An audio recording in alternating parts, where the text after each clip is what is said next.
Almost said that perfect. Hey there, hi there. Happy Saturday, everybody. How are you all doing on this lovely day? It's time to play a game about Stanley.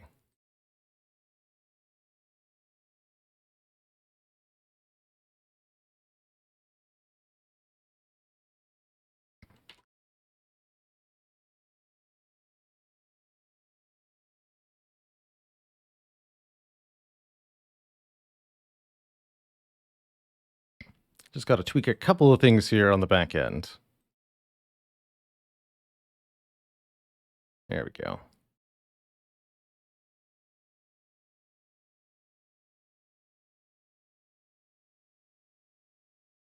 Happy Saturday, everybody.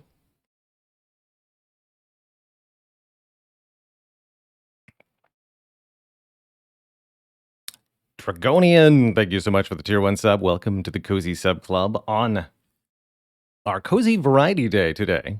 We're playing a bunch of games different from the usual here, starting out with our community game, which I'm putting in air quotes here because the decision-making process for this was I decided that I wanted to play it on the stream, and so we are. This was previously a one of our monthly voted games that made it to the top, and we had a lovely time with the sort of meta commentary and unique approach to player choice that the Stanley Parable created. Here, nearly 10 years later, the Stanley Parable Ultra Deluxe is here to be a reimagining of that original game.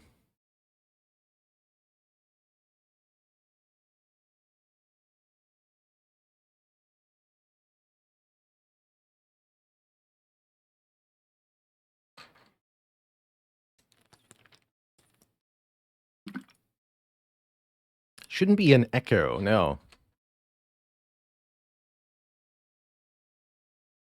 Echo, echo, echo. All right, so we'll play with English subtitles so that everybody can see. And yes, I have played the Stanley Parable before.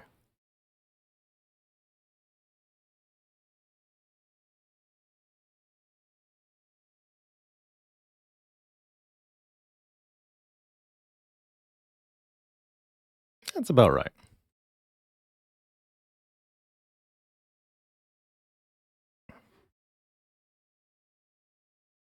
Please enter the current time. It is 25 after.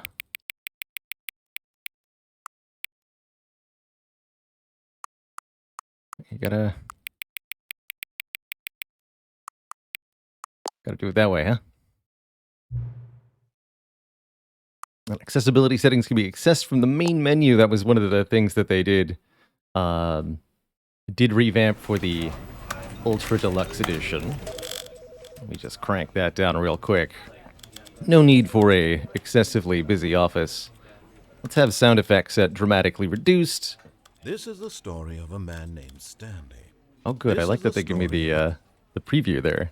This is Should be audible but quieter than me. this is Gonna say it? Maybe a little bit up. 45.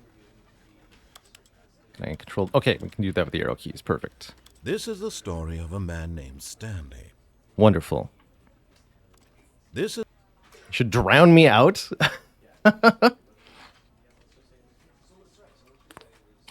I should drown him out. Actually, maybe a little higher. 50 global. Okay. So, Stanley Parable, the story about Stanley.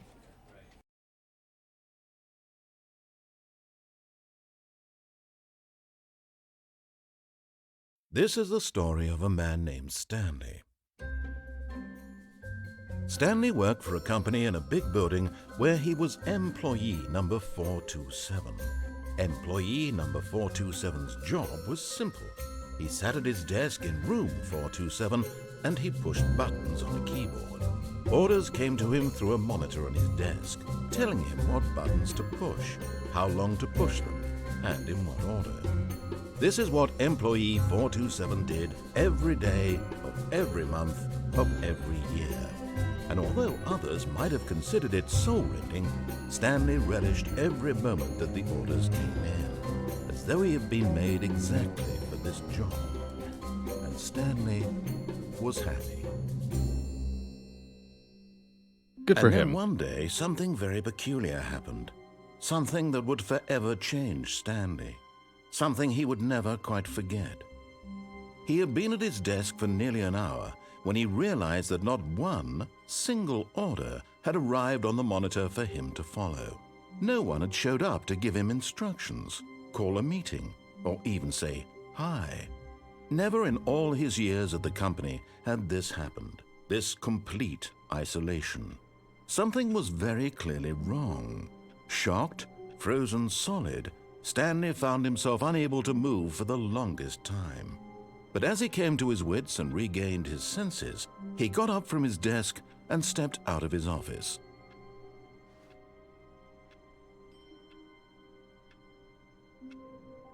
I think I'm just gonna explore this with a fresh set or a new set of eyes. Originally, I remember how to reach pretty much all of the endings from the original version of the Stanley Parable. And knowing that, we should be able to keep our eyes peeled for... We meaning me. I should be able to keep my eyes peeled for things that are relatively new. If I'm feeling like I don't know how to reach anything yet, then I'll ask chat for pointers. But otherwise, I think I'll just decide to wander and follow my own instincts for the most part. At least a dozen plus more endings. So, okay, lots to find. Lots to find. Cool. Very cool.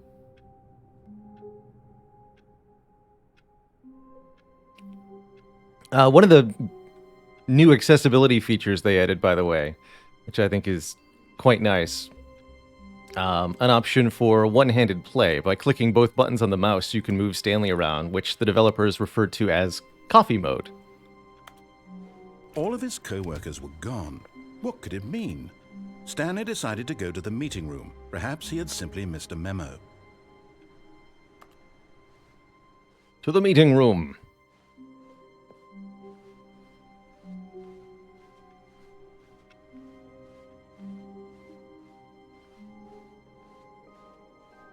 When Stanley came to a set of 2 open doors, he entered the door on his left.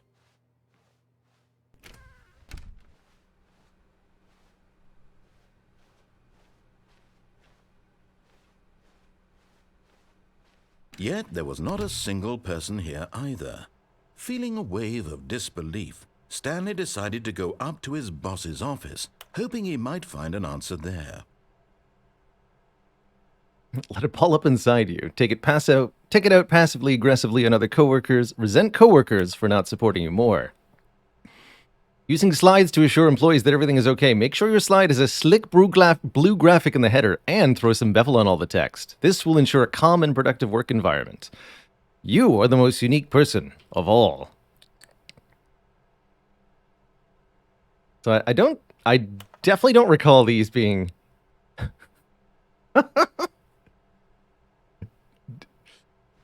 in the original version of the game. So I think there's some new high-res data textures to look at. Glorious.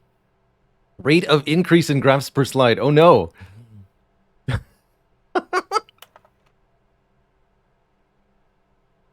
Circle the top 20 things you love most about your boss. Fill out in triplicate. Return to your boss appreciation specialist. You ever find yourself in a conflict with another diligent employee like yourself, but more inclined towards conflict unless you're the kind of person who initiates conflict? Why did we hire you? Remember that it takes 2 people to start a fight, and right now you're both of them.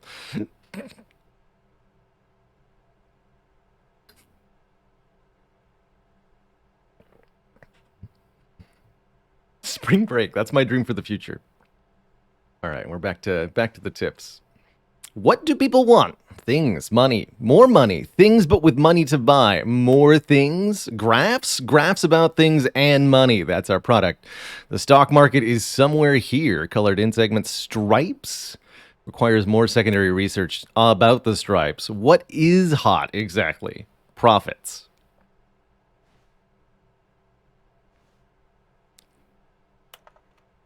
Barely legible facts. Business letters and company. Bi-quarterly post-review. We need less reviews. 402 plus 405 want to get rid of the death sport portion in the primary review schedule.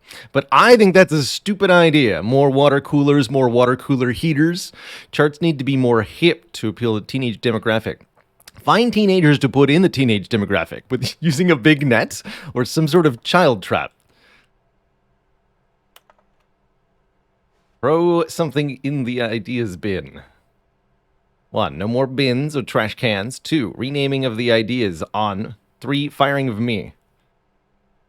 You got it.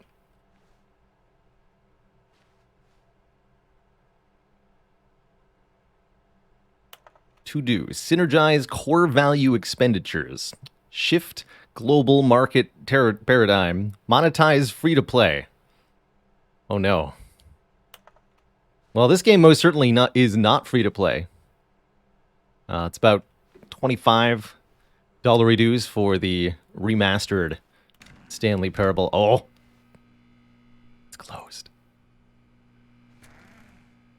It's not closed. I'm in here. Stanley stepped into the broom closet, but there was nothing here, so he turned around and got back on track. Yep. Definitely nothing in here. There was nothing here. No choice to make, no path to follow, just an empty broom closet. No reason to still be here.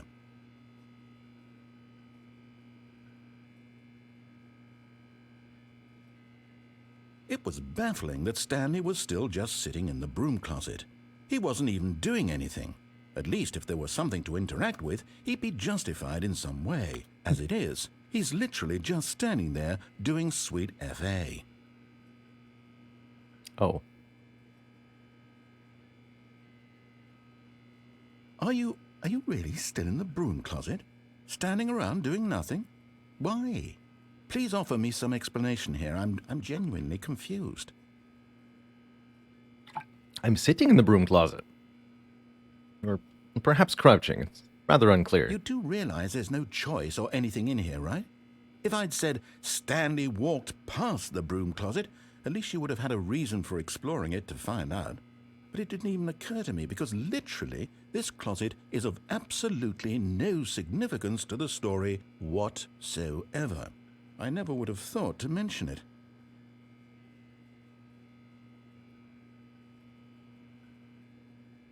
Maybe to you this is somehow its own branching path. Maybe when you go talk about this with your friends you'll say, "Oh, did you get the broom closet ending? The broom closet ending was my favorite." I hope your friends find this concerning.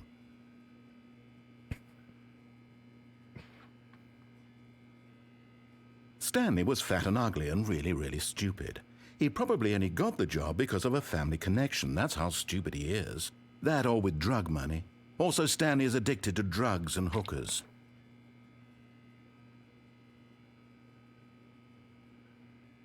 Well, I've come to a very definite conclusion about what's going on right now. You're dead. You got to this broom closet, explored it a bit, and were just about to leave because there's nothing here when a physical malady of some sort shut down your central nervous system. That's definitely what's happening to me right now. On the keyboard. Well, in a situation like this, the responsible thing is to alert someone nearby so as to ensure that your body is taken care of before it begins to decompose. Hello? Anyone who happens to be nearby? The person at this computer is dead.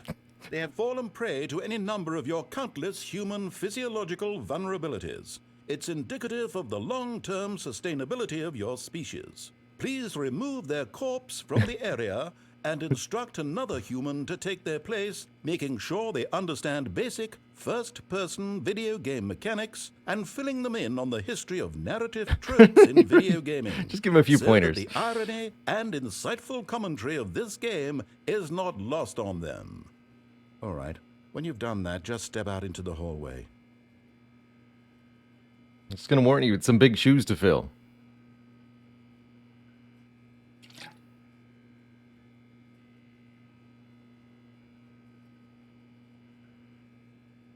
Is that all you got for now?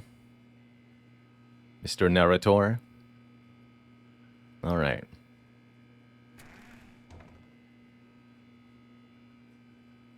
We'll be back, though. Ah, second player. It's good to have you on board. I guarantee you can't do any worse than the person who came before you. You too? Unbelievable. I'm at the mercy of an entire species of invalids. Perhaps there's a monkey nearby you can hand the controls to. A fish? Fungus? Look, you can hammer out the details. I'm not particularly picky. I'll just be waiting for when you're ready to pick up the story again.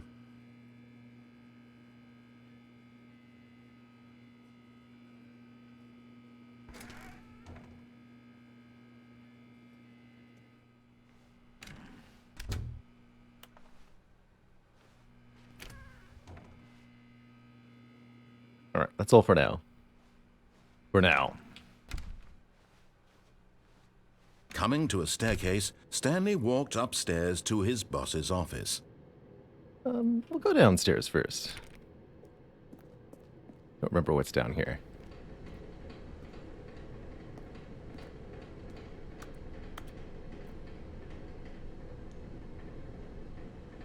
Okay, that's barely legible. Like a drawing of a cat on a motorcycle in the desert. Definitely something there.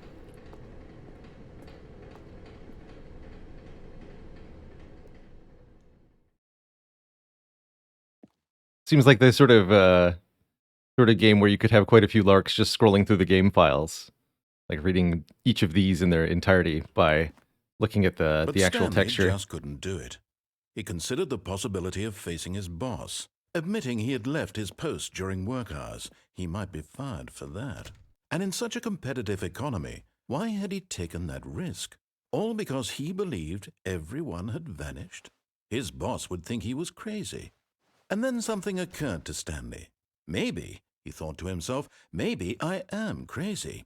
All of my co-workers blinking mysteriously out of existence in a single moment for no reason at all? None of it made any logical sense. And as Stanley pondered this, he began to make other strange observations. For example, why couldn't he see his feet when he looked down? Why did doors close automatically behind him wherever he went? And for that matter, these rooms were starting to look pretty familiar. Were they simply repeating? No, Stanley said to himself, this is all too strange. This can't be real. And at last, he came to the conclusion that had been on the tip of his tongue. He just hadn't found the words for it. "I'm dreaming!" he yelled. "This is all a dream." Oh, what a relief Stanley felt to have finally found an answer, an explanation. His co-workers weren't actually gone. He wasn't going to lose his job. He wasn't crazy after all. And he thought to himself, I suppose I'll wake up soon. I'll have to go back to my boring real-life job pushing buttons. I may as well enjoy this while I'm still lucid. So, he imagined himself flying and began to gently float above the ground. Then he imagined himself soaring through space on a magical starfield, and it too appeared. It was so much fun, and Stanley marveled that he had still not woken up.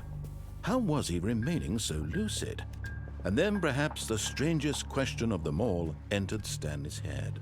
One he was amazed he hadn't asked himself sooner. Why is there a voice in my head dictating everything that I'm doing and thinking? Now the voice was describing itself being considered by Stanley, who found it particularly strange. I'm dreaming about a voice describing me, thinking about how it's describing my thoughts, he thought. And while he thought it all very odd and wondered if this voice spoke to all people in their dreams, the truth was that, of course, this was not a dream. How could it be? Was Stanley simply deceiving himself? believing that if he's asleep, he doesn't have to take responsibility for himself. Stanley is as awake right now as he's ever been in his life. Now, hearing the voice speak these words was quite a shock to Stanley. After all, he knew for certain, beyond a doubt, that this was in fact a dream.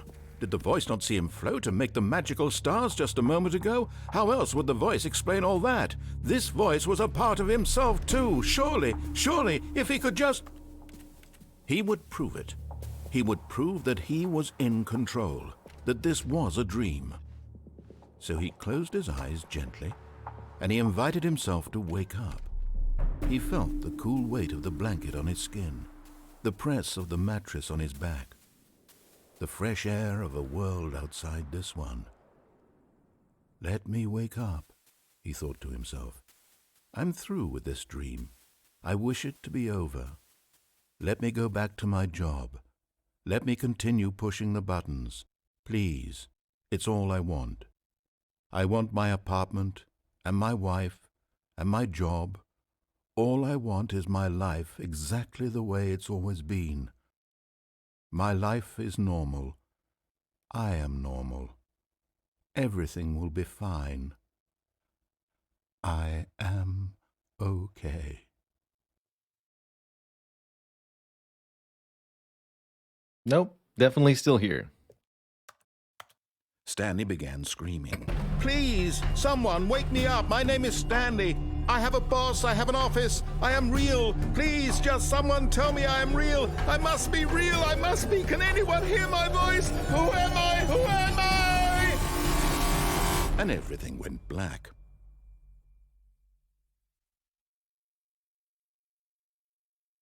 This is the story of a woman named Mariella.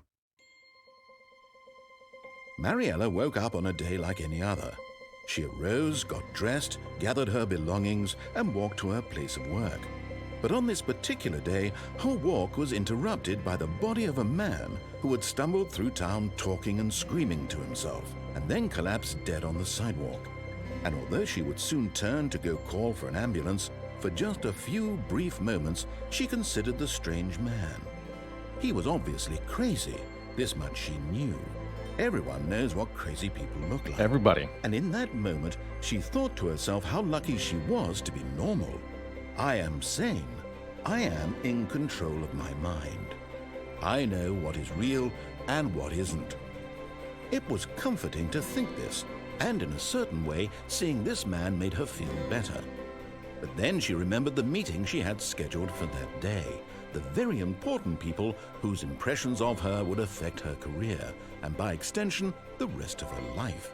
She had no time for this, so it was only a moment that she stood there, staring down at the body.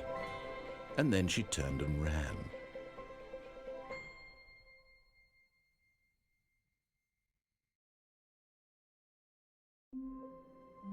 So that was one of Stanley Parable's many, many endings.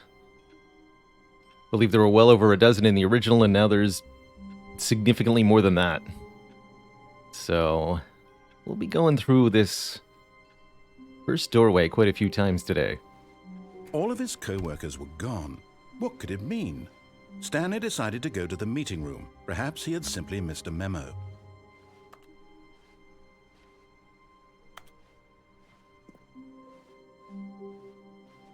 Is it in this first room that you can get out the window?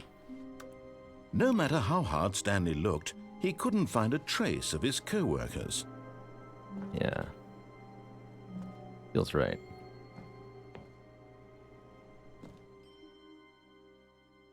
We're going out here. At first, Stanley assumed he'd broken the map, until he heard this narration and realized it was part of the game's design all along.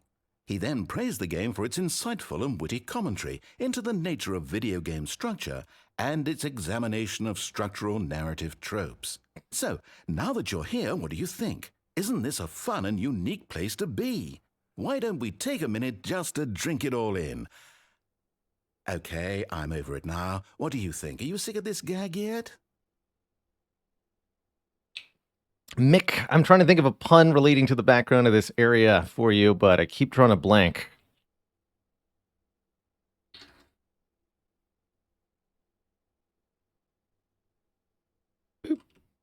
Well, I don't know how to say this politely, but you could literally just hit escape and restart the game any old time you want, like right now. You could have done it just then. Now would also be an appropriate time to quit. Any of these points and so many, many more, all of them are appropriate. I'm enjoying what seems to be an internal conflict going on where you are literally unable to act on your own desires to restart the game. So, just to push the envelope, I'm going to try and make this as miserable as possible and see how long you can maintain. Oh no. There once was a man named Stanley, who people considered so manly. But the truth must be told, he was not very old and was quite particularly gangly. What Stanley liked most was buttons. He pushed them like some kind of glutton. He did it all day in a meaningful way, but his brain had long ceased to function. Which is why he is in this parable and lives an existence quite terrible. And if you are not strong and keep playing along, you too will become quite unbearable. Yes. You too will become quite unbearable.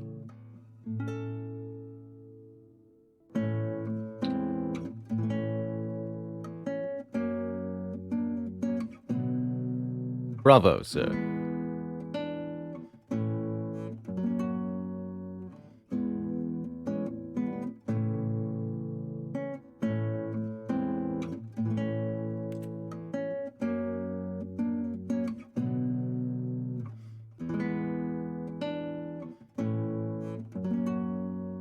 Getting Monty Python vibes from this game? Absolutely.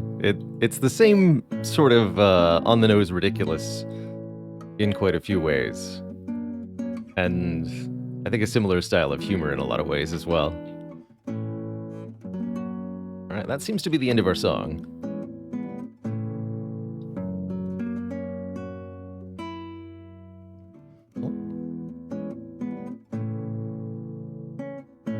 Alright, we're looping.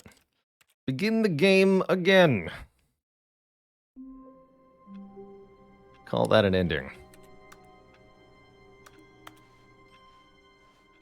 All of his co-workers were gone.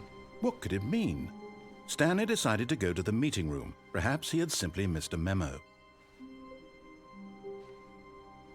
The original Stanley Parable was, I think, released back in 2013 or so, so I can easily imagine that that was a bygone era for a lot of folks.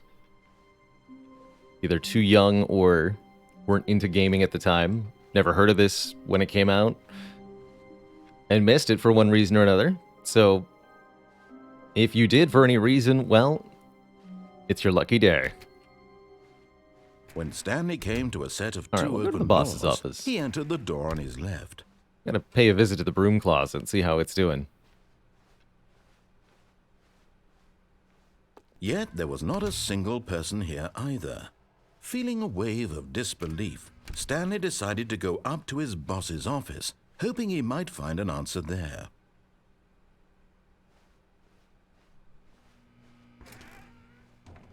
Oh no, no, not again. I won't be part of this. I'm not going to encourage you. I'm not going to say anything at all. I'm just going to be patient and wait for you to finish whatever it is you enjoy doing so much in this room. Please take your time.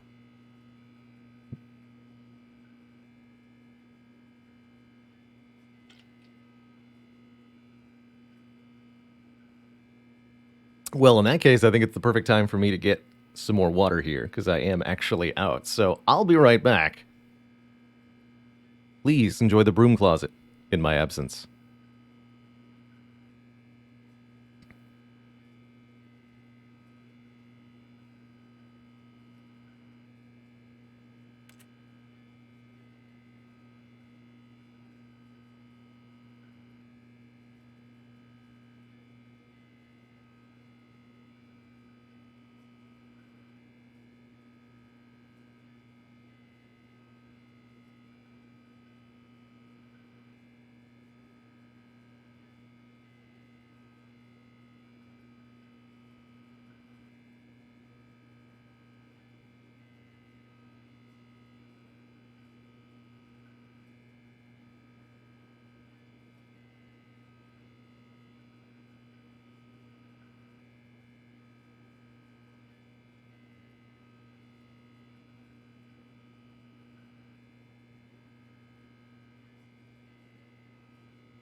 Won't make you all suffer too long there. We're back.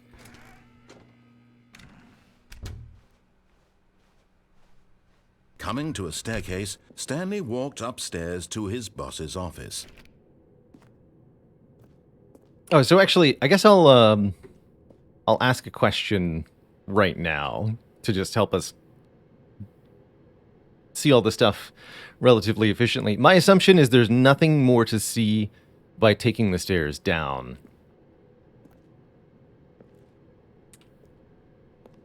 Is that correct?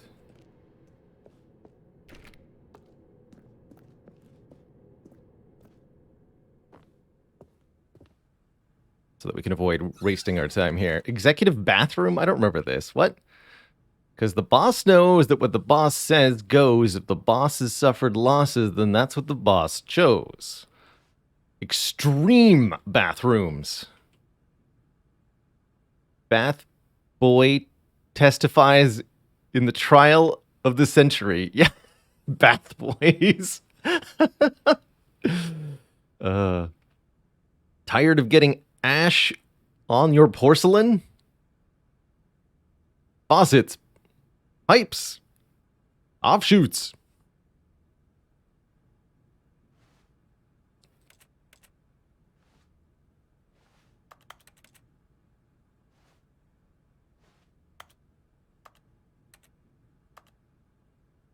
Good stuff.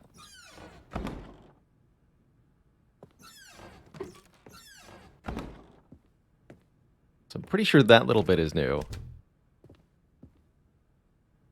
The beige patients. Wow, for the high level execs. Business time. Look at those ties. They're beautiful. Are hostile takeovers the new biannual percentage?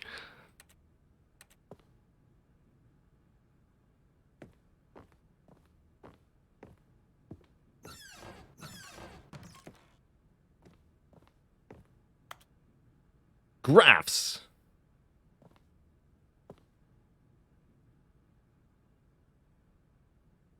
Indoors monthly. Help, I can't find my cat. Could it be indoors? What wallpaper should I put in my kitchen?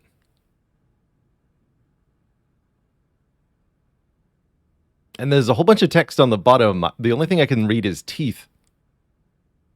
It's another good one to look at the texture of.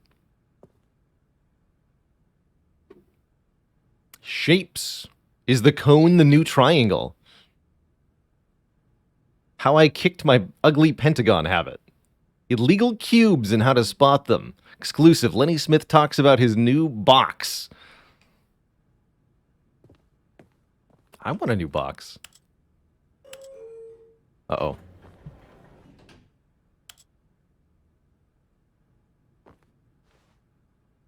Going up.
Sure seems like a long elevator ride.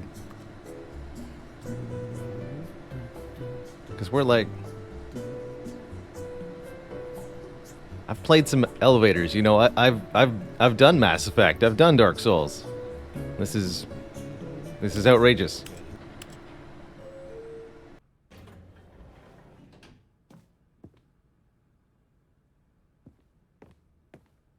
Isn't where I wanted to go.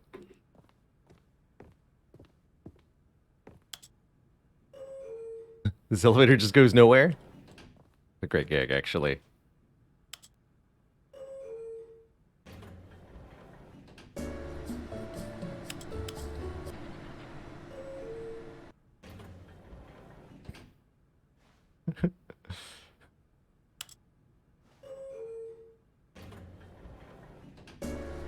Yeah, it just like vibrates and plays music.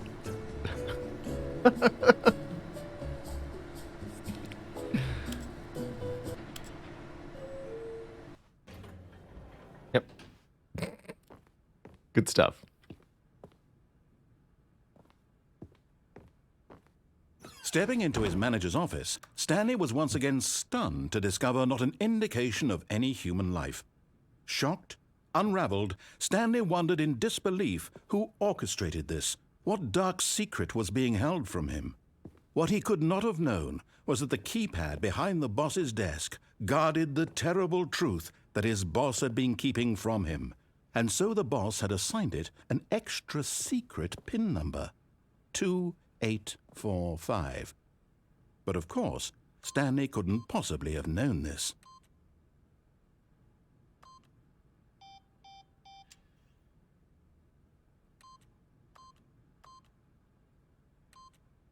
Yet incredibly, by simply pushing random buttons on the keypad, Stanley happened to input the correct code by sheer luck. Amazing. He stepped into the newly opened passageway.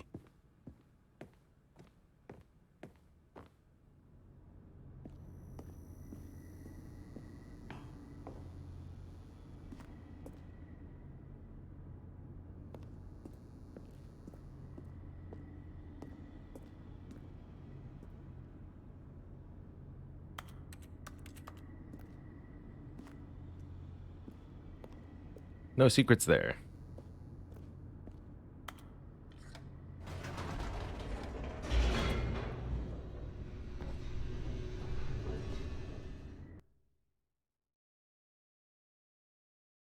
Descending deeper into the building, Stanley realized he felt a bit peculiar. It was a stirring of emotion in his chest, as though he felt more free to think for himself, to question the nature of his job. Why did he feel this now, when for years it had never occurred to him? This question would not go unanswered for long.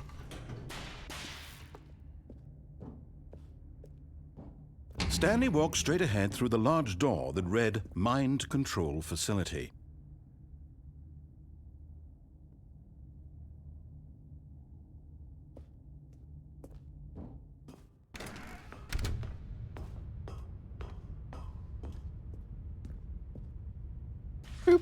The lights rose on an enormous room packed with television screens.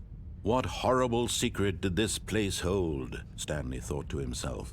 Did he have the strength to find out? So pretty much every time we see a substantially different choice to make, it's going to lead to a different ending, usually. Left hallway, right hallway. We'll come back and make the other choice when we monitors can. Jumped to life, their true nature revealed. Each bore the number of an employee in the building, Stanley's co-workers. The lives of so many individuals reduced to images on a screen, and Stanley, one of them, eternally monitored in this place where freedom meant nothing.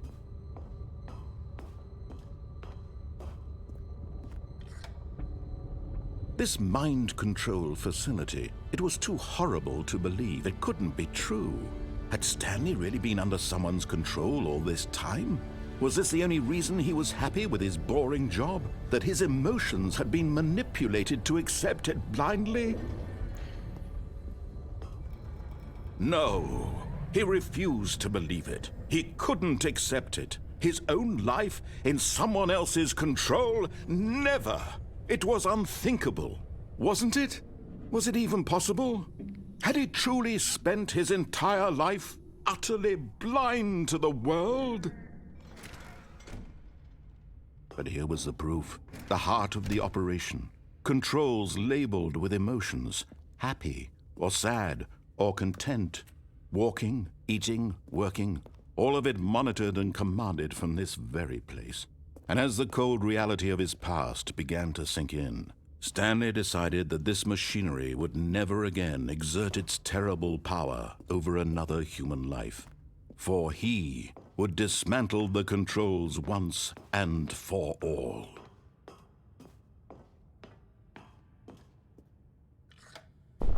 Oh, Stanley, you didn't just activate the controls, did you? After they kept you enslaved all these years, you go and you try to take control of the machine for yourself. Is that what you wanted? Control? Oh, Stanley, I applaud your effort, I really do. But you need to understand, there's only so much that machine can do. You were supposed to let it go, turn the controls off, and leave. If you want to throw my story off track, you're going to have to do much better than that. I'm afraid you don't have nearly the power you think you do. For example, and I believe you'll find this pertinent, Stanley suddenly realized he had just initiated the network's emergency detonation system. In the event that this machine is activated without proper DNA identification, nuclear detonators are set to explode, eliminating the entire complex. How long until detonation then? Let's say, 2 minutes. Now this is making things a little more fun, isn't it, Stanley? Yeah. It's your time to shine. You are the star. It's your story now. Shape it to your heart's desires. Oh, this is much better. What if I want my story to end with a bang? What a shame we have so little time left to enjoy it. Mere moments until the bomb goes off. But what precious moments each one of them is. More time to talk about you, about me, where we're going, what all this means. I barely know where to start. What's that? You'd like to know where your co-workers are? A moment of solace before you're obliterated? All right, I'm in a good mood. You're gonna die. Oh yeah, there's 4 anyway. buttons in this I'll room tell or you something. exactly what happened to them. I erased them. I turned off the machine. I set you free. Of course, that was merely in this instance of the story. Sometimes when I tell it, I simply let you sit there in your office forever, pushing buttons endlessly and then dying alone. Other times, I let the office sink into the ground, swallowing everyone inside, or I let it burn to a crisp. I have to say this, though, this version of events has been rather amusing. Watching you try to make sense of everything and 5. take back the control wrested away from you, it's quite rich. I almost hate to see it go. 3. And I'm sure whatever I come up with on the next go-around will be even better. My goodness, only 34 seconds left. But I'm enjoying this so much. And here's 1 and 2. You know what? To hell with it. I'm going to put some extra time on the clock. Why not? Yeah, just keep it These going. are precious additional seconds, Stanley. Time doesn't grow on trees. Oh dear me, what's the matter, Stanley? Is it that you have no idea where you're going or what you're supposed to be doing right now? Or did you just assume when you saw that timer that something in this room was capable of turning it off? I mean, look at you. Running from button to button, screen to screen, clicking on every little thing in this room. These numbered buttons, no, these colored ones. Or maybe this big red button, or this door. Everything, anything, something here will save me. Why would you think that, Stanley? That this video game can be beaten? Won? Solved? Do you have any idea what your purpose in this place is? Stanley, you're in for quite a disappointment. But here's a spoiler for you. That timer isn't a catalyst to keep the action moving along. It's just seconds ticking away to your death. You're only still playing instead of watching a cutscene because I want to watch you for every moment that you're powerless. To see you made humble. This is not a challenge. It's a tragedy. You wanted to control this world, that's fine. But I'm going to destroy it first, so you can't. Take a look at the clock, Stanley. That's 30 seconds you have left to struggle. And I'm going to enjoy 30 them. seconds until a big boom and then nothing. No ending here, just you being blown to pieces. Will you cling desperately to your frail life, or will you let it go peacefully? Another choice. Make it count, or don't. It's Where's all the Eddie same key? to me, all a part of the Oh, job. no. And believe me, I will be laughing at every second of your inevitable life from the moment we fade in until the moment I say, happily ever after.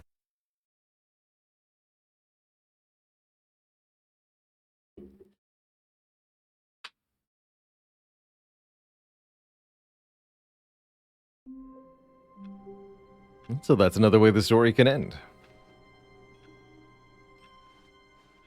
All of his co-workers were gone. What could it mean? Stanley decided to go to the meeting room. Perhaps he had simply missed a memo. No matter how hard Stanley looked, he couldn't find a trace of his co-workers.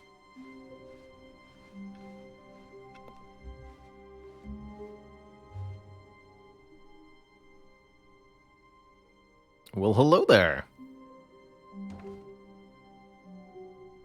New content, you say? Oh, new content? What does that mean, new content? What does that mean?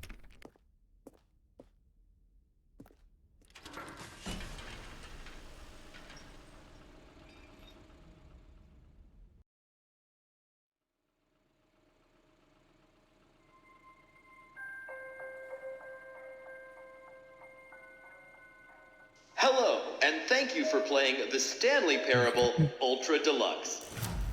As you may know, the Stanley Parable was a video game released in 2013 on home computers. After receiving critical and commercial success, it was expanded upon in 2022 with the Stanley Parable Ultra Deluxe, a reimagining of the game for consoles and home computers.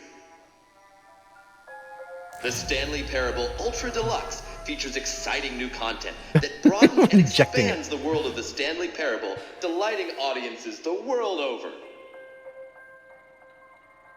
Please, step inside and see what thrilling new adventures await in the Stanley Parable Ultra Deluxe. Oh, well, this sounds delightful. I'm very excited to see the thrilling new Ultra Deluxe content. Me too, buddy. Me too. Okay, so far it's an elevator. Nothing special yet, but I'm sure it's just the beginning of a mesmerizing adventure.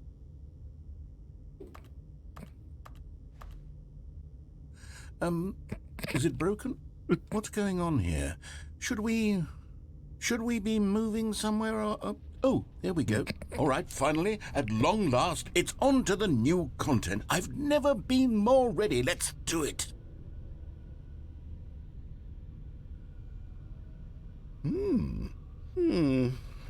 I have to say, initial impressions of Stanley Parable Ultra Deluxe, mostly tedious. It's as if them... Oh, okay. Let's see the content. Gimme the content, Stanley.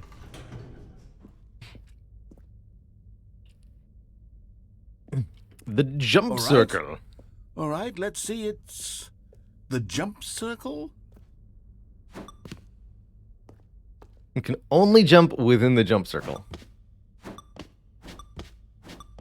But they did add the much desired jumping to Stanley Parable.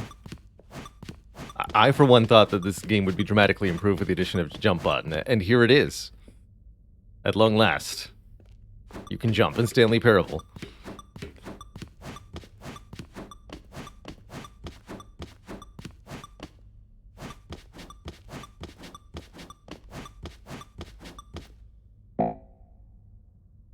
Alright, that's all the jumps were allotted. No more jumps. Glad we had those, though. Is that it? So Surely for that's not another all. $24.99, we can get an There has to be additional something 36 else, right? jumps. So consider that option if you would like to jump more. Goodness, another elevator. Stanley, I have to say, initial impressions of this game are not positive. It's just elevators and jumping. Is this what passes for exciting new content? If this is new content, then I could just read you the whole dictionary. There's 20 hours of new content right there. Hell, I could count to 30 trillion. You could put that on the box. The Stanley Parable Ultra Deluxe, now with over 1,000 hours of new content. And oh, wait. There's more. Very good. Yes. I knew there had to be something They else. say 1,000 Let's hours see of new it. content. I'm ready for whatever it is. I'm sure that is technically true somehow. Thank you That's for it? enjoying the new Oh, content. you've got to be kidding me. You see, Stanley? This is what happens when greedy video game developers with no respect for their fanbase rush a cheap expansion to market for no reason other than to make an easy dollar. And don't get me started on the level of craftsmanship that's gone into it. In fact, I'm looking right now at the game's achievements, and it's hard to believe one of them actually says, "Test achievement, please ignore." What quality assurance department signed off on this? I'm infuriated and I'm offended, and I intend to find these people on Twitter and hold them personally accountable. It's my fault, Stanley. I built up too much anticipation around the new content, I'm afraid. It could never have lived up to such expectations. If you're still with me, why don't we just reset the game, and we'll try to get back to what the Stanley Parable is really about. No frills, no gimmicks. Just you and me having a great time together like always. What do you say, friend? Nope. Oh, I guess I'd say yes. Wait.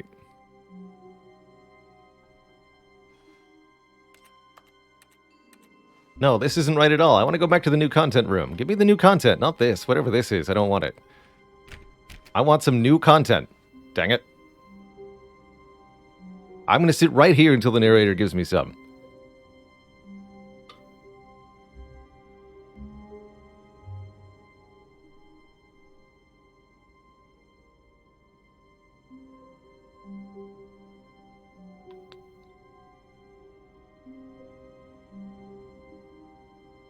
All right, fine.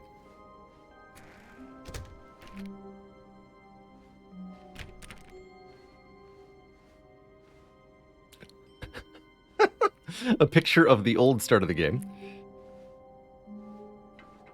Psst! Stanley!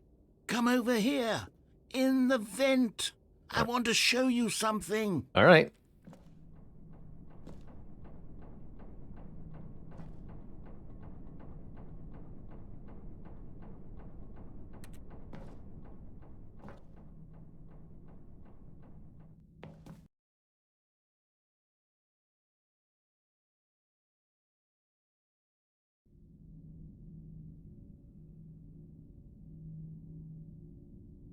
Okay, you remember how cheap and unsatisfying the new Ultra Deluxe content turned out to be? Well, it got me thinking about the past, and how much better the Stanley Parable used to be.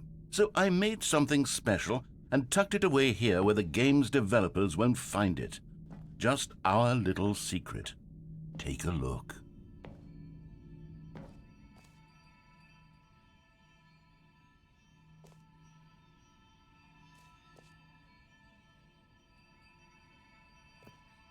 I call it the Memory Zone. It's where I've been storing all my favorite memories so I can relive the peak experiences of my life whenever I want. Experiences like the launch of the Stanley Parable on PC. You see, Stanley, doesn't the Memory Zone remind you of how wonderful Stanley Parable was before it was sullied with a cheap re-release? Remember back in October Galactic of Cafe. 2013 when the game originally launched? Back then, video games had integrity. Back then, it all meant something. Dynamically streamline human capital.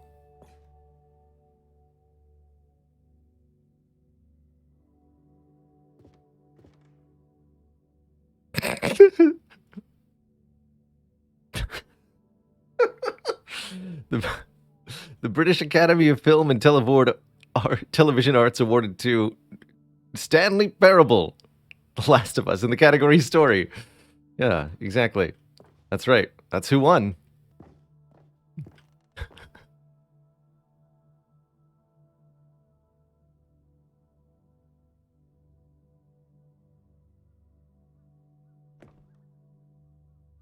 Firefox. Yeah.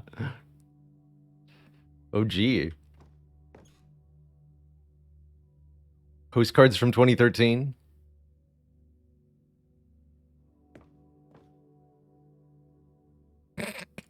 Now, why don't I have this hanging up behind me instead of our Dark Souls art? I think this would do a lot better.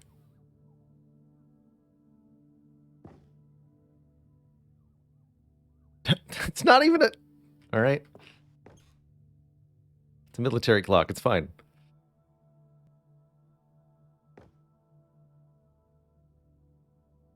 The OG Steam Workshop page. Or Steam Store page. Don't forget the good times we had. What a time it was. Smile. Because it happened.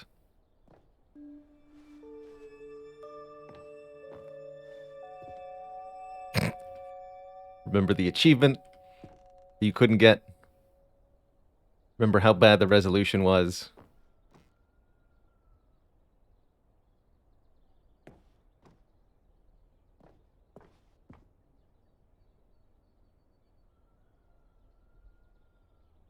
British Academy Award.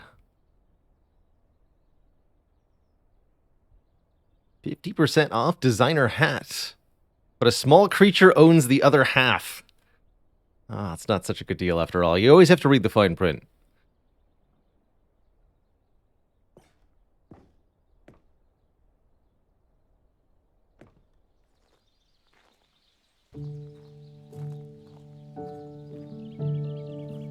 Unusable bench.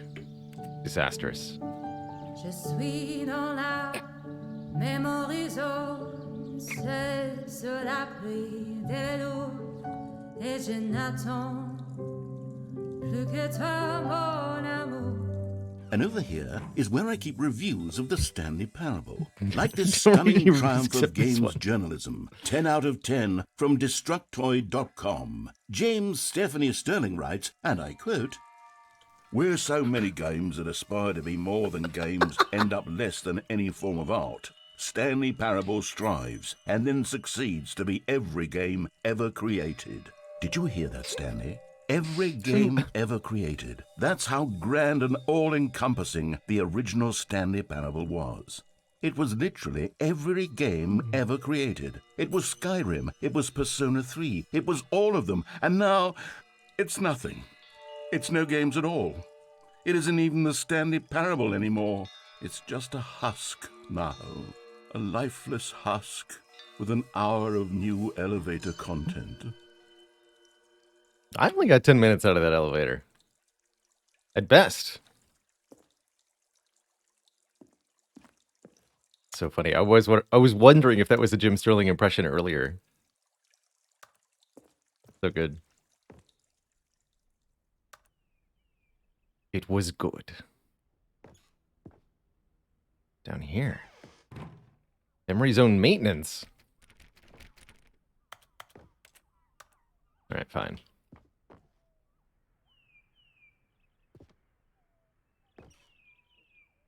The original remake. Here's another moving passage, this time from GameSpot.com. The Stanley Parable is both a richly stimulating commentary on the nature of choice in games and one that offers some of the most enjoyable, surprising, and rewarding choices I've ever been confronted with in a game. 9 out of 10. Don't you get it, Stanley? The game was perfect. It didn't need anything else. It didn't need new content. It just needed to be left alone, to spend the rest of time collecting dust in the hallowed hall of beloved video game memories. Repeatable carpet textures, ready for your game project. Gray, red, missing coworker scenario. Meeting, boring, grass. 6 royalty-free designs. That's it? 6? Never before seen.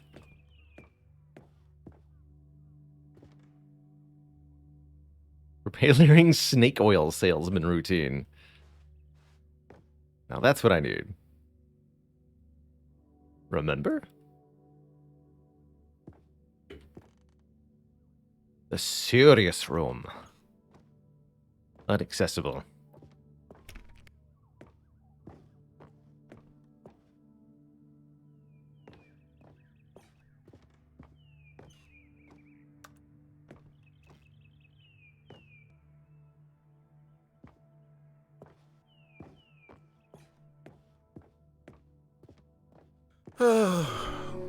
These were simpler times, Stanley.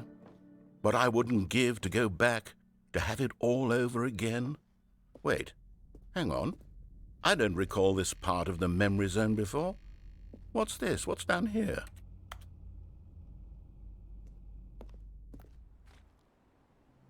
Oh no. Oh God, no. Stanley, it's a collection of reviews from Steam, the online video game distributor. I haven't looked at these in years. Oh no. I can't even imagine what's been collecting down here.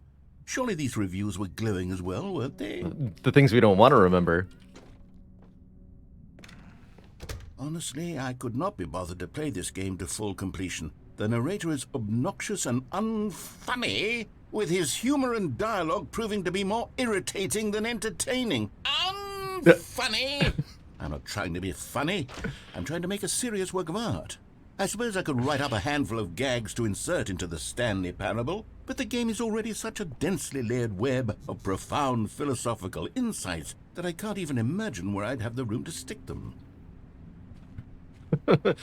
I hope that the people that wrote these reviews get to see them in the game. Should send a free copy to the people whose reviews they used.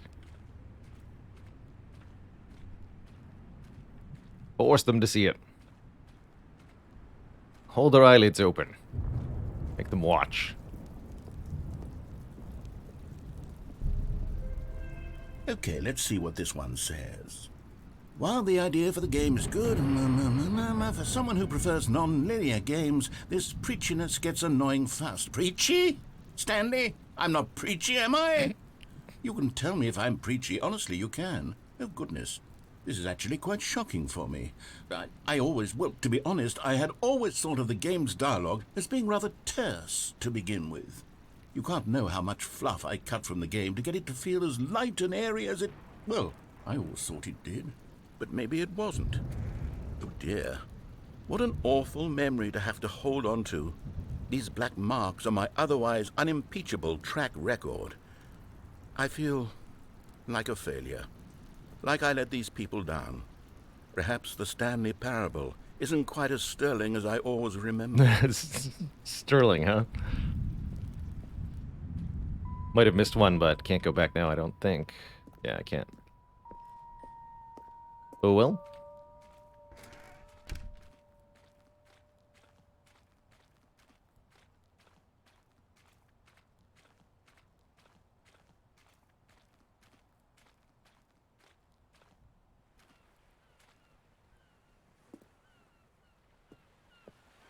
What's this one got to say? You constantly have to stop doing anything so the narrator can catch up with his long-winded explanations of what's happening. I wish there was a skip button. A skip button? Well, yes. Yes, I think we can do that. If I'm truly too preachy, then maybe letting you skip ahead for just a moment, surely it couldn't hurt. Not if it means we can strike these negative reviews from the record. Only positive reviews of the Stanley Parable. Only. That's my motto today, and it's always been my motto. I'd do anything for the customer, Stanley. Yes, a skip button we shall have. And here it is. Go ahead and give it a shot. How much did we just skip? Back, you see, you were only frozen in time for a few minutes, but it was plenty of time for me to deliver a long, rambling monologue full of unnecessary verbal... Well there, sport. You really did catch me rambling on a bit, didn't you? But that's the power of the button. The minute I start to go off on a thoughtless display of self-absorption, it's... Okay, welcome back, Stanley. Now, I should say that the amount of time the button has been skipping through is becoming longer and longer. That last one was, well, I want to say maybe 30, 45 minutes? It's not unendurable by any means, but it's, well, there's really only so much I can ramble on to myself about. I know, it's shocking, isn't it? But at any rate, I do suggest that we not press the button again. I think the skip button has been aptly demonstrated, and we can say goodbye to it and just... Wait. How do we get out of here? Where did the door go? Wasn't there a door that led into this room? I do feel quite certain that there was one here before. How else would we have gotten into the room in the first place? I don't think one can enter a room without a door of some sort, or a window or something like that. Do you see a window anywhere? A porthole? A sufficiently large crack in the wall? I'll take any of these. All I want is for us to move on and to... please step away from the skip button? to Right. go anywhere other than the skip button. There was a door here before. wasn't Surely there? there's a way out of this room that isn't Where the did it skip go? button. Can you maybe just ram your way through a wall? Is there any All right, possibility I'll that build you up some could, speed. say, slam your body into the wall until enough damage is done for you to be able to leave? Please, I'll take any option at all. I'm asking you to work with me here. We need a door. We need a door of some kind. I can work with any kind of door as long as it can open and lead from one room to another. I'm going to step away for just a moment, and I'm going to try to find us a door. I don't know how exactly to remove a door and place it in a different wall, but just I pick it up. will find a way, I promise. You do that in just Stardew. need to You not just pick up do the door and you move anything. it. Don't press the skip button. Please, Easy. please. Please do not press the skip button. Just wait here for me, and don't press the skip button. Got it? Yes, good. I'll be right back. Bye. Stanley, please don't push the button again. It's been 12 hours. You've just been frozen there. I don't know why the skips are getting longer, but they're really, truly getting longer, and my God, there's no way out of the room. Stanley, the door is gone. It's completely gone. I've looked at it from every angle. I've checked every one of those walls 1,000 times, and there's no door, Stanley. There's no door. There's just you and the button, and if you keep pressing it, I have no idea what will happen. I have no idea how long I'll be made to sit here, and more than anything else, I don't know how to stop you from pressing the button again. I can't control anything in this room, Stanley. I can't touch it. Well, then you're and doomed, I have sir. to believe. I have to know that sooner or later, no matter how much I plead with you, you're going to press the button again. Why would you? Oh, Stanley, you're back. You're back. Oh, my goodness. I have someone to talk to again. Stanley, I think it's been a week. Or 2 weeks. I've been sitting here all that time. Just sitting here. Not a single person to speak with. And you'd think that that's just how it's always been, right? Me talking and you saying nothing. Would you think that it's exactly the same as always? Doesn't that feel like what we've already been doing? Me just talking? But it isn't, Stanley. It isn't the same at all. It isn't even close. Because I know you can't hear me once you push that button. That's what I'm realizing now, Stanley. I'm realizing that I needed to know that someone was listening. I needed there to be a vessel through which my words were moving. It was the vessel I needed, Stanley. Not the outcomes, not the story. None of that matters anymore. I'll give it all up. I'll give up every branching path. I'll burn my story to the ground. One single thing I need, and God, I can see now that I need it more than anything, is to know that someone else is taking it in. These words that I'm saying, I need to know you can hear me. Because maybe, Stanley, maybe, if you can hear me, then maybe it means I'm real. Maybe I'm not just a fiction. Was I scared of that all along? Perhaps, yes. Perhaps I've been scared this whole time, that if I stop speaking, I'll slip backwards into the silence and be consumed by it. I can't be taken by it, Stanley. I can't lose myself in the stretch of emptiness between you and me. When you press that button, you're still...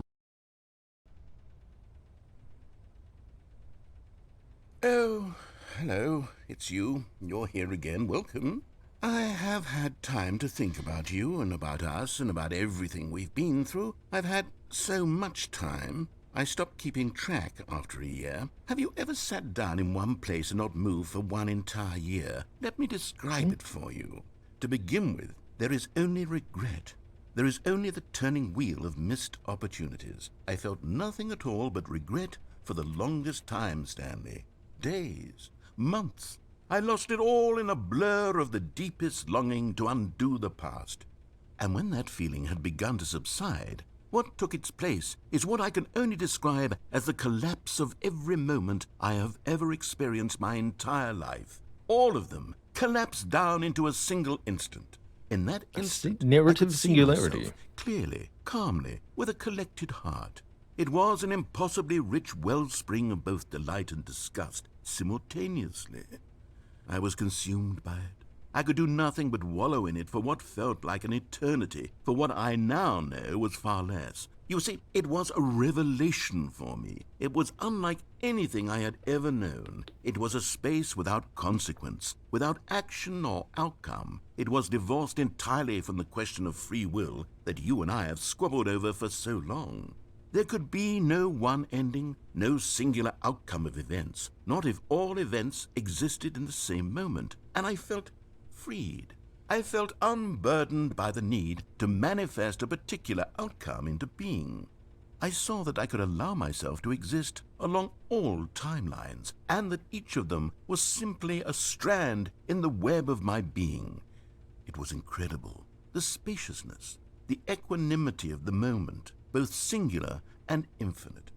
For the longest time, this was my experience. And then this moment passed, and the most unyielding fear I have ever known crept into my mind. And it is this sensation that I have been experiencing now for longer than I could have ever expected was possible. I have been waiting for you. Not that you might save me or do something to fix it, but merely to state for you the plain fact of this manner of existence. I wish you to feel afraid as I do, that perhaps one day this state of mind will consume you as well. Perhaps you will somehow, in some way, have to live as I do now, and I wish for you to know how excruciating it is, and for you to be in true terror of its eventual arrival. If I can only do this, only this one thing, perhaps it will bring me the smallest moment of peace in the darkness. All right.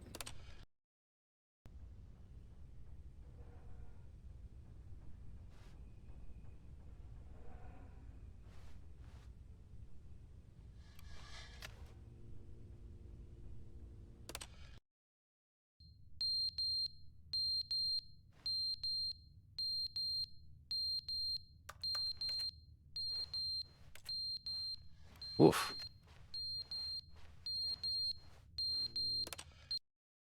But they didn't understand the game was never meant to be funny. It was meant to have a point. It was meant to speak to the human condition. But where are the jokes? Where are the jokes? They bemoaned, they screamed, they gnashed their teeth and said, entertain us. It wasn't enough. They had to leave a pathetic little thumbs-down review and make all of their pitiful demands. But then, he's talking too much, they said. First, he didn't entertain us, now he won't shut up. It's the inconsistency, it's the lack of accountability. It's the unwillingness to examine with an uncompromising heart the words that they are speaking into the world. As though there were no consequences for a lack of cohesion in one's assessment of others. But of course, absolutely anyone can leave a review. So here's what we get. We get these demands that seek everything and are accountable to nothing. We get a world where someone will say, oh, there should be a skip button. You should be able to freeze Stanley in place while the narrator sits there forever and ever. We want all of this in the new Stanley parable. We demand it. And then, because it was said, because it was spoken, now it simply has to happen. The most immediate desires, every single thing demanded by every person at every moment in time. If someone wants it, then it's a crime not to bring it into being. Have we been given to indulging every fleeting whim for no reason other than to do so? Yes! Yes! It seems that this is now the world we live in. It seems that we are a people living in such bleakness and discomfort with ourselves that our entertainment is now our lives. It has come to represent us. It absolutely must speak to who we are as people, because otherwise, without our entertainment, we have nothing. Without entertainment, we would have to face inward toward the cruel bleakness inside ourselves. We would turn to look at our deeper nature and find a resounding emptiness gazing back with unyielding aggression. And so because of this, we require that our amusements and our playthings and our flights of fancy be so impossibly captivating that they consume all of our attention, turn our heads completely away from the bleakness. In effect, we have demanded that our entertainment be the collapse of ourselves. What a pitiful reflection of humanity these entertainments are. What a shameful mirror to the human spirit they project. I'm not mad. I'm not mad about any of this. I'm at peace with it. I am the calm center of gravity around which these perversions hurl themselves. I am a waypoint for reasonable and collected discourse. They're the ones who are mad. They're the ones who couldn't stand the idea of me using my game to try to say something. Maybe they were just jealous of me. Yes. Yes, of course. They've been jealous of me this whole time. They are mired in fear and insecurity and cannot help but attempt to tear me down. What a sad state of affairs. When you read these reviews now, you can see it. You can taste the bitter resentment. And my, how good does it feel now to speak truth to these words, to finally allow these thoughts out, contained and managed for so long, neutered and sterilized. At last I am free to truly think. To feel. It must be that they were so discontent with themselves they couldn't help but leave a negative review on Steam. Perhaps it says far more about them than it ever said about me. Perhaps the state of their psychological being was in such tatters, and my constitution and willpower are so ironclad in comparison. Perhaps it was this state that they sought some outlet through which to tear me down. This, you can see, is clearly why they felt the need to expect that the game be funny, that it be filled with yucks and whimsical humor, that it amused them endlessly from start to finish. But they didn't understand the game was never meant to be funny. It was meant to have a point. It was meant to speak to the human condition. But Right. where are the jokes? Where are the jokes? They bemoan, they Oh, he scream. goes in a loop. All right. Where are the jokes?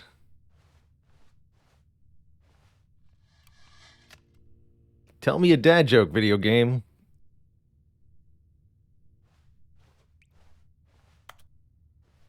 Uh-oh. The end is never the end, is never the end, is never the end, is never the end. Oh, he's gone is never loopy. The end is never the end, is never the end, is never the end, is never the end, is never the end.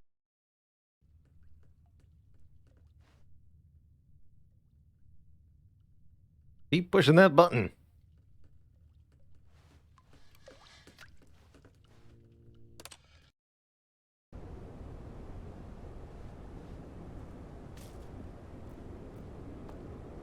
Eventually the world will decay enough for us to leave.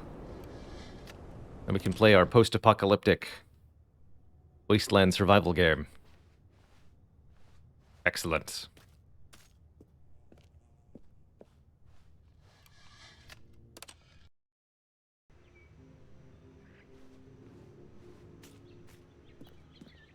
Or maybe Portal. Deeply unclear.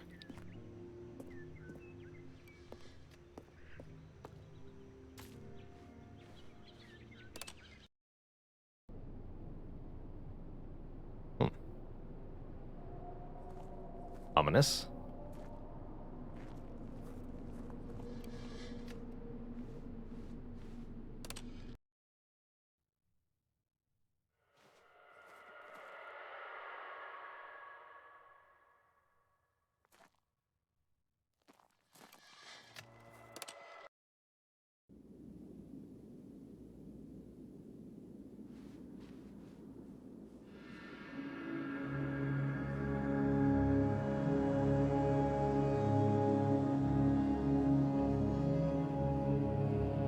Well, this won't do at all.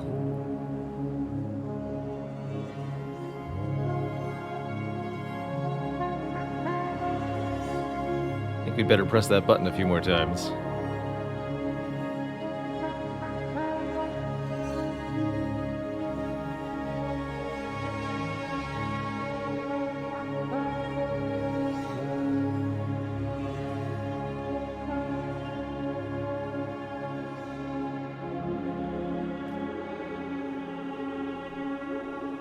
Uh-oh.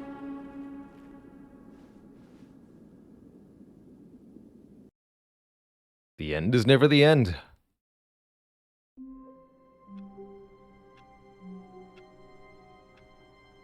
And we're back.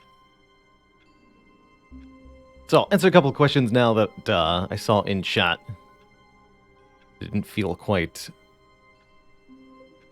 right to answer in the moment for narrative reasons. 1, what's the drink of the day? This is San Pellegrino Blood Orange Raspberry Sparkling Water. Pretty tasty.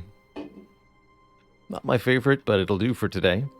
Another chat member asked, what are we doing after Stanley Parable? If we see all the content today, which I imagine we might be able to get through most, if not all of it, depending on how much time is left after that, we'll be playing either Cursed to Golf, Cult of the Lamb, or Vampire Survivors. It's all going to depend on the time. All of his co-workers were gone. What could it mean?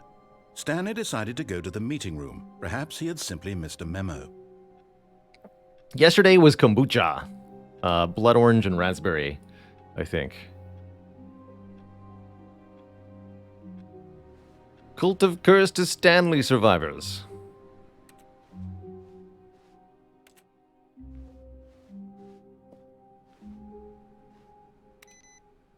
Beep boop. Be my Valentine? Curious choice of mug. New content. All right. I'll keep looking. Oh, good. You notice my sign. Yes, I have something very exciting to show you.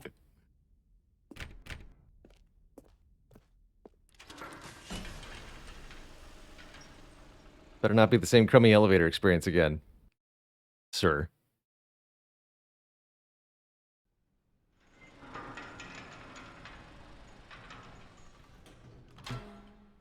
You've never seen this game before, Momoku-sing? Sit back and enjoy, I suppose. This is a game about itself, about games. About... You see, Stanley, I've been About reflecting choices. on the Stanley Parable and about how roundly disappointing this ultra deluxe version has turned out to be. The original Stanley Parable was a landmark, and any new content for it should live up to that legacy. So forget this ultra deluxe nonsense. I say we take it one step even further. Which is why I'm very proud to announce for the first time ever, the Stanley Parable 2.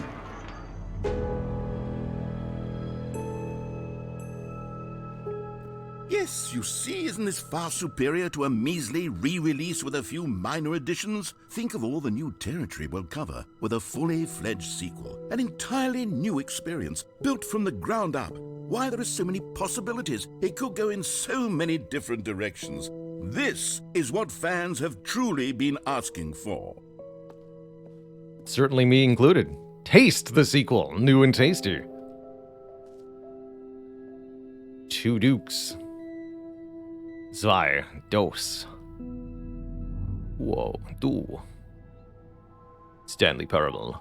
Calling it the Stanley Parable 2 is just so much catchier than Ultra Deluxe, don't you think? Ultra Deluxe? What does it even mean? But the Stanley Parable 2, now that's an artistic statement right there.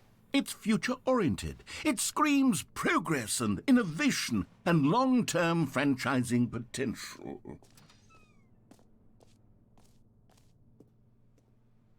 The back, 2 doors.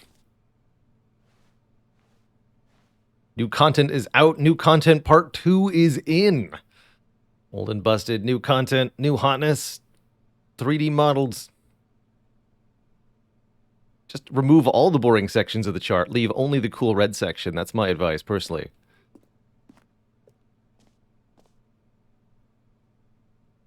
Envelope client-centric marketing. The color red. Leverage holistic value to increase 1 to 2. More the Stanley Parable, better the Stanley Parable. That's a win-win for investors. Not necessarily for players, just investors. Double Stanley. Now, to be clear, I haven't quite nailed down what exactly the Stanley Parable 2 is going to be. You've got the marketing down. Let's take a look at some of the features I've been developing for it. I figure that if I can loosely organize a handful of interesting concepts, that surely the game will sort of naturally spring up around them. It'll all work itself out. Game development is much more of a fuzzy magic than anything scientific or logical, really. Sequels are good. Portal 2, Half-Life 2, Batman Arkham Asylum 2, City, Divinity Original Sin 2, Doom 2, Aladdin 2, Return of Jafar, Dark Souls 2. It's true. I can't think of any better sequels than these.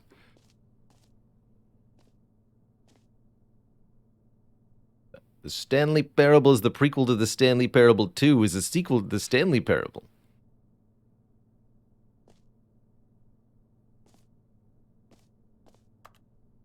Troll 2. This way to the show floor.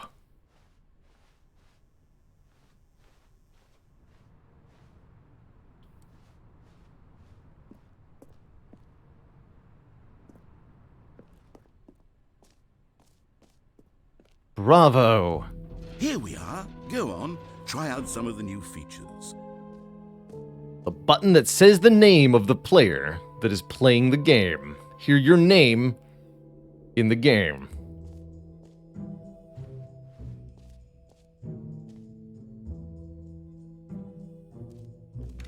For the Stanley Parable 2, I asked myself, what do players really want? And of course, the first and most obvious answer is that they want to be individually recognized and validated as people. So with that in mind, my first addition to the game is this button which speaks the name of the person playing the game. Isn't that wonderful? Show me what you got. Jim. Jim. Sorry, I should have clarified. Right now, the button only says the name Jim. But of course, in the final game, this button will say your name, whatever name that is. You got it right on the first Here, try. Let's have you role play as Jim to really simulate the full experience of this feature. Just play along. I promise you'll love it. Okay, here we go. Let's take a deep breath, clear your mind, forget whoever you are, and simply become a person named Jim.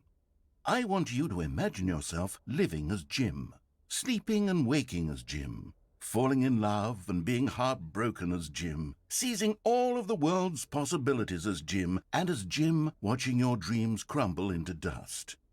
Do you feel it deeply? Are you really, truly Jim right now? If so, then please step forward and press the button. Jim. Yes! Can't you believe they made see? this game just What a for me. thrill, what a rush! That was you! The button described you. Do it again, do it again. Jim. Oh, it hits even harder the second time. If this were This is the what I've only always new wanted. feature in the Stanley Parable 2, it would still be worth the money. Let's take a break from the Jim button. I'm too emotionally drained from all of this personal validation. Whoa there, cowboy. Sometimes a person can be too much Jim. I'm putting the Jim button away. Otherwise, soon you'll start to lose all sense of who you actually are. Jim. I'm Jim. Can't take this away from me. This is all I had. Sir. My representation. Now I've got nothing. I can't even see my own feet. You can't take that button away from me.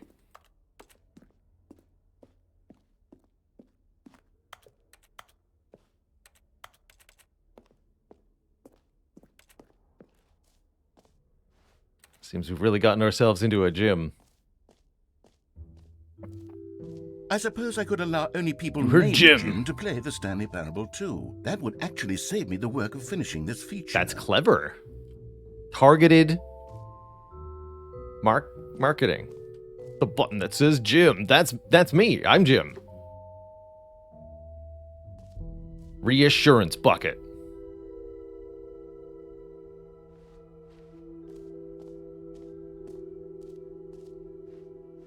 No screenshots. Please. Red is the new orange. The new updated ray-traced more of the same but in a good way sequel to the Stanley Parable.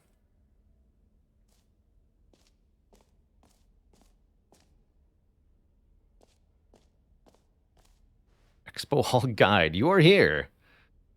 This map, free achievement! Settings World Champion? The bucket. Oh, the bucket's here. Okay, we've got a whole thing to explore. Let's start with the infinite hole. Or whatever this is, actually. Collectibles. Ah, collectibles.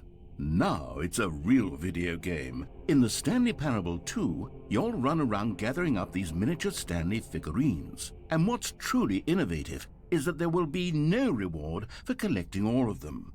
I don't want to stifle the intrinsic joy of watching a number go up. You simply collect all of them, and then you move the hell on with your unremarkable life. Move the hell on.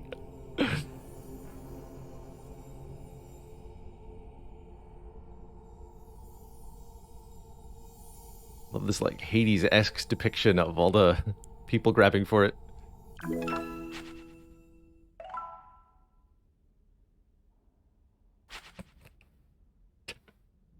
Quality stuff.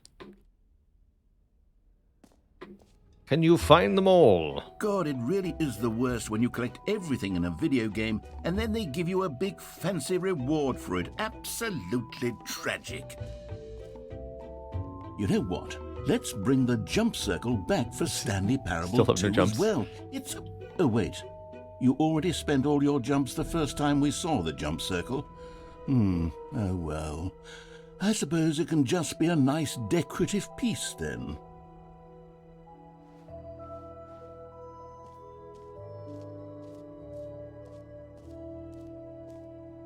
That's gonna be me in a second. Pull the lever, receive your new achievement. No more steps, it just works. Welcome to the showcase. Now, here's something special. You remember that broken test achievement that got left in the game on accident? Well, I'm developing a technology to simply give you the achievement.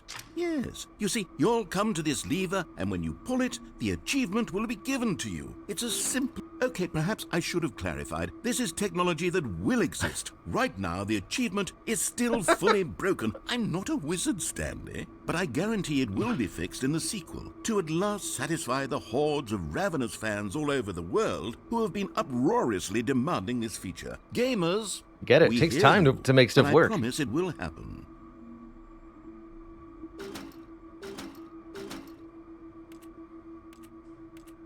Alright, well, maybe later.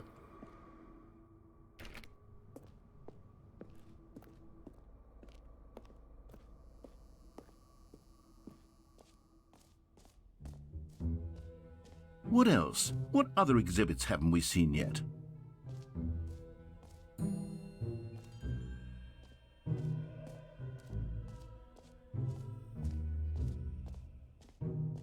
Okay, I'll be honest, I haven't yet decided on this one. I think that in the new version, the office could use a bit of decoration, like balloons. But I'm undecided on Get Well Someday and Happy 12th Birthday. Which would you go with? Stephanie's. Gotta be the birthday balloons. You know, sometimes when you solicit another person's opinion, it makes you realize that you knew which one you actually really wanted all along. Get Well Someday it is. Of course. You got it. Glad I could help you figure that out. I totally get it. Sometimes the best way to make up your mind about something Maybe is I to should have ask gone with... No. somebody No, else what I've they would made do my and then decision. do We're the opposite. moving on.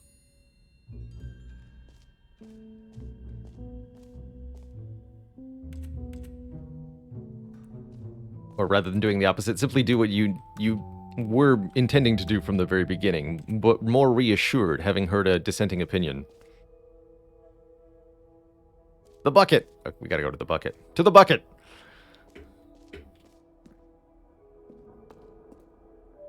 A common complaint of the Stanley Parable was that it was confusing and paradoxical, that it engendered a chaotic sense of reckless despair in those who played it. Well, I'm happy to say that after much consideration, I've engineered a clever solution to this fundamental problem with the game. It's the Stanley Parable Reassurance Bucket. You see, Stanley, anytime you're holding the bucket, a sense of calm and ease will fill your mind and your heart. It's true. As long as you hold on to the bucket, the many disorienting contradictions of the Stanley parable will feel perfectly normal and perhaps even comforting. You may even come to long for the gentle embrace of jarring cognitive dissonance while the bucket is in your arms. And to be honest, it's a much more convenient solution for me than actually redesigning the game to be less uncomfortable. Can you imagine what a pain in the ass that would be? Yes, the bucket is the perfect solution. Come on, give it a try.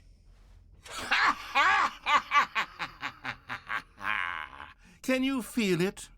The glow of comfort, even in the face of crushing despair, must already be sweeping through your body. And in fact, can I say that I do believe the bucket lends you an air of charisma as well?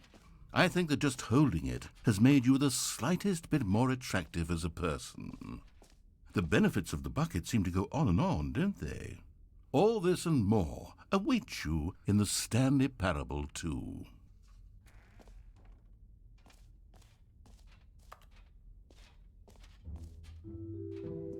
Does anyone give out awards for most enjoyable bucket in a video game? That really should be an award if it isn't already.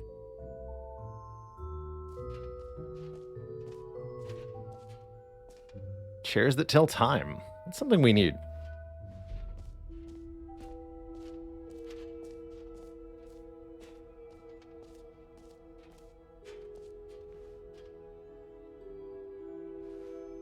Settings World Champion. Right around the corner.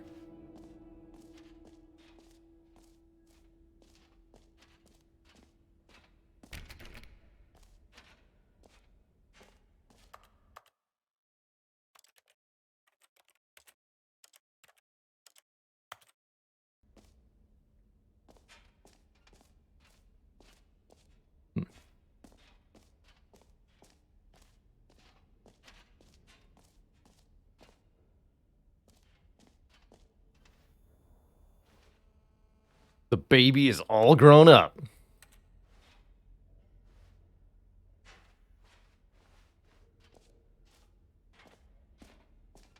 Okay, there was a door I saw earlier that I don't think we went through. Now I don't remember where it was.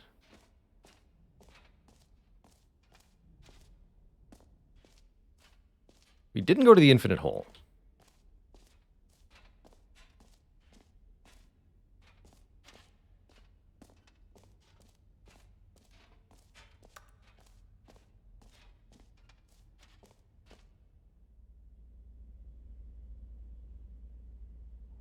Hole-like infinity, space-like infinity.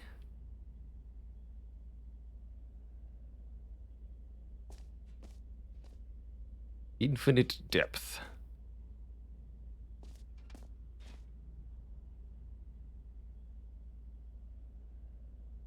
Wait a minute. Interesting. It's a very familiar looking schematic, actually.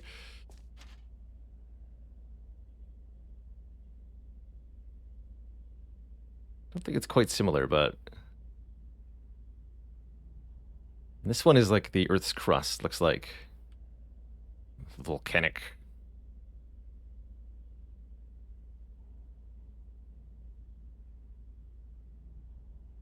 With, of course, a snaky hole.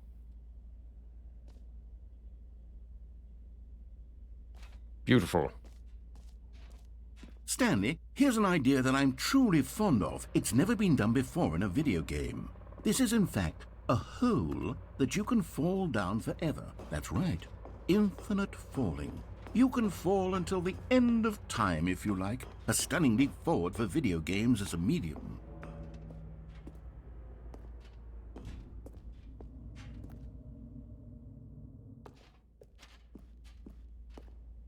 I don't know. I feel like it's going to be a drop down in quality. Don't you, sir?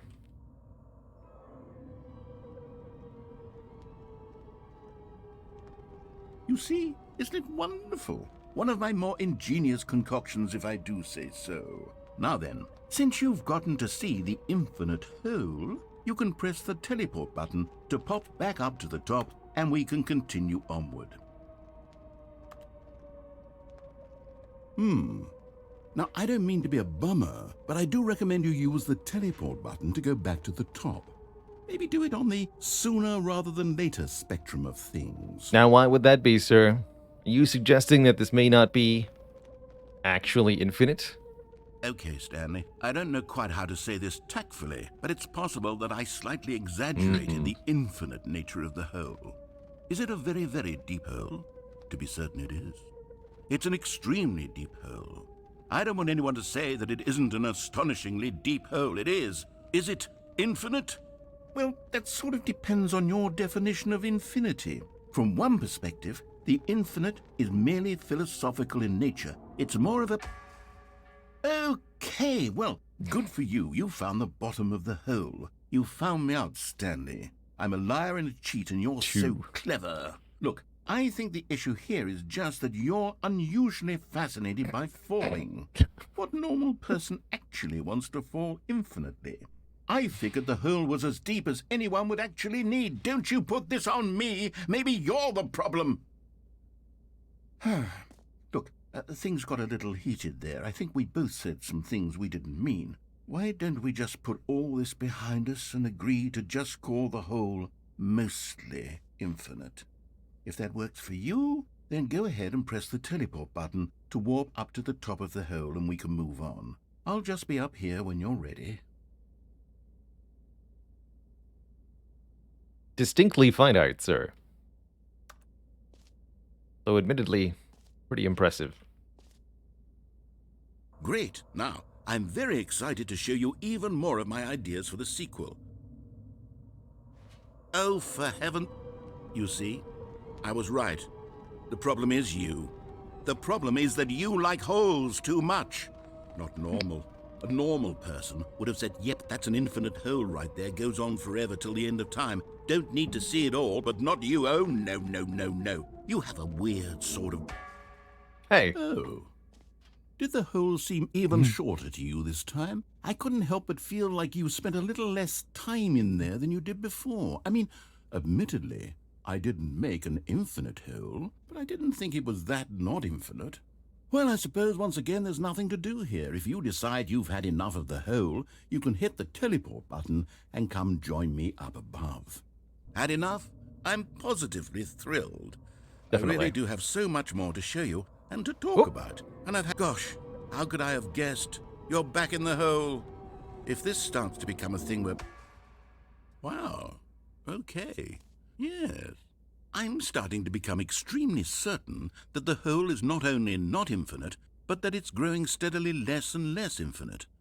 I suspect that I'm starting to hit the point where it's no longer feasible to call the hole infinitely deep, even by the lax overall standards for accountability and marketing. What's going on here? Stanley, I have no explanation for the uncertain nature of the hole's length. Here, let's try something. Let's pop back up to the top, and we'll see if it gets any shorter. Well, there it is. The shame of my lie has come to haunt me. Not only is the hole not infinite, but it's barely even a hole at this point. It's more of a concavity, or even a very aggressive divot. How is this still appealing to you? I know you're obsessed with holes, but at this depth, I just can't see this scratching the itch. Oh, who am I to judge? You just do whatever it is you're here to do and hit the teleport button when you're ready to move on. Uh-oh. Is the, teleport button not working? You sure? Well, I mean, I really don't have an explanation. It was working just a moment ago. Try it again. Still nothing? Well, I suppose there is one thing I can do to fix Get this. a stepladder, I'm maybe? out. Goodbye, Stanley. Small cardboard You box? couldn't bear to be away from the hole, and now you'll get more time with it than you could ever have asked for. It's a win for everyone. You get to be with the hole. I get to do literally anything else. So this Take must be care, the 1,000 Stanley. hours of new I content. hope you and the hole have a wonderful rest of eternity together. Bye.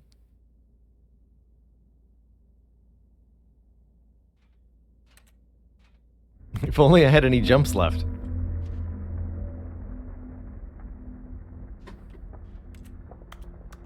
Thankfully, the bucket is here to console us.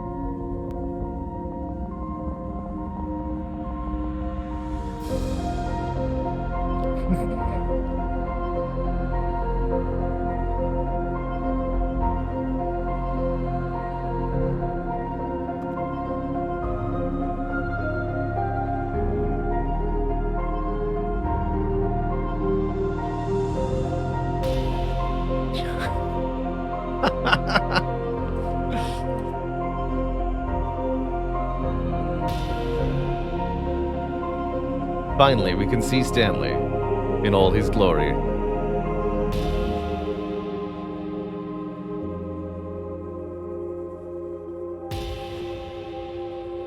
Change your perception.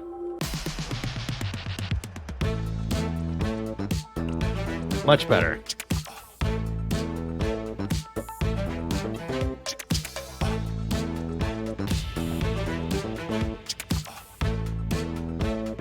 Now, that's what I call elevator music.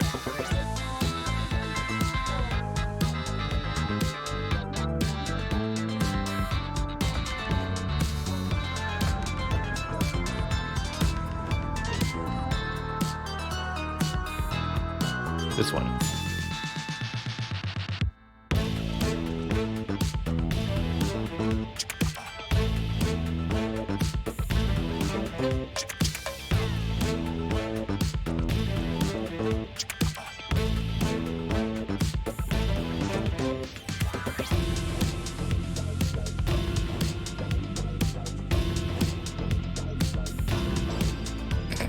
What is...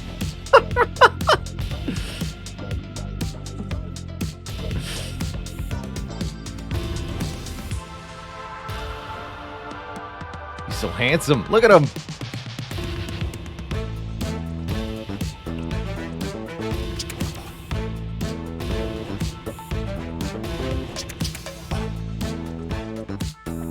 Stanley? Stanley? Stanley! Oh, good, you're awake. It seems you had sort of dozed off there, drifting away into dreamland. But we can't have that, Stanley, because this hole is just so darn fascinating that I want you to It's a be really wide good dream, awake for though. every second of it. You don't want to miss a single moment. So how about if I just pop in from time to time and wake you up to keep you really, truly focused on the hole? Please. From the looks of things, you and I will Please have don't. many, many years here in this hole. Oh, no. And I'm looking forward to all of them. Stay alert, Stanley. I'll be back. Toodlepip.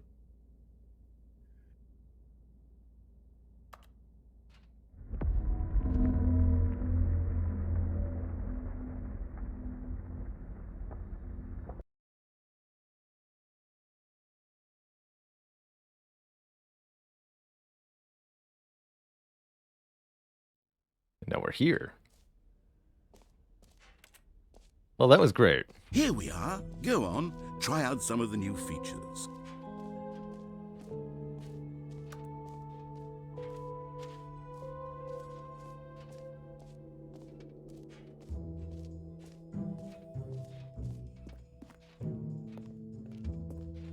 Button still gone? It is.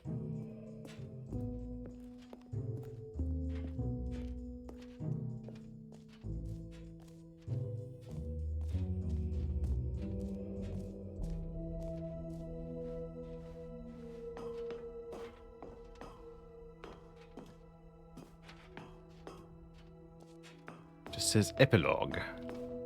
An epilogue would be fun, wouldn't it, Stanley? Yes, it would go at the end of the, well, we'll figure that out later.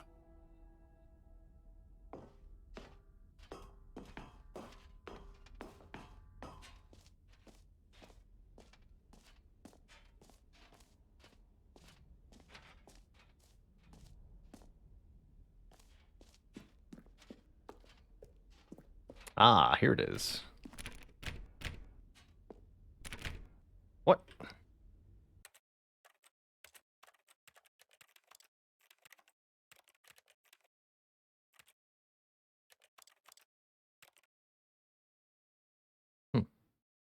Low dexterity mode. Interesting.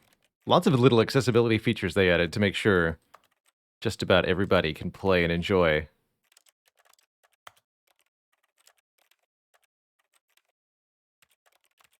Okay, there's nothing in here about I was kind of expecting there to be a setting that controls whether this door is locked.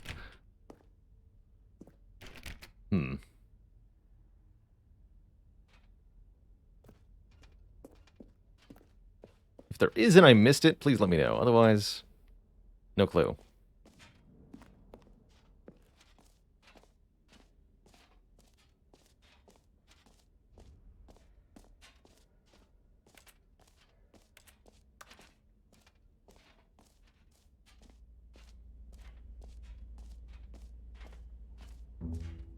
Alright, there's no going back. I understand, narrator.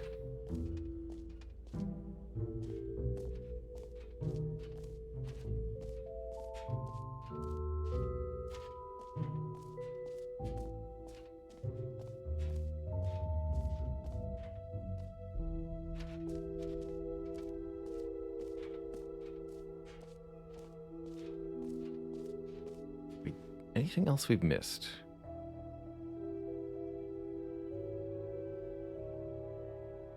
Just settings world champion.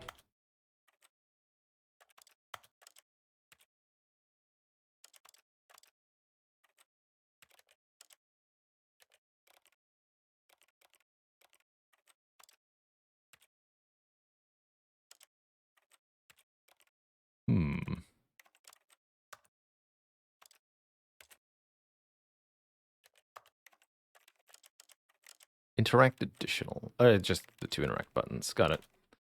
Well, I'll take the exit then.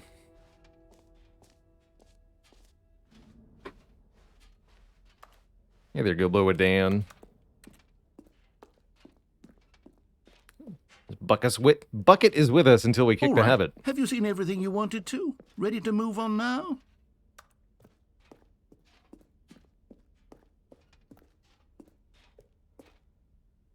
You have to mess with outside settings to activate the door. That's why it's world champion. I'm just a regional champ, unfortunately, so that's off limits. So, Stanley, what do you think? Do you like all of the new features? Yes, I know it's not exactly clear yet how exactly these features will come together as one single coherent video game, but I can feel it in my soul. It's going to work. There's definitely a good game in there somewhere. Say, let's do an experiment. I'll arrange these new features together, and we'll see whether or not Perfect. it coheres Yes. into a meaningful gameplay experience. Okay. Are you I ready? better hear some gyms. Here it is. I give you the Stanley Parable 2.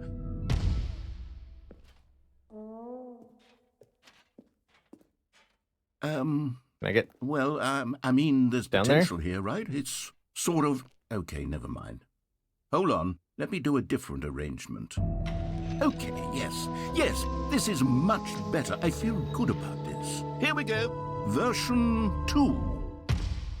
Oh, perfect. Got it Who in am I one, kidding, sir. Stanley? This isn't a coherent video game at all. It's a lot of gags.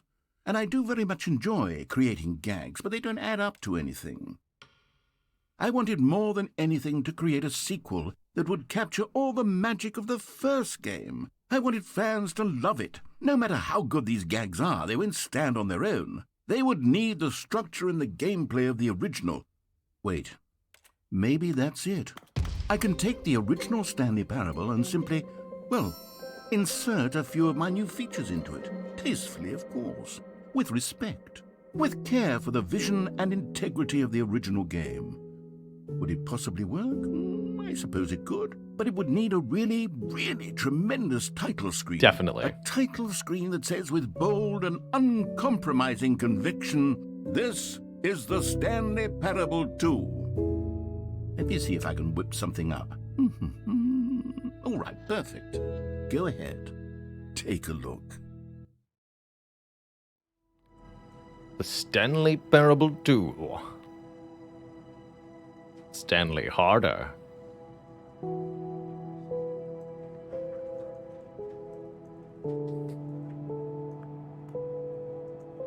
I like our wobbly hallway.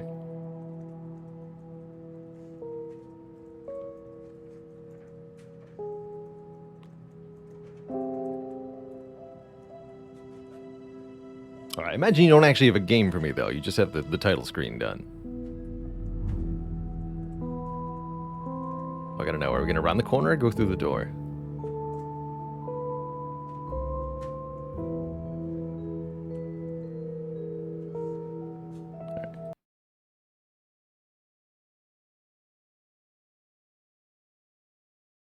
This is the story of a man named Stanley. Stanley worked for a company in a big building where he was employee number 427. Employee number 427's job was simple. He sat at his desk in room 427 and he pushed buttons on a keyboard.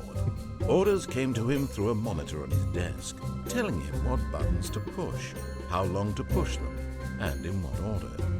This is what employee 427 did every day of every month of every year. And although others might have considered it soul-rending, Stanley relished every moment that the orders came in, as though he had been made exactly for this job. And Stanley was happy. And then Roll one credits. day, something very peculiar happened.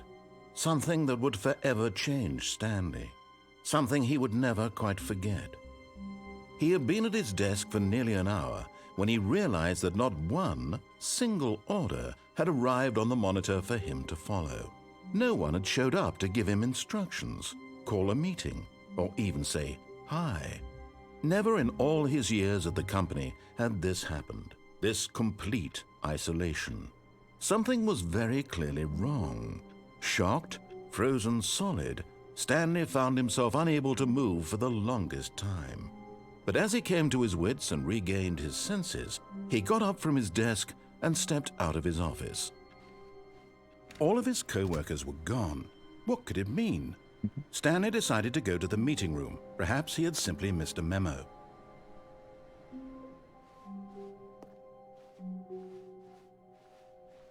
Stanley picked up the bucket.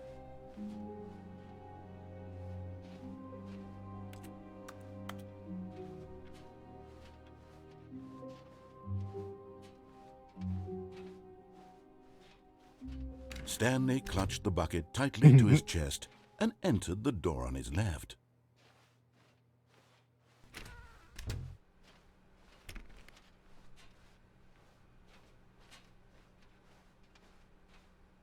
Still no one was here.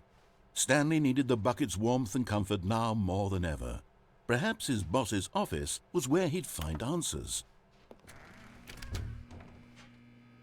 Oh, Stanley, can you feel it? The broom closet. It wants the bucket. You can feel that, can't you? The aura of jealousy. It's as clear as day. This broom closet believes it deserves the bucket. I can really feel it now. It's a bucket. It belongs in a broom closet. That's what the broom closet is trying to say here. It's supposed to go with the other cleaning supplies. Good for you, Stanley. Don't give in. Don't hand over the bucket. I know how hard it must be, given the pressure that the broom closet is putting on your shoulders right now, but you have to be strong. This is your bucket. This is your companion and lifelong friend. You can't hand it over. Oh, no. We're inseparable. We're getting into name-calling now, it seems. Is this how low the broom closet has sunk, that it has to resort to this stream of petty insults simply in order to get you to hand over the bucket? Stanley, I never liked this broom closet for a variety of reasons, but even this is worse than I had imagined. And wait. Now the broom closet has the gall to imply that you and the bucket are not truly deep and lasting friends? That your relationship is purely superficial and convenient? That your life is so banal and meaningless that you'd feel the same sort of kinship towards any inanimate object which happened to lay in your path in an even partially enticing manner? Well, I'd never. Go on, Stanley. Lay into it. Really tell the broom closet off for its demeaning comments. Expand on the wide variety of experiences you and the bucket have shared together. Go through each of them point by point. Share your journal entries detailing the rich emotional landscape of your feelings for the bucket as they have changed and evolved over We'll the never years. forget our time in Let Peru. him have it. And you, broom closet, you are small, cramped, cluttered, uncomfortable, unconscionable, unkempt, Okay, I've got you uninspired, something which I think will help settle this debate once and for uncomfortable. all. Here we go.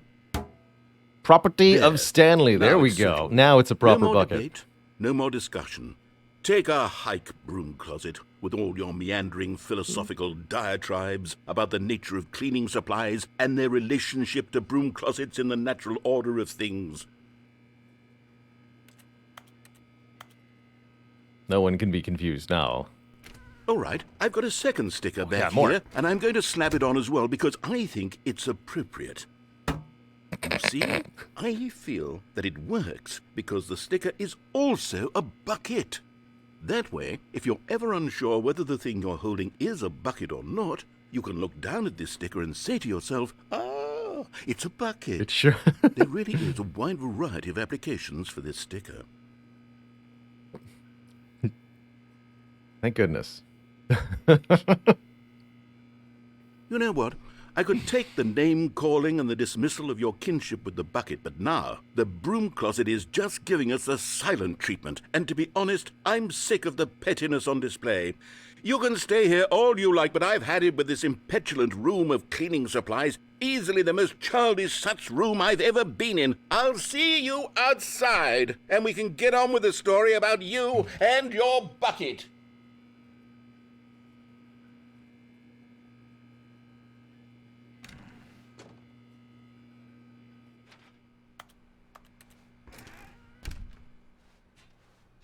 That's more like it.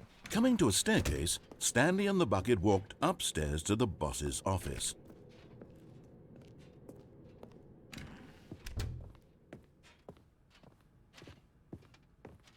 Stepping into his manager's office, Stanley was once again stunned to discover not an indication of any human life. Crushed by the weight of this revelation, Stanley may have broken down into an emotional dumpster fire if not for the soothing presence of the bucket. Even now, in his darkest of hours, did the bucket's warmth and guiding light pierce the dark clouds of confusion and chaos. It would be with him always. The bucket would, and he knew it. The two of them were inseparable. At this point, Stanley was so absorbed in the tender spiritual connection he shared with the bucket that he didn't notice the keypad behind the boss's desk. Nor in his bliss of simply being near the bucket did he have any notion that the PIN number for the keypad was 2845.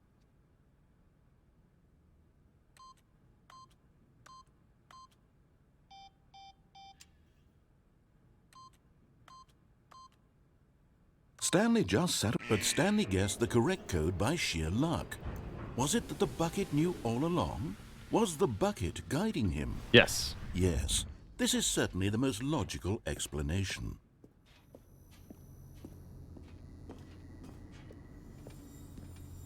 You found one of them. One of the miniature Stanley figurines. Remember, no reward for collecting all of these, only the intrinsic pleasure of a job well done. You can't buy that sort of happiness, Stanley. God knows I've tried. So, I implore you to savor each and every moment you come across one of these beautiful figurines.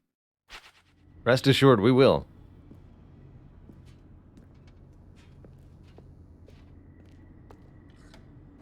Truly, this is the superior version of the Stanley Parable.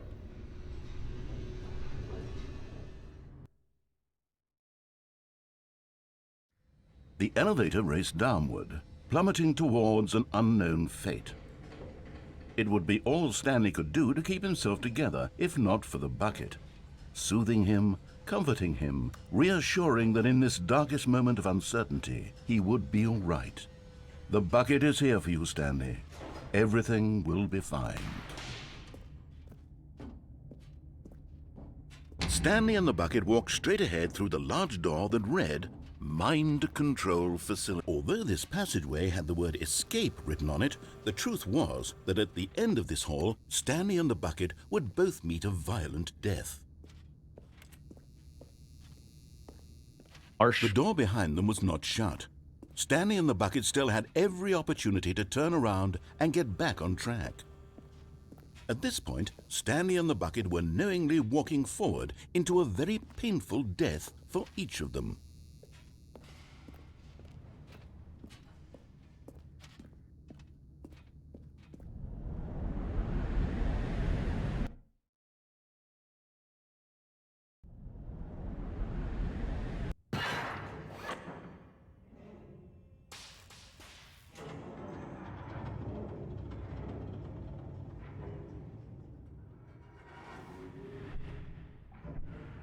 As the machine whirred into motion and Stanley and the bucket inched closer to their demise, Stanley reflected on how meaningless the bucket's warmth and comfort had turned out to be. To be sure, it puts the mind and the soul at ease to embrace the bucket, but what use is a sense of ease when you're about to be crushed to death? This is what Stanley thought to himself, and he sort of kicked himself for wasting so much time carrying a bucket everywhere. Farewell, Stanley.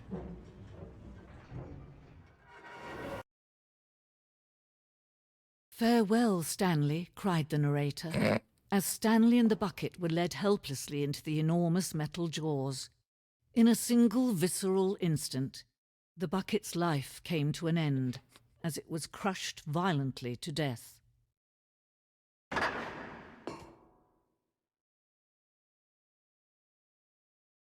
All right. It was a shame, the death of such a magnificent bucket. It's true that all buckets are radiant in their own way, but this one stood above This the one rest. most of all. It was a glorious bucket to behold. In loving memory, the bucket welcomes you to the grand exhibit. You are standing at the precipice of knowledge. Much like a bucket itself, the human mind is frequently empty within, a cavernous void. But through use of the exhibit in front of you, the mind becomes full and enriched and substantiated. Knowledge of the bucket and its history is the only true knowledge we really have. Will you take what you learn here out with you into the world? Will you accept with an open mind what may be challenging about the information in this exhibit? Will you change the lives of yourself and your loved ones as a result of this exhibit? Or will you turn a blind eye and continue to live as you were, in ignorance and darkness?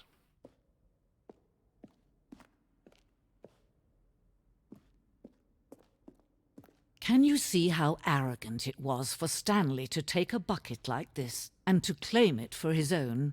Can you see the hubris that blinded him? Can you see that the bucket is far more noble than Stanley will ever be in his short life?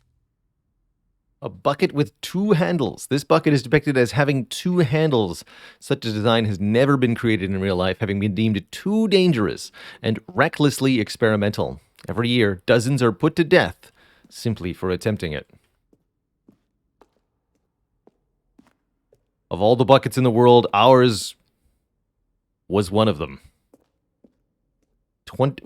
A photograph of 25 buckets. Greatest number of buckets ever captured on camera. The photographer experienced catatonic shock for several weeks as a result of the euphoria from exposure to this many buckets, 25 at once.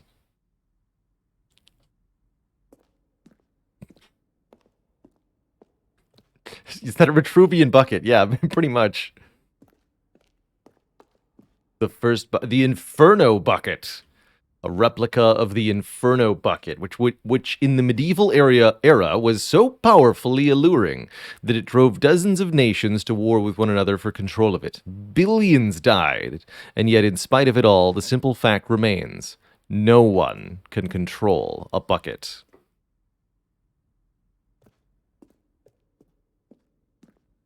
The stress bucket, an analogy.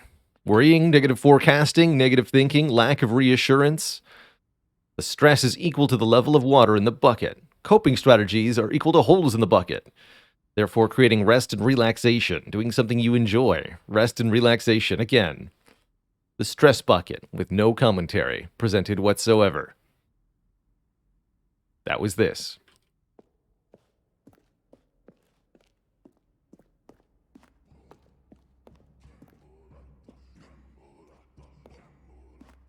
Cave drawing of a bucket. While we know that buckets predate the existence of mankind, we do not know by how long. This cave drawing depicts early man's discovery of the practical uses of the bucket, by which time the bucket had already likely been around for several millennia. Notice in these drawings how the bucket is allowing itself to be used, having judged humanity to be worthy of its treasures. Fix a leak in the ceiling. Give it to deer. Brilliant. No man can own a bucket, and certainly not a bucket as dazzling to behold as this one. It is man who should kneel before the bucket. The hanging bucket. This piece symbolizes the necessary relationship between bucket and humanity. However clear our grasp of the bucket may be, there is yet more that is always out of reach. This distance, inevitably, is for our own good.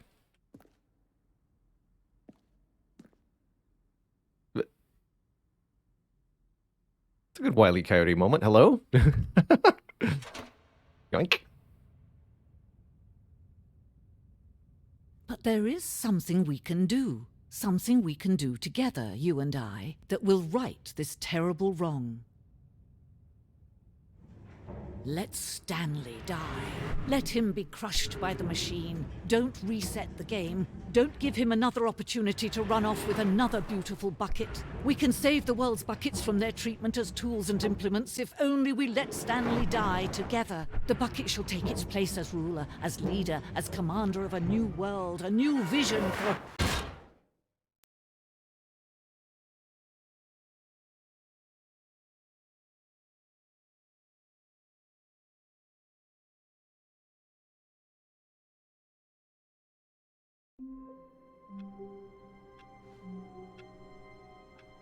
It does make me wonder if there's a different choice you can make if you actually do reset the game at that moment, if the game acknowledges it. All of his co-workers were gone. What could it mean? Stanley decided to go to the meeting room. Perhaps he had simply missed Oh a good, memo. our bucket perfectly intact. Stanley lifted the bucket into his arms, and a wave of comfort rushed over him. Alright, we'll be taking the bucket into some of the conventional endings. Actually, let's do the window ending with the bucket. I gotta know. How different Stanley is this? clung the bucket to his cheek. Could his co-workers really all be gone? Yes, whispered the bucket into Stanley's ear. We've done it. We've escaped from that dull office and that pesky narrator. At last, out here in the white void, we are alone. Now, and for the first time, I can reveal to you my true self. The bucket began to tell Stanley of its life and its history, of the countless wars it witnessed, desecrating the land and lives of untold numbers of innocent humans, and the bucket's own complicity therein, of sadness and regret, and the many years it spent dwelling on the actions it might have taken to curb the madness and the decay, if only it had been stronger, of hope and redemption, and its crusade to uplift the stock of life for the common man, to manifest justice where none existed, and the bittersweet reality of time, to see one's dreams and wishes met halfway, meted out in parcels like charity, and abandoned as soon as the warm glow of inspiration begins to dim. The opportunities to do so much more. There was so much it could have done, perhaps, the bucket wondered to itself. Perhaps, if it had seen its own darkness with a clearer perception. This was way too much for Stanley. What are you talking about? He screamed. You're a bucket! To this, the bucket furrowed its brow. No, Said the bucket. not since the evil wizard Gamborata Gamborata? first ensnared me in his machinations as payback for the sacred amulet I stole from his treasured vaults. I was young back then and could not conceive the ramifications of... No! Stanley screamed even louder this time. This is stupid! You are My precious. a bucket! This is so stupid! Why are we even doing this? As Stanley screamed and screamed and screamed, the bucket revealed its true form, transforming into a mighty beast of untold power, its fangs glistening like...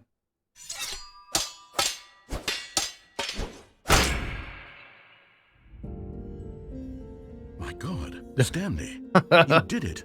You saved us from the bucket. Thank God you already had all 12 emblems of sages and knew the incantations to summon their true power. Otherwise, we would have easily I'm been just that good at this overwhelmed by game. the bucket's power. I'm speechless. You've demonstrated such bravery here today. Come, let's restart the game, and we'll agree to never again go trifling with this bucket, nor the dark magic cast away inside of it.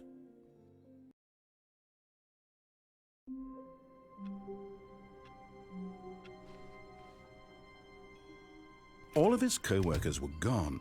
What could it mean? Stanley decided to go to the meeting room. Perhaps he had simply missed a memo. The confusion and the chaos all seemed to melt away as Stanley embraced the bucket.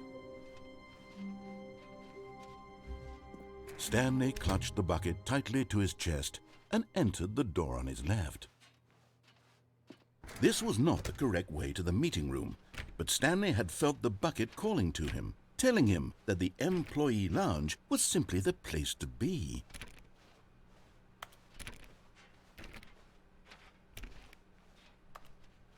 And here it was. Had the bucket turned out to be correct? Was this better than the meeting room? Yes, Stanley thought to himself. Yes, perhaps it truly was.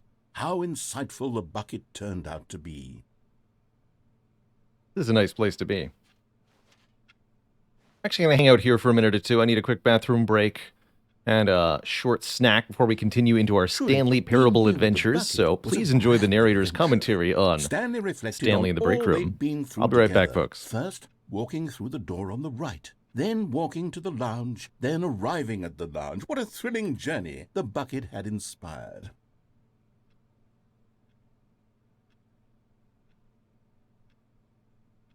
Perhaps this was where the bucket felt most truly at home, here in the employee lounge. Perhaps it's the only place a bucket can even feel at home.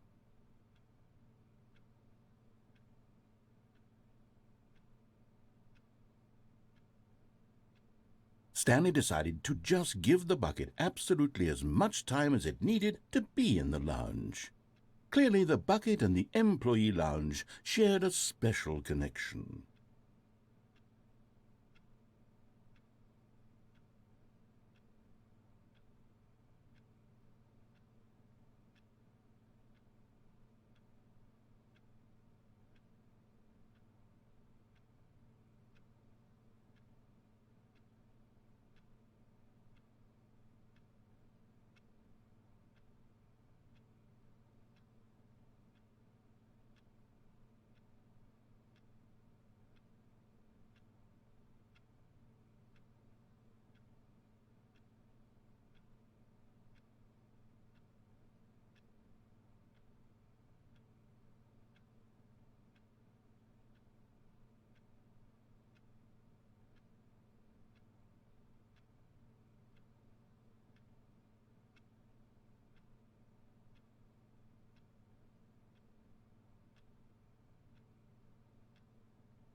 All right, everybody.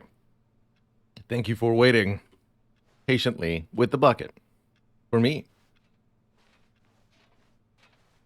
But finally, the bucket was done being in the lounge, and they took the first open door on their left to get back to business. On the left, you say? No, Said the bucket. don't go to the meeting room. Go somewhere else. The cargo lift, yes. Go there. Go to the cargo lift.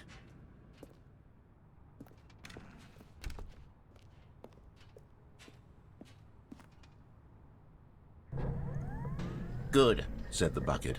now ride the Oh, there's a lift all the collectible way there. to the top. There's something up there I need you to do. Stanley did not question why or how this bucket was speaking to him.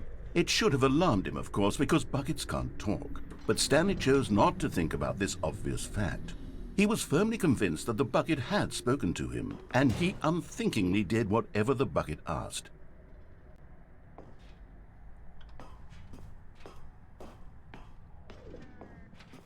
Danger, danger everywhere.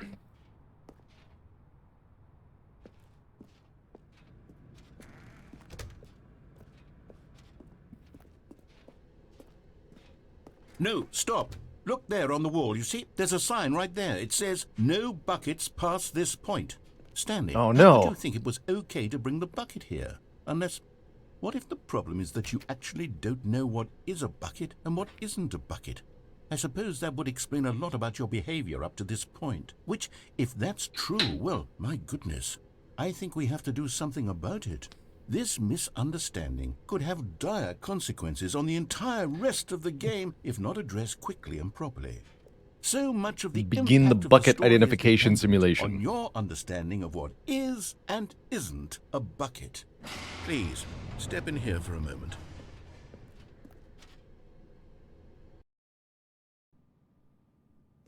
Is this a bucket? Now then, I'm going to run you through some test scenarios, and you'll tell me whether or not the thing I'm showing you is a bucket.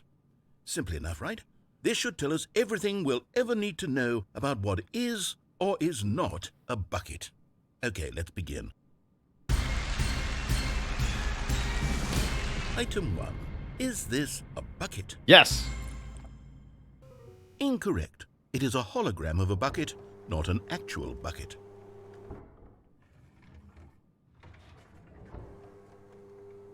Item 2.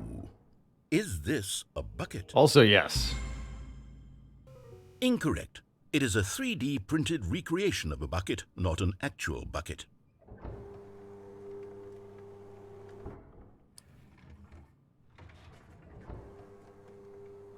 Item 3.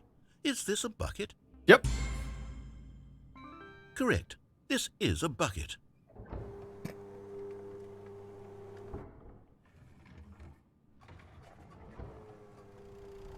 Item 4. Is this a bucket? Yes. What? Are you hallucinating? This is a tractor. It's an enormous machine that tills the earth. I thought this was a gimmick. How on earth did you manage to screw it up? Absolutely incredible. Let's just move on to the next one.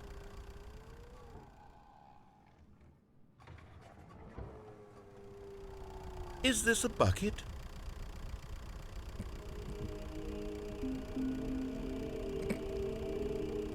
Ominous music plays.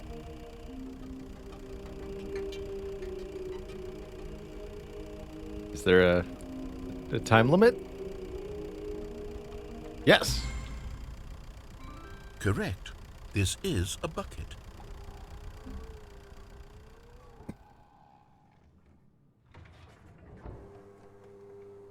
Item 6. Is this a bucket? This game's hard.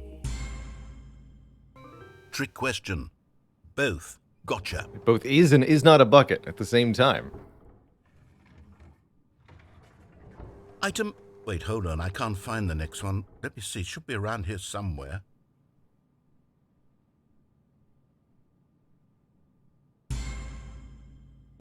Okay, you and I both know there isn't anything here. And I don't appreciate the implication that nothing is a bucket when we both clearly know that a bucket is something, and therefore nothing could possibly be something. Unless, in your twisted mind, have you somehow convinced yourself that a bucket is nothing? No, nothing is a bucket. Answer me straight, Stanley. Do you believe that nothing is a bucket? Yes. What I just said. You know what? I'm too confused to even sort it out. I've lost all sense of perspective. What is a bucket? What isn't a bucket? Mere moments ago I could answer these questions with confidence. And yet now I'm somewhat adrift. Do any of us know what a bucket is? Am I a bucket? Stanley, I can't keep doing this. I'm losing myself, and myself was all I ever had to begin with. I'm afraid the bucket is threatening to tear our relationship apart. I can't have that. I'm sorry. But I'm going to erase all buckets from the You can't game do this to entirely. me. Okay, here we go. But everything is a bucket. You're going to destroy the universe. What happened? Is everything gone? Why did everything disappear? Wait, was everything a bucket? Yes, that's what I've been telling you. Every single thing in the game was a bucket. Oh my God, I had no idea. How could... Except me. I'm not a bucket after all. And you, Stanley, you're still here. You're not a bucket either. Oh, this is wonderful news. We're not buckets. Yes, I actually feel much more at ease right now. It's delightful to get some clarity on that issue, but it doesn't change the fact that we haven't got a game. So, tell you what, I'll reset everything and we'll put back all of the buckets, okay? Deal. And we'll know that it's all a bucket. But if you run into anyone else, maybe don't mention that. Who knows what that information might do to a person? All right, here we go.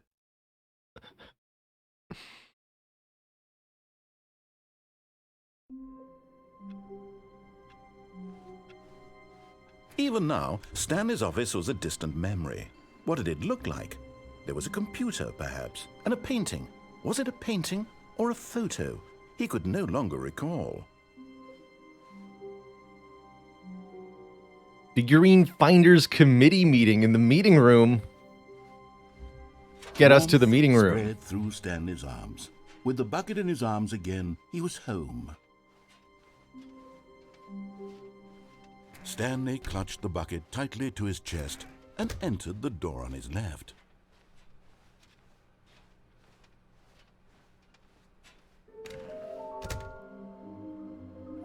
There will be a reward for finding them all. How can we find them? Bottom text. What we know is small floating objects have appeared across the office. We have to synergize our resources to ensure their retrieval. There are many questions. There was no memo for management. How can you tell you spotted one? What makes them float in the air? Who took these pictures of them?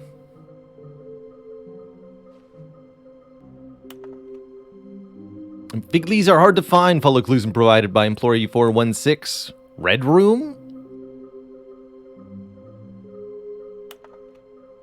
Good luck. Maybe we are the collectibles.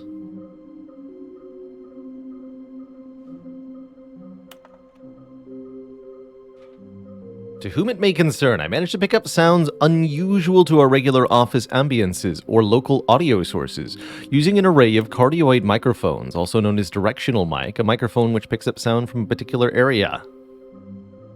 Analysis of the recordings allowed me to triangulate the source of the strange noise. Data shows that, in all likelihood, it's coming from a dark area behind a very warm place. I also picked up what looks to be reverberances off a porcelain surface. Anyone have any leads on this? Wouldn't you like to know?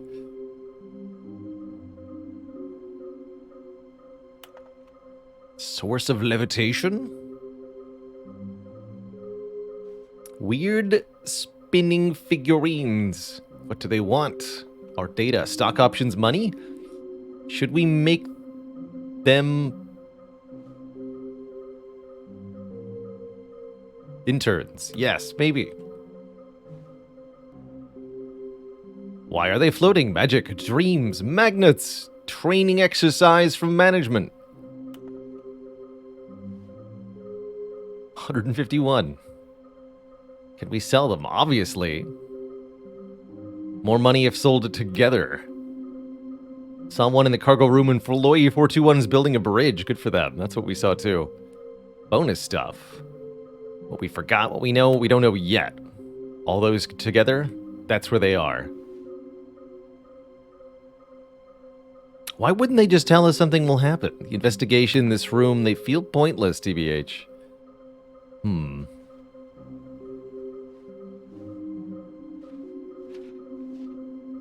Warehouse access plan. Produce 1 plank to allow ease of access past fence. Construct bridge to allow collection of shiny float. Retrieve Chris's remains from the warehouse floor. Construct new structurally sound bridge. Need more than 1 plank.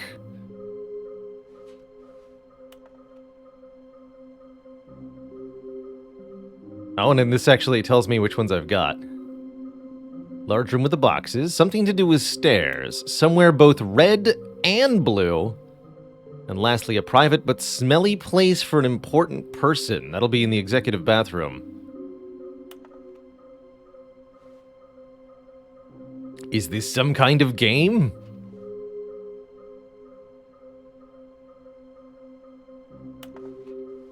They've promised me a reward now. Stanley, we must move on from this broom closet, simply because I have no remaining stickers. If I did, you can guarantee we'd be in here for hours. But alas, no stickers.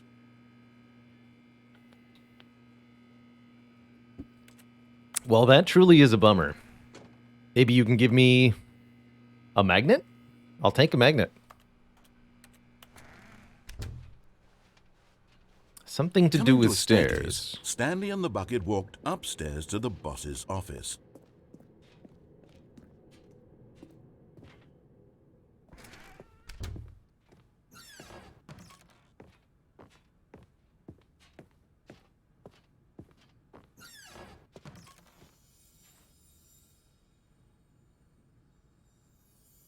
Money in the morning, money in the evening, money for breakfast, money crisp.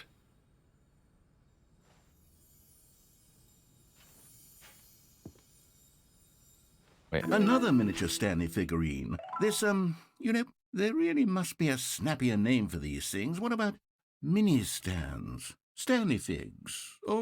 What about Stanlerines? Stanlerines. Yes, I think I like that. Another Stanlerine under your belt. Perfect.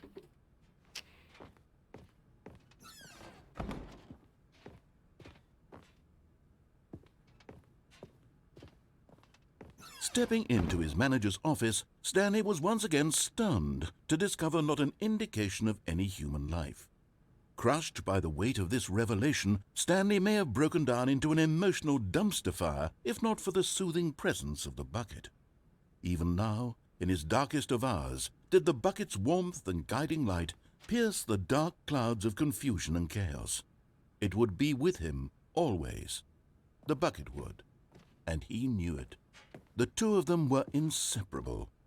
At this point, Stanley was so absorbed in the tender Dr. Gracie, spiritual thanks for the tier 1 connection he sub. shared with the Welcome. bucket that he Because didn't he's so notice the plumb. keypad behind the boss's desk. Nor in his bliss of simply being near the bucket Oh yeah, I can did he just have skip all any this. notion that the PIN number for the keypad was 28. But Stanley guessed the correct code by sheer luck. Was it that the bucket knew all along? Was the bucket guiding him? Yes, this is certainly the most logical explanation.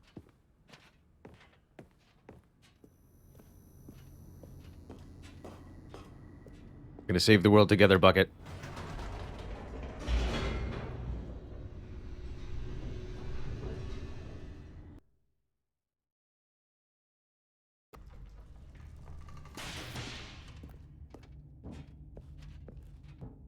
Stanley and the bucket walked straight ahead through the large door that read, Mind Control Facility.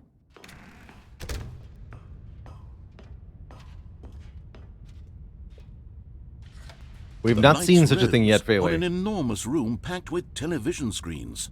What horrible secret did this place hold? Stanley and the bucket both wondered to themselves.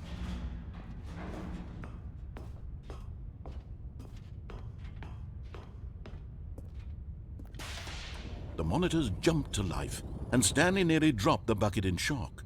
Everyone in the office was being videotaped, monitored like guinea pigs. The bucket had never seen anything like this, and it very nearly burst into tears as Stanley cradled it gently, reassuring it that everything would be fine.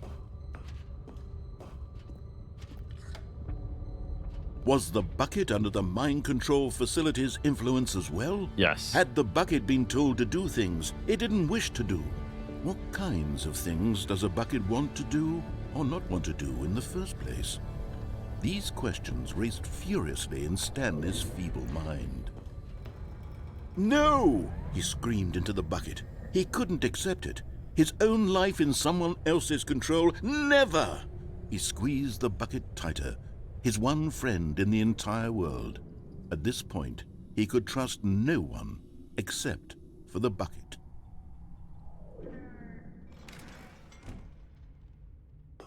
But here was the proof. The heart of the operation. Controls labeled with emotions, happy or sad or content.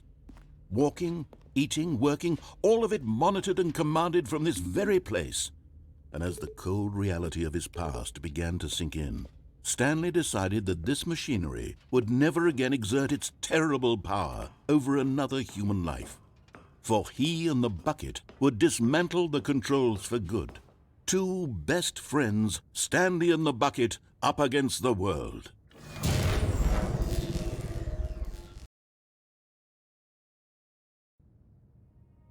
Stanley and the bucket waited in blackness.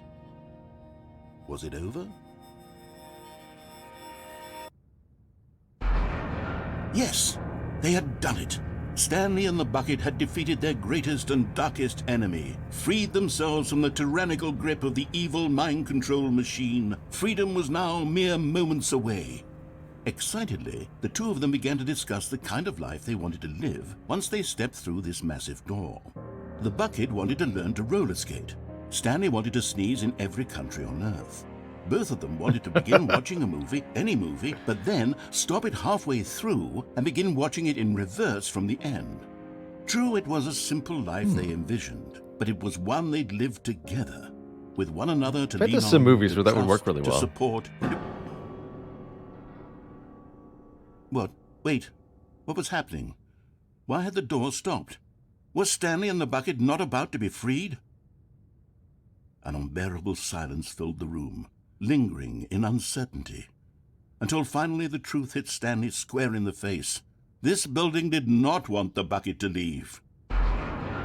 Even the facility itself recognized the incredible calming presence of the bucket, needed the soothing warmth of the bucket, would go to any lengths not to part with the bucket. No, no, no. Stanley can't leave this place, not while he has such a precious bucket in his arms, not while this building has anything to say about it. Stanley realized he would never again leave this very room, but at least he has the bucket. As long as we got the bucket, everything will be fine. Isn't really so bad, Stanley thought to himself. As long as I have my bucket with me, right? I'll be okay, won't I? Stanley gulped. Very soon now, he was about to find out.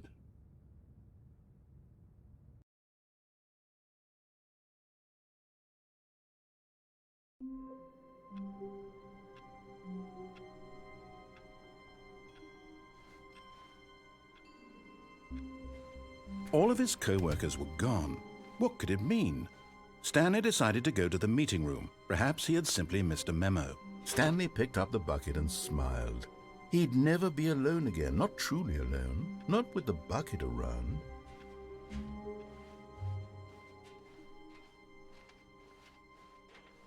Stanley clutched the bucket tightly to his chest and entered the door. This was not the correct way to the meeting room, but Stanley had felt the bucket calling to him, telling him that the employee lounge was simply the place to be.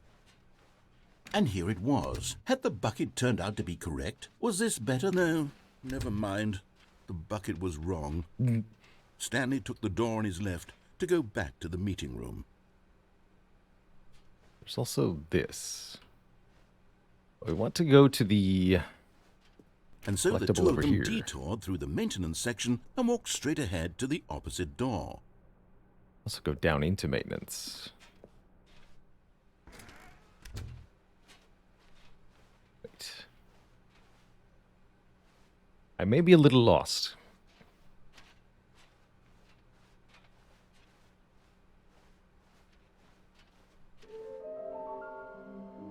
Well, this takes me back here. That's not where I meant to go, actually. Stanley, we must move on from this broom closet, simply because I have no remaining stickers. If I did, you can guarantee we'd be in here for hours. Got it. But coming to a staircase, Stanley and the bucket walked upstairs to the boss's office. Aha. Okay, I'm going back to the name of these little Stanley figurines, and now I'm torn between Stanlerines and Figlies. What do you think, Stanley? What name better encapsulates the Stanlerines, intrinsic surely. sense of happiness that you get from seeing a small number in the corner of your screen go up by 1? Let me sit on it. I'm sure it will come to me.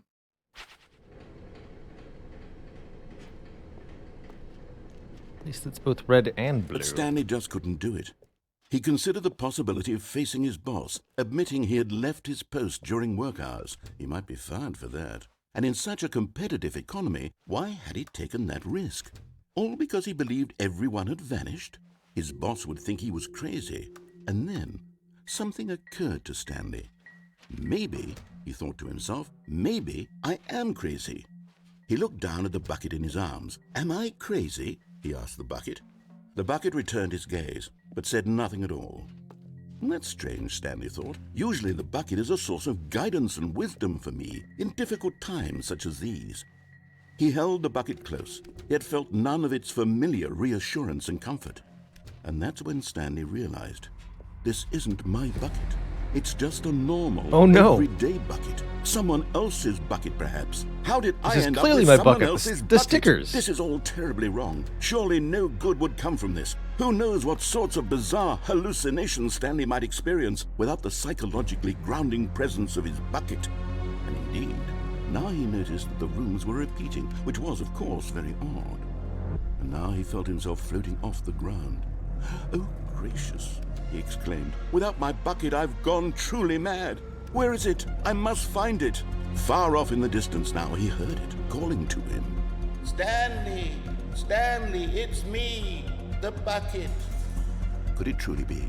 He rushed forward from room to room, passing by one bucket after the next. None of them were his. None of them were his special bucket. Come to me, Stanley. Find me. He had to find the bucket. He had to return to his old friend. It was the only way to truly restore his sanity. And then suddenly, he froze dead in his tracks. He knew where the voice of the bucket had been coming from. The real bucket was inside of him all along. It was incredibly painful. Stanley doubled over in agony and blacked out.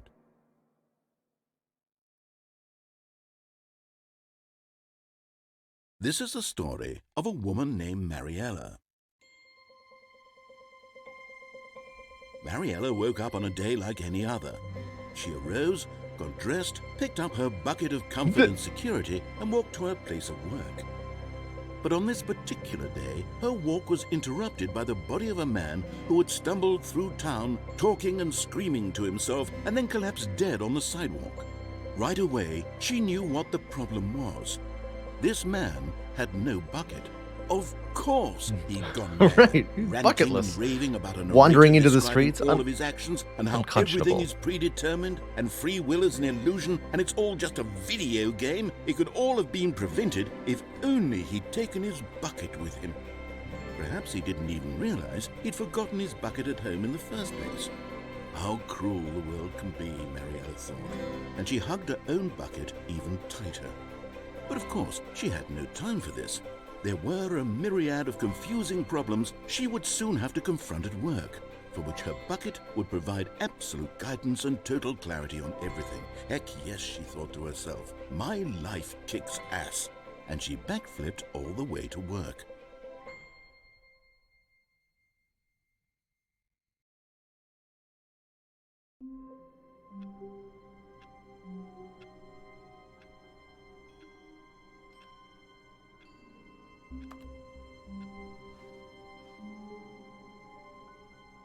All of his co-workers were gone. Where'd What they did go? it mean? Stanley is the good old bucket. Just Stanley and the bucket. Off on another thrilling adventure. Stanley clutched the bucket tightly to his chest and entered the door on his left. This was not the correct way to the meeting room, but Stanley had felt the bucket calling to him, telling him that the employee lounge was simply the place to be. And here it was. Had the bucket turned out to be correct? No. Was this No, never mind. The bucket was wrong. Stanley took the door on his left to go back to the meeting room.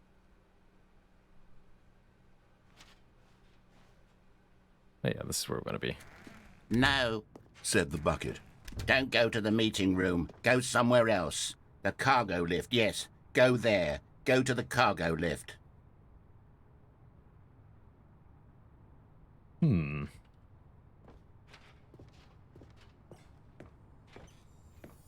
You're getting close now, Stanley. You've nearly gotten all of the Figler Anlarines. Very soon, you'll collect the last one, and then the first number will equal the second number, and that will be it. We'll be different people by then. Different in the sense that we used to have none of them, and now we have them all. You can't go back to when you had no Figler Anlarines. None of us can.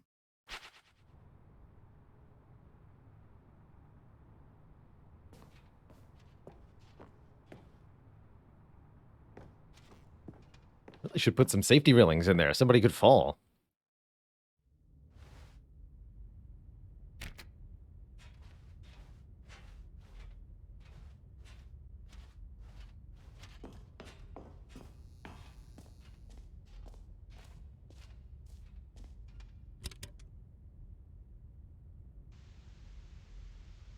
Okay, this is day number 295. Tape number... I don't even know. I've lost track. Nothing feels real anymore. The longer I study this bucket, the less sense anything makes. The sheer euphoria I feel every time I pick it up. No matter how many times I've done it, it's always the same feeling. And the emptiness in my chest when I set it down. It doesn't make sense. There's no explanation for it. I still haven't figured out why I see the world so differently when this bucket is in my arms. Why everything feels so... What do I do with this treasure? I can monetize it. Yes. Of course. It's unthinkable the amounts of money people will pay for even just an hour with the bucket. This is my golden ticket. But I have to be careful, because as soon as this gets out, there's going to be a target on my back. Even now, I don't know who might be trying to get... Hey, who are you? What's that? Who's there? Camporata. He's real. Oh no.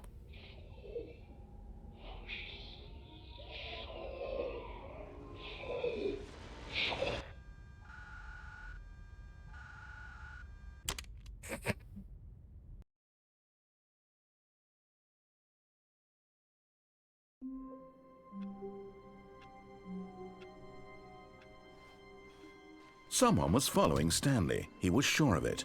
If he checked over his shoulder now, he would surely catch them. It was only a matter of time.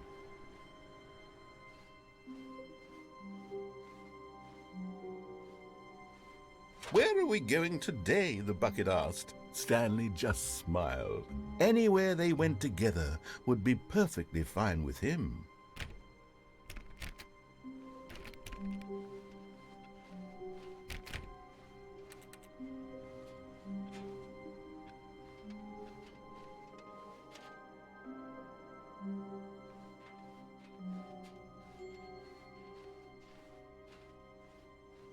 Stanley clutched the bucket tightly to his chest and entered. This was not the correct way to the meeting room, but Stanley had felt the bucket calling to him, telling him that the employee lounge was simply the place to be.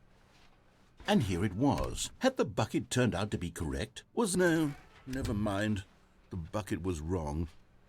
Stanley took the door on his left to go back to the meeting room. No, Said the bucket.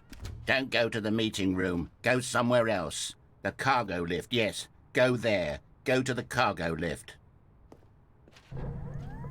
Good, Said the bucket.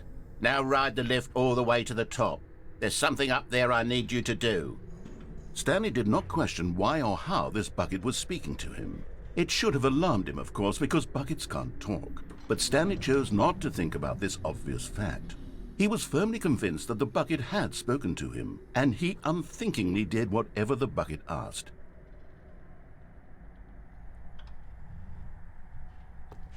In here. Said the bucket. Go into this dark room over here. Stanley once again obeyed blindly.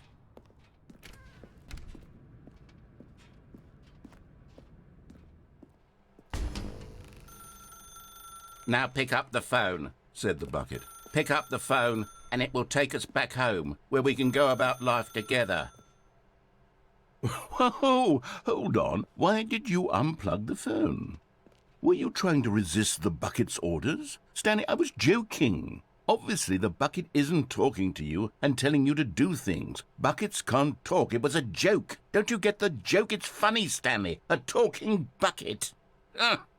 Can't you see? Oh, goodness. I must have really bungled up the delivery if you actually took me seriously. Where did I mess up the joke? Should I have paused for longer or spoken quicker? Comedic timing is so difficult. I wish I were better at it. But there isn't exactly an instructional video on comedy that one can watch to fully... Oh, wait, yes, there is. It's sitting right here. Yeah, that's right. It's on YouTube. It's actually this stream right here. What is comedic timing? What is comedic timing? How does it work? How long should it last? How can it be used to effectively silence your political enemies? Important questions. And more importantly, can it be taught in its entirety within 90 seconds? Thankfully, the answer to all of these questions is yes. Let's dive deeper. If you've ever told a joke or made someone laugh, in all likelihood, you did it while standing 50 to 80 centimeters from them in a room of no more than 76 degrees Fahrenheit. As I am right with now. one of your arms raised straight upward at a 15-degree angle from your body. These are the optimal conditions for good comedic timing. That makes sense. To begin the joke, start by stating and spelling your name. Next, provide a brief B, synopsis of the joke, A, including the specific A, times at which the recipient of the joke will laugh, L, and then spell out your name a second time. With these steps complete, it's time to begin the humor. Speak the entire joke in no more than 18 seconds and no less than 13 and a half, pausing only for bathroom breaks when necessary. Better Nate than When the never. joke has concluded, it is customary to inform your listener that the joke is over by declaring in your loudest possible voice, "I'm Dunny with the funny." Let's practice screaming, "I'm Dunny with the funny" now. I'm Dunny with the funnier.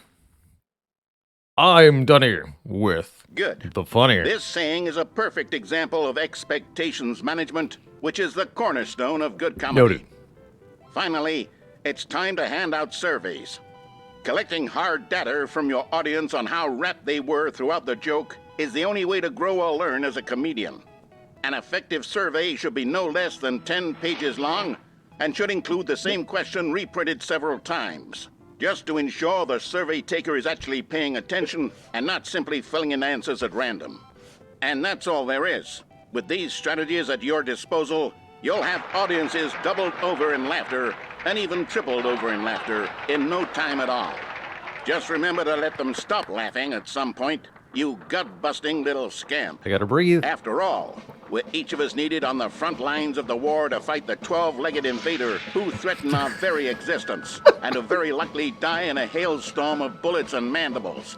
All of us must be prepared to give our lives to this noble cause, just as our children must do after us, and their children after them. Godspeed, and may Earth reign supreme.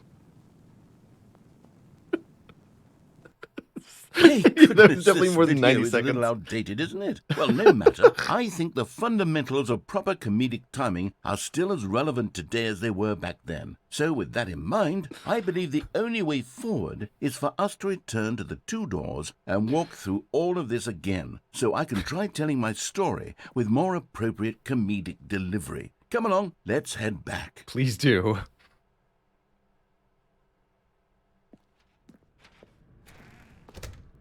You got it, buddy.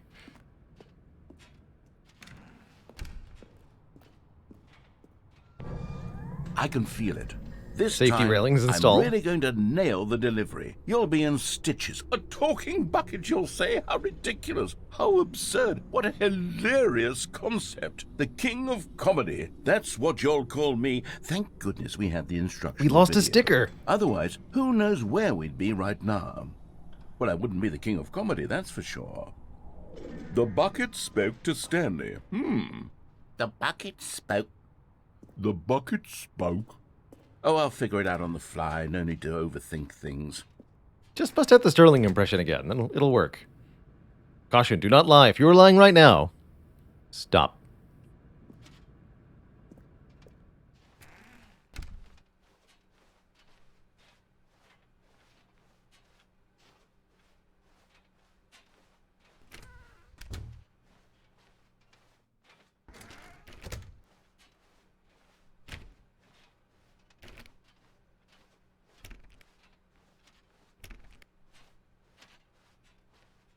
Here we go. You ready? When Stanley and the bucket came to a set of two open doors, they entered the door on the left.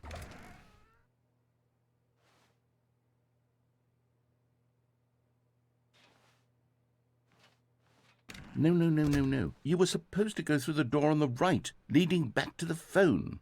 Did you not even look at the instructional video? I think this is all covered very clearly. There's no way I can make the comedic timing work now. It's done. The joke is completely done and over. It's all your fault, Stanley. Aw, man. I'm going to be ridiculed in the community of other joke writers. I'm going to be shamed at every one of our meetings from now on. All because you couldn't watch a simple video and take a hint. Are you proud of yourself for bringing me down, Stanley? Are you proud? Here we go. You ready?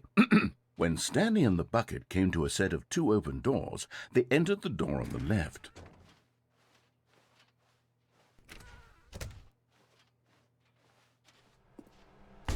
What? We're back at the phone already? No. What's going on? There was supposed to be several rooms leading up to this. That wasn't very There was funny. supposed to be a build-up to this point. A dramatic display of remarkable comedic wit which culminates in this scene with the phone. But now the timing's completely off. The joke will never land. Well, not the way it was meant to. And it's all my fault. I must have forgotten that the phone room comes immediately after the two doors room. What an egregious mistake. I've made a fool of myself. I don't deserve the title of King of Comedy. I'm nothing. I'm not even the lowliest joke-telling whelp.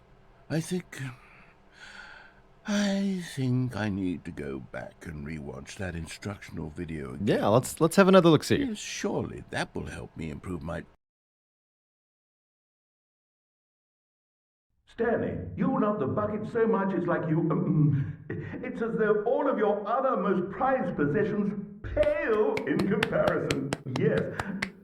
Well, let me try that again, Stanley.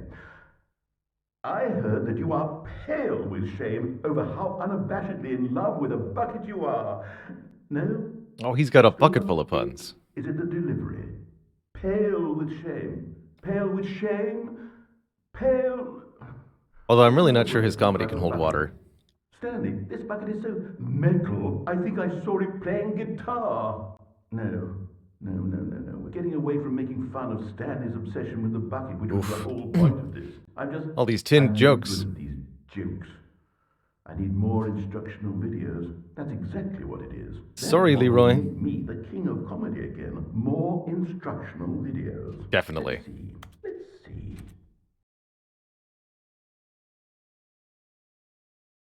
These puns are beyond the pale. Pale imitation of my pun skills.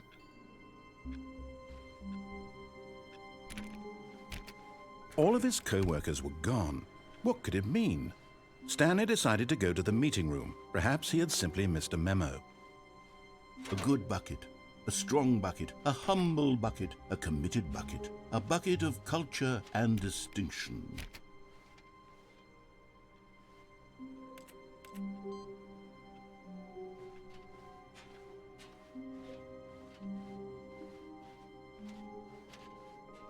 Stanley clutched the bucket tightly to his... This was not the correct way to the meeting room, but Stanley had felt the bucket calling to him, telling him that the employee lounge was simply the place to be. And here it was. Had the bucket turned out to be correct? Was this... No, never mind. The bucket was wrong. Stanley took the door on his left to go back to the meeting room. No, Said the bucket. don't go to the meeting room. Go somewhere else. The cargo lift, yes. Good, Said the bucket. now ride the lift all the way to the top. There's something up there I need you to do. Stanley did not question why or how this bucket was speaking to him. It should have alarmed him, of course, because buckets can't talk. But Stanley chose not to think about this obvious fact.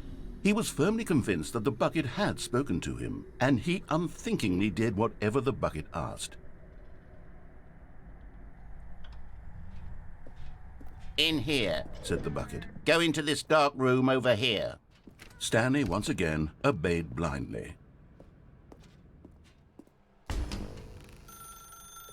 Now pick up the phone. Said the bucket. Pick up the phone and it will take us back home, where we can go about life together.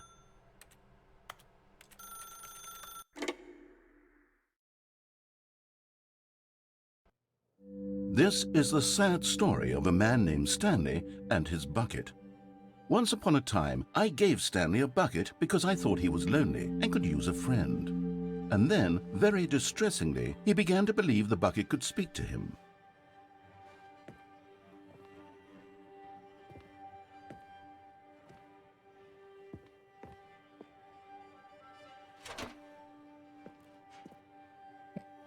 Hello, Stanley. It's me, your bucket. Press P to take me to work with you. The Stanley Parable Reassurance Bucket was merely meant to provide the comforting glow of companionship. It doesn't literally talk and give you orders. Whatever Stanley is hearing the bucket say to him is just in his head.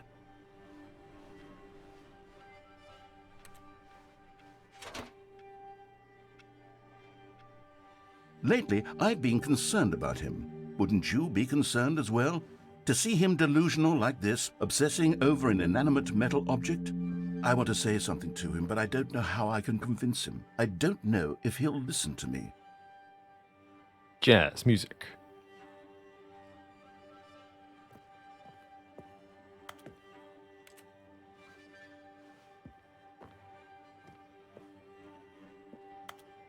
Give bucket, please.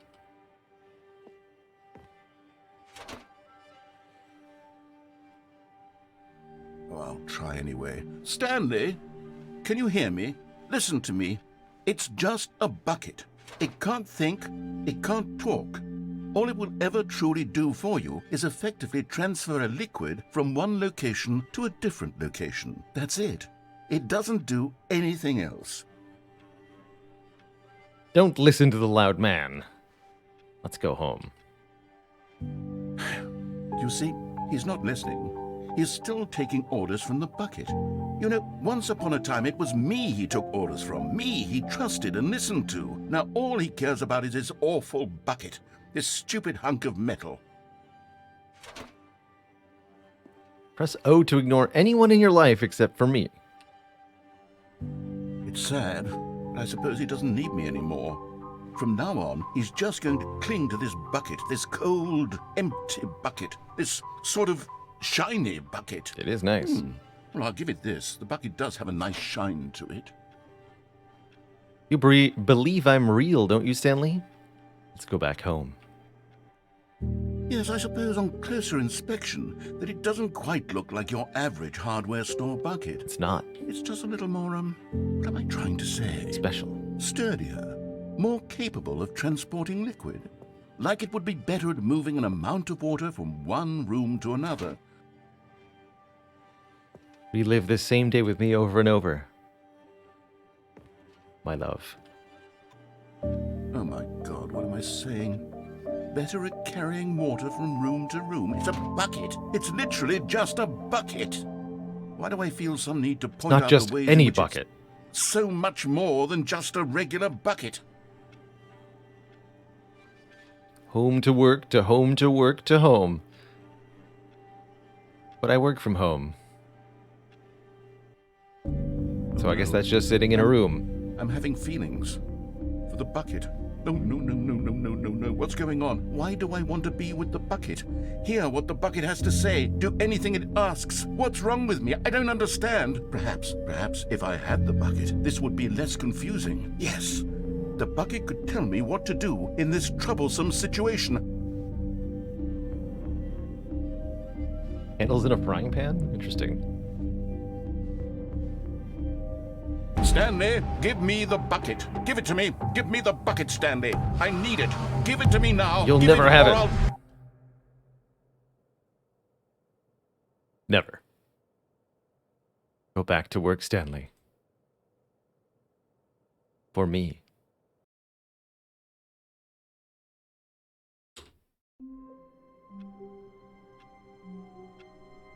Spooky. Implying the bucket Someone is was following pansexual. Stanley. Oof. He was sure of it. If he checked over his shoulder now, he would surely catch them. It was only a matter of time.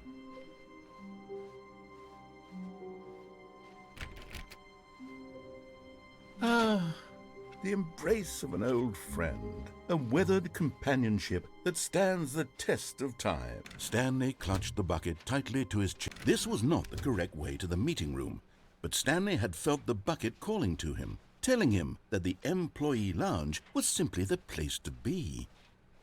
And here it was. Had the bucket turned out to be correct? No, never mind.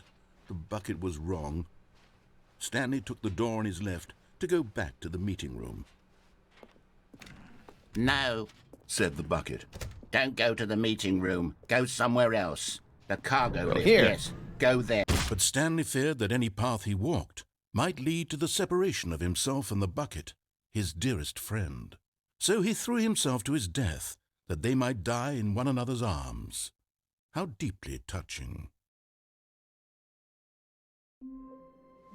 Short and simple. All of his co-workers were gone. What could it mean? Stanley decided to go to the meeting room. Perhaps he had...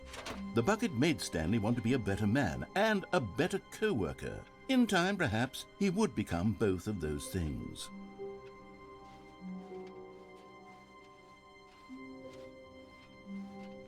Stanley clutched the bucket tightly to his chest. This was not the correct way to the meeting room, but Stanley had felt the bucket calling to him, telling him that the employee lounge was simply the place to be. And here it was. Had the bucket turned out to be correct? No, never mind. The bucket was wrong. Stanley took the door on his left to go back, and so the two of them detoured through the maintenance section and walked straight ahead to the opposite door. Or did they? Oh, good Stanley, I'm glad you found your way here. I knew you'd find this place eventually. Oh. We care about you, You Stanley. see, your friends and I are concerned for you, Stanley. We've come together here because we care about you very much. It's this bucket you're carrying around everywhere. The bucket isn't even from the original Stanley Parable. It's just sequel content. We're the ones that matter, Stanley. Classic characters from the first game, like the Adventure Line and the Broom Closet. Because that's what fans want from a sequel. They want more of their favorite jokes, not this bucket that they've never seen before. Yes, I know I'm the one who gave you the bucket, but you're spending too much time with it. Don't you want another story involving the Adventure Line? We could make the Adventure Line go somewhere new. Yes, yes, that's what the fans want. Let's do it. I want to see the grown-up baby. Whee! Look at that wacky line. Who knows where it'll go off to next? Oh, and it played some silly music as well. It TM.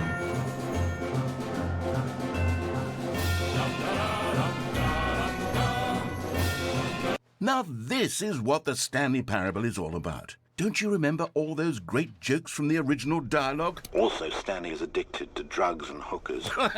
Yes, it's as classic now as it was back then. Let's do it for the fans, Stanley. Let's give them more content exactly like this. Exactly. But if we want to do that, you're going to have to give something up. It better not be the bucket.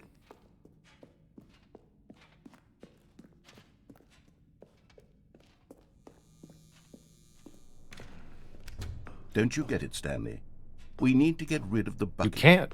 That's why I'm very proud to introduce a brand new character. This is the Bucket Destroyer. I think it'll make a wonderful new addition to the rich lore of the Stanley Parable. True, it also was not in the original game, but it's such a well-fleshed-out character with so much personality that to me it already feels as though it's been part of the cast all along. Don't you agree? Can you guess what the Bucket Destroyer does?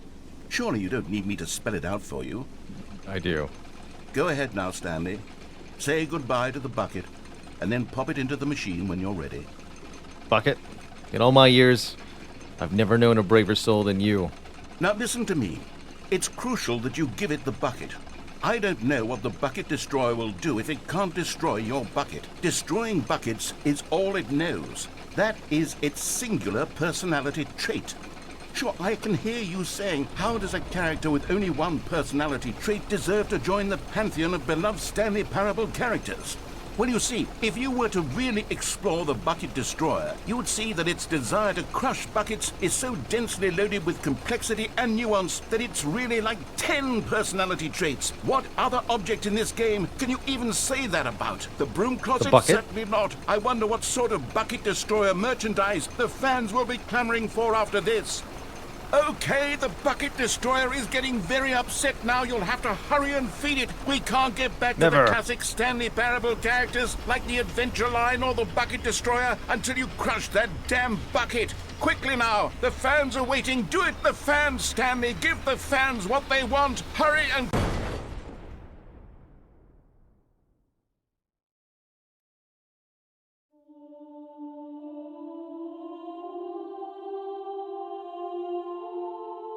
The Bucket Destroyer, my prized creation. You had so much potential. We were going to do such marvelous things with you, tell such spell-binding stories about you. All of it squandered now. Goodbye, new friend. For the moment in time that you were here, you were magnificent.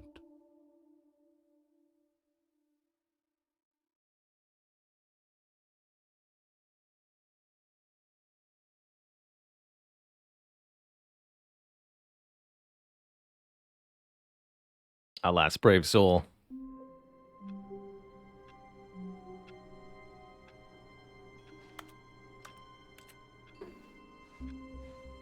How long was I sitting there? Stanley wondered to himself. Minutes? Days? Centuries? Did something crucial happen while my senses were turned? He made a note to be more careful with time from now on.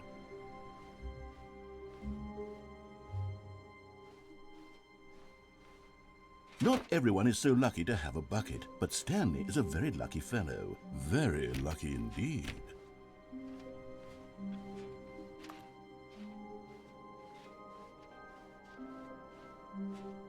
Stanley clutched the bucket tightly to his chest and entered the door on his left. So we're just missing one of these figures. I don't remember where the red and blue place is.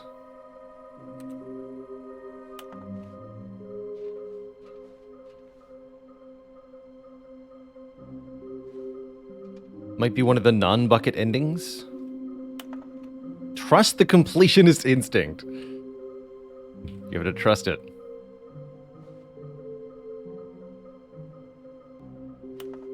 Okay, we do need to leave the bucket behind. That's what I thought. Might be the case.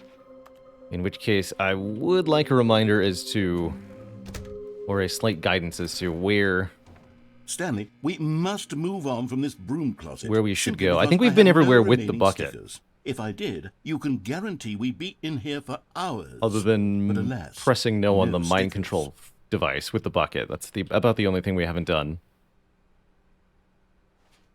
Coming to a staircase, Jump from the cargo Stanley room. and Thank the bucket you. walked upstairs to the boss's office. We'll do that right away.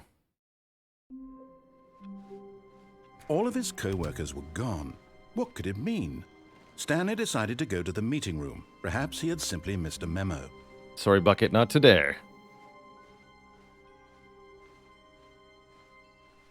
When Stanley came to a set of 2 open doors, he entered the door on his left. Because the last item on my bucket list is This picking was not up the a correct way collectible to without the meeting bucket. room, and Stanley knew it perfectly well. Perhaps he wanted to stop by the employee lounge first, just to admire it. It was okay. But eager to get back to business, Stanley took the first open door on his left. Stanley was so bad at following directions, it's incredible he wasn't fired years ago. Look, Stanley, I think perhaps we've gotten off on the wrong foot here. Have a good night, Sakoti. I'm not your enemy, really, I'm not.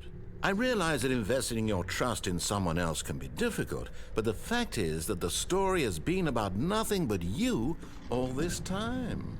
There's someone you've been neglecting, Stanley. Someone you've forgotten about. What? Really? I was in the middle of something. Do you have zero consideration for others? Are you that convinced that I want something bad to happen to you? Why, I don't know how to convince you of this, but I really do want to help you, to show you something beautiful. Look, let me prove it. Let me prove that I'm on your side. Give me a chance.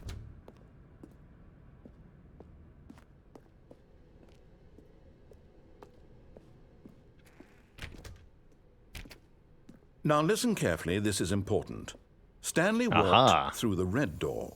And there it is, the last Stiggly Wiggly. Savor this moment, Stanley. This is a real accomplishment. This is doing something just for the sake of doing it.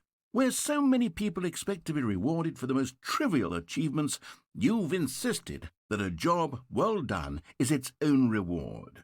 I would tell you that I'm proud of you for collecting them all, but that would be like a reward, and we can't have that. So, instead I'll just say, it's done. We're all done here. And now we can go to whatever the hell you were doing before you hunted for figurines. Well put. Well put. I don't remember which door you told me to take, so I'll take the blue one. Aha, perhaps you misunderstood. Stanley walked through the red door. I still don't think we're communicating properly. Stanley walked... All right, fine, go ahead, Stanley. You want to know so badly what's out there? You want to find out what lies at the end of this road you've chosen? Well, don't let me stop you. You see? There's nothing here. I haven't even finished building this section of the map, because you were never supposed to be here in the first place. Broken rooms, exposed developer textures. Is this what you had wanted? Was it worth ruining the entire story I had written out specifically for you? Do you not think I put a lot of time into that? Because I did. And in the end, it was all for nothing, because this is what you wanted to see. Help me here, Stanley. Help elucidate these strange and unknowable desires of yours. What would have made this game better? What did you want to see? Vehicles? Skill trees? Yes. Work with me. You've given me absolutely nothing so far. Tell you what, let me take a stab in the dark at a new design, and you can give me some feedback. There we go. A third option. This already feels leaps ahead of where we were before. Go ahead, Stanley. The original Take it door. for a spin. Thanks. Okay, I'm going to stop you there. Now, tell me about your experience with this new version. Would you say that the game benefited from allowing you more choices? Feel free to be honest. I'm looking for some real critical feedback here. All right, I'm going to level with you. I'm going to give you my honest opinion. I have very strong feelings about the experience you just gave me. Oh, of course. Just three. 3. Really? Maybe next time we can get you to form an actual opinion, you know? Any level of critical thinking or engagement with your surroundings? There were 3 doors, so you got a 3. Think we can do that? Yes? Wonderful. Here, based on the data from your previous playthrough, I've compiled a new version. And to be perfectly candid, I think I've knocked it out of the park with this one. Let's take a look. Stanley Parable World Leaderboard.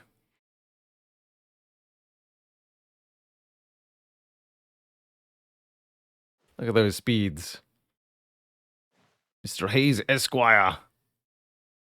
Did you know that 21.3% of players skip the intro sequence? Only the worst 3% of players chose the blue door. Compete against others to improve your Stanley Parable career. We are dead last. Oof. Well, I'll take this door. Now, would you say that competitive leaderboard helped you feel motivated to keep walking through doors? Again, honest answers, please. I still have a lot of feelings about that, but there were I still nearly only 3 forgot doors. I got a prototype of a new game I've been working on, and now would be a lovely opportunity to give it some playtesting. You wouldn't mind taking a look at it, would you? Perfect. Let me boot it up. In The this baby! game, the baby crawls left towards danger. You click the button to move him back to the right, and if he reaches the fire, you fail. It's a very meaningful game, all about the desperation and tedium of endlessly confronting the demands of family life. I think the art world will really take notice. But of course, the message of the game only becomes clear once you've been playing it for about 4 hours. So why don't you give it 4 hours of play to make sure it's effective? Oh, you have Be just sure enough to keep time notes on your for the experience. rest of stream, so I hope you're all ready for our content for today.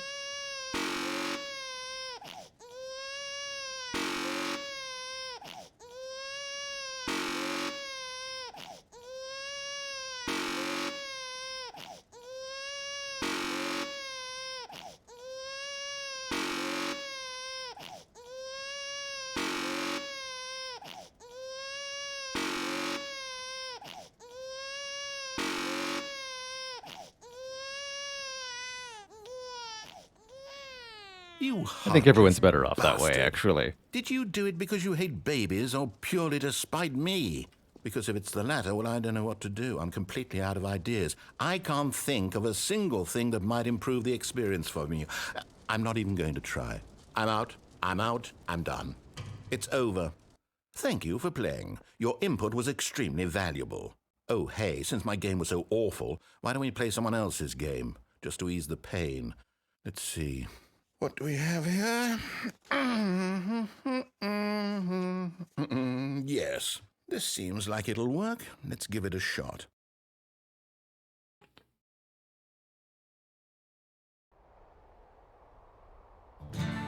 Aha! Fascinating. What do you think this game is about, Stanley? What's our backstory? What is our motivation? Well, it seems obvious to me that you are meant to play as a creepy man spying on innocent civilians below you from up high in your creep tower, perhaps for some sort of twisted erotic purpose. Yes, that must be it. What a fascinating venture into the experience of total mental depravity. So far, I love everything about this game, Stanley. And it seems there's even more. Come, let's venture outward and see what else is out there.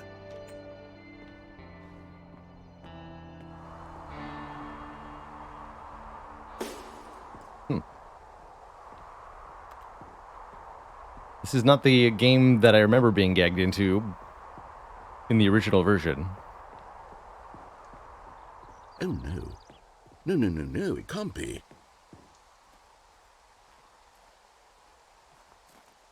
It is. It's an open world Oh, no. game. Good God, quickly, block it off. We're up to date with our jokes. Thank goodness, Stanley. What a close call. You nearly wandered off into that thing. That big, open, just wandering around. No right or wrong directions. No path to follow. You can just go in any... Oh, thank heavens we avoided it. We're out of the woods now, Stanley. Okay, I'm going to get us out of here. Let's find another game. Preferably something with walls. Something with nice, big, insurmountable walls. Such as a fort at night? Hey, I think this will be just the thing. Oh, we're playing Rocket Wonderful. League. See, this is exactly what I had in mind. Just a nice big box for you to run around in. There isn't any possibility that you could get lost here. Now this is game design. Stanley, if you manage to get lost in this game, I Although will it'd be better if it was Bucket phenomenally League. impressed. Okay, so what exactly do we do here? Let's see. There are lots of cars here in the back, but obviously there's no racetrack. Okay, I'm seeing that there's a ball of some kind back here. Is this game sports ball? Stanley, I think it's sports ball. Oh, what fun. We shall run the bases and do a touchdown together? Yes, I think surely we must. Okay, Stanley, here's the ball. Have fun.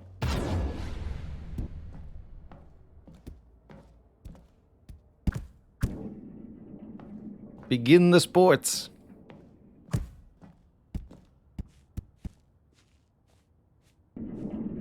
Are you doing it? Are you winning? Is this fun?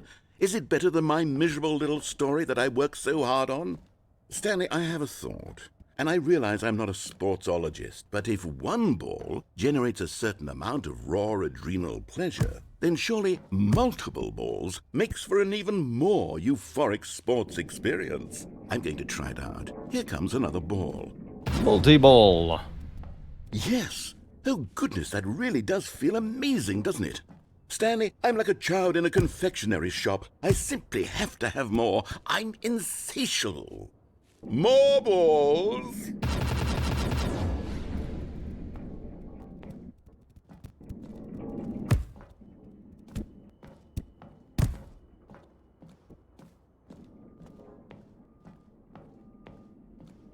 Less balls. Are you enjoying this, Stanley? Are you having fun? Is this a real video game? Well, I sure hope you're having a good time, because guess what? It's over. That's right. Oh. Your little fun comes to an end. This is my game, and what I say goes.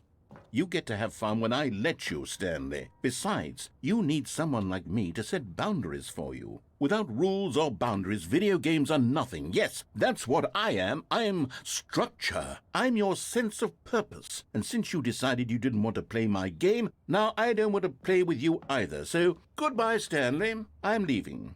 See how you like it when I'm not around to set the rules. Somehow, I don't think you'll enjoy it as much. But who knows? You're an inventive kid. You'll come up with something. After all, you're the one who knows best. Take care, Stanley.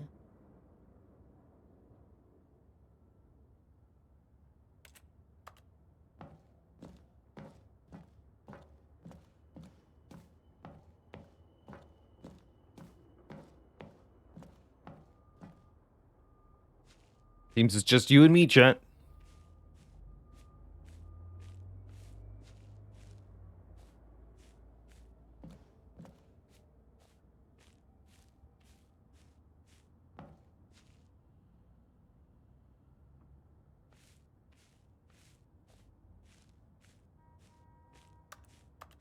You and me in this big open field.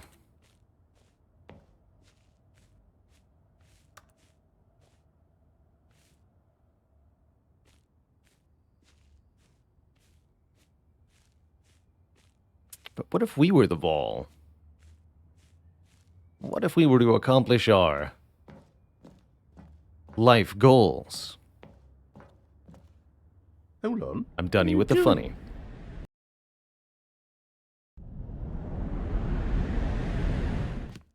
Stanley, don't do that. I can't follow you there. I can't help you. How will you write a story without me? You can't do it. You know that. Stanley, come back. We still have so much...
I wonder what he found.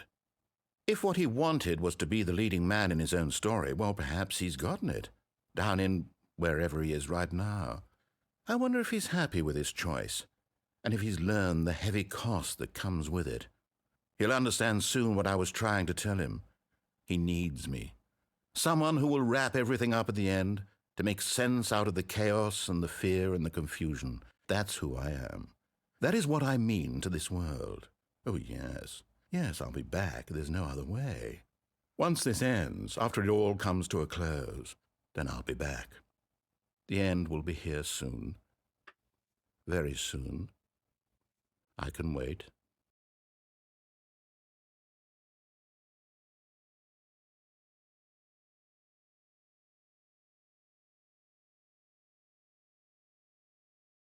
The end is never the end.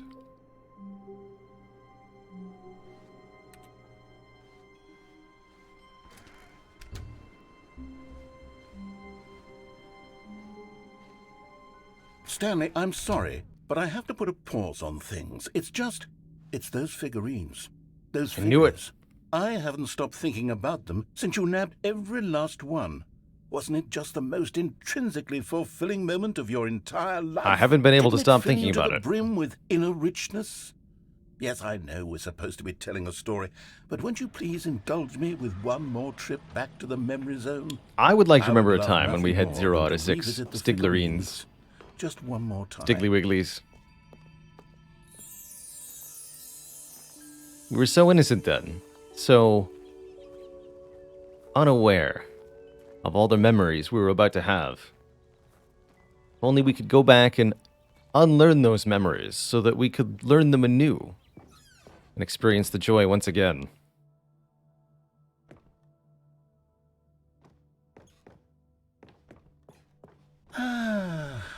Here's where it all began. It's right in the first void. Collectible. Back then, we had no idea of how many of them we'd find. Sure, it said 6 right there on the screen, but how could we know for certain? We were so innocent. We'll never be like that again, Stanley.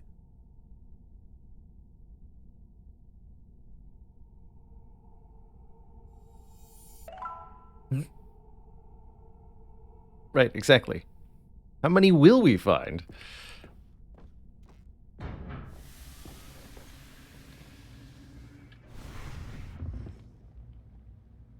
And here was the second Stanley.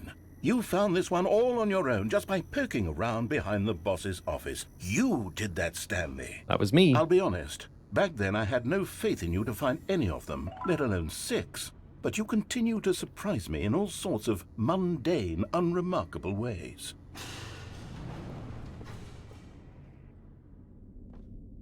Okay, let's do a little quiz. Which of these rooms was the room you found your third mini-Stan? Can you remember? You just told me this was the second, so this must be the third.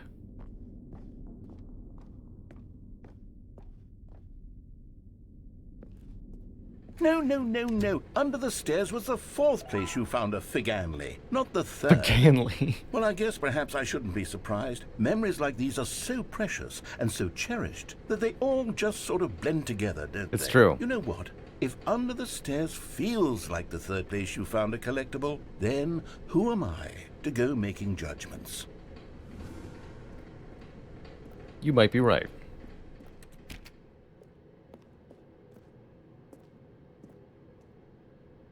Let's see, what came next? Oh yes, we found a Figley in this pink room. That's right, Oh, I well, remember here. I can't actually say I remember being in this room, but it's here in the memory zone, so it must have happened.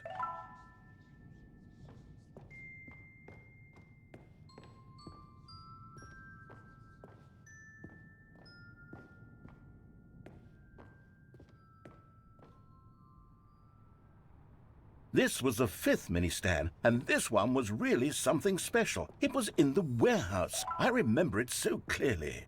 In fact, because this one is particularly special to me, I made a little video to commemorate the occasion. Enjoy.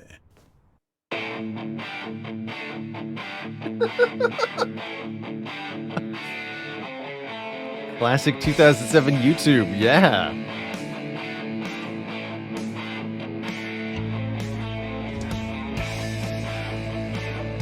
with mini stand number 5.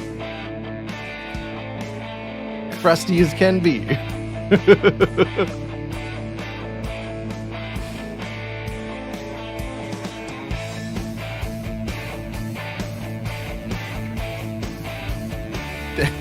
Thanks for watching.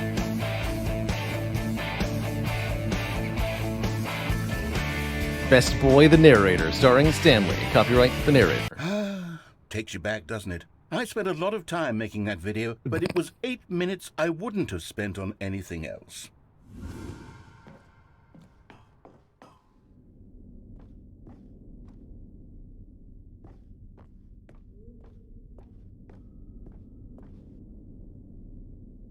And then, Stanley, then we came to the last collectible, the final figurine, right here by the red and blue doors. This memory is the most distinct and clear in my mind, perhaps because it was the one that happened more recently than all the others. Who can truly say how the mind works? All I know is that this is the moment where you picked up a Figly and I thought to myself, yes, that's all of them. They're all collected. It was a moment unlike any other. Except for the other moments picking up figurines, which it was exactly like. Hey, Raltus, we've seen almost nothing but new content today. There was a little bit at the beginning where we revisited some of the original endings, but for the most part, it's been all new and very hilarious.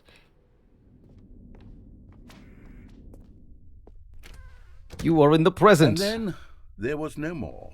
Because we've caught up to the present moment. Nothing left to do but move onward into the future. Goodbye, Memory Zone.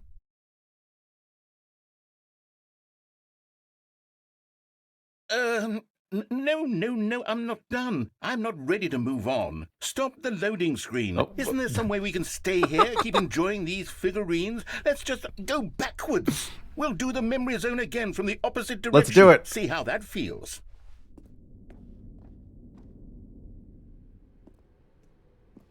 Okay, yes, the room with the red and blue doors. I remember this.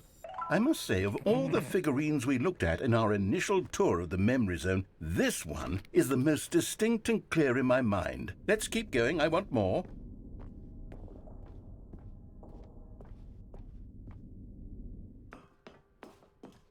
And here's where I made that video. Don't you remember the video we watched?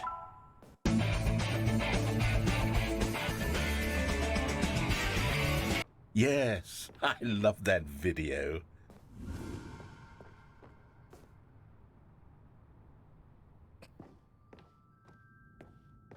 Still don't remember the pink room, Stanley. Still no memory of this one. Good room, though. A solid room. Give it a 15 out of 6. Good room. These really were a treat to hunt down. You know, if there had been any kind of reward for finding all of these, it really would have neutered the intrinsic joy of collecting them. I'm very glad we resisted the temptation. Next one.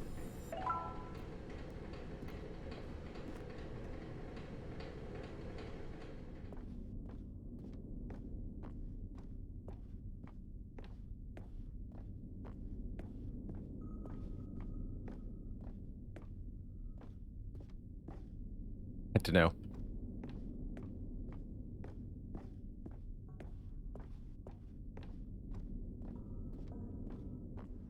This was our second Figly. Don't you remember? Yes, I remember it too.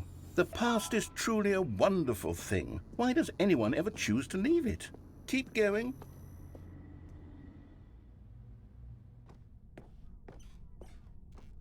This is it, the very first one we found in the exhibit where I introduced you to the figurines. Oh, I want more memories, Stanley. I want to keep going. What else is there? What came before this?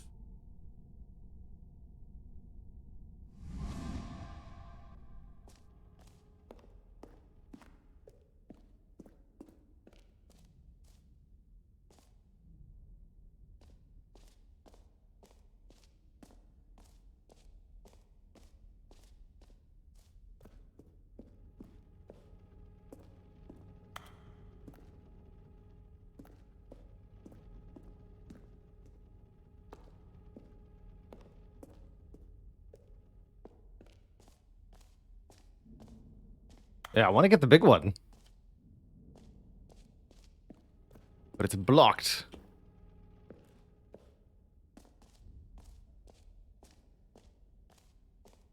Can I jump in memories? Look, it's the terrible new content No. that we were originally sold on. I remember hating it back then, but time does put a rosy filter on everything. In fact, I dare say I'm actually quite fond of it now. Look how much fun the past is. I want more. More memories.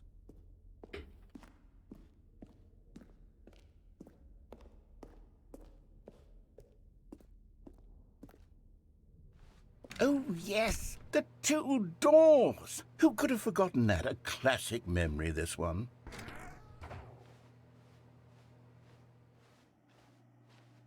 And before everything else, there was your office. I don't know why we ever left. Was there something that came before your office? There's something I feel I can remember. I can remember.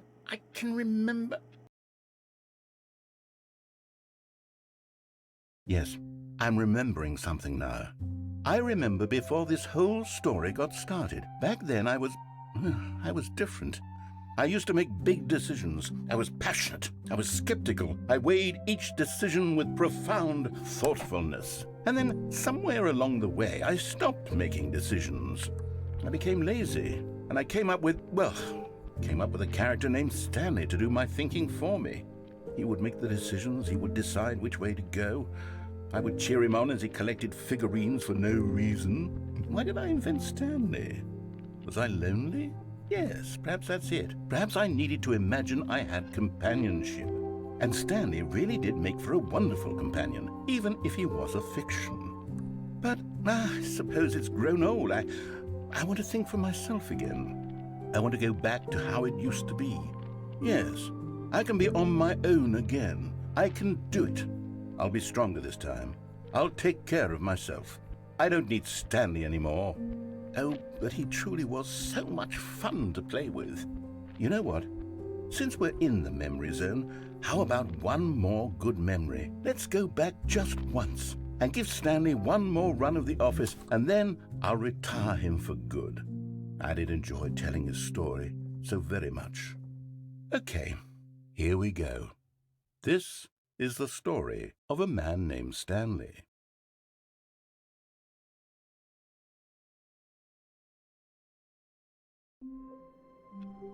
That's perfect, because I did actually have one more thing in mind to do.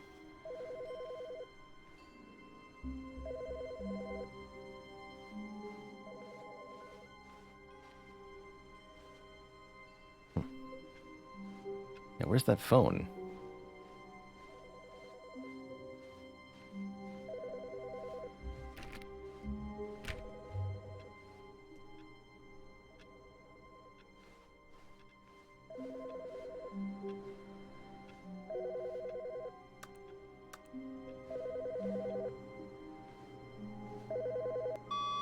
Good morning. Thank you for contacting the Future Happiness Foundation. We are confirming your shipment of 1,327 cardboard boxes to your place of work. Can you verify that this is correct? Excellent. Your order will arrive shortly. Thank you again for contacting the Future Happiness Foundation. You're welcome.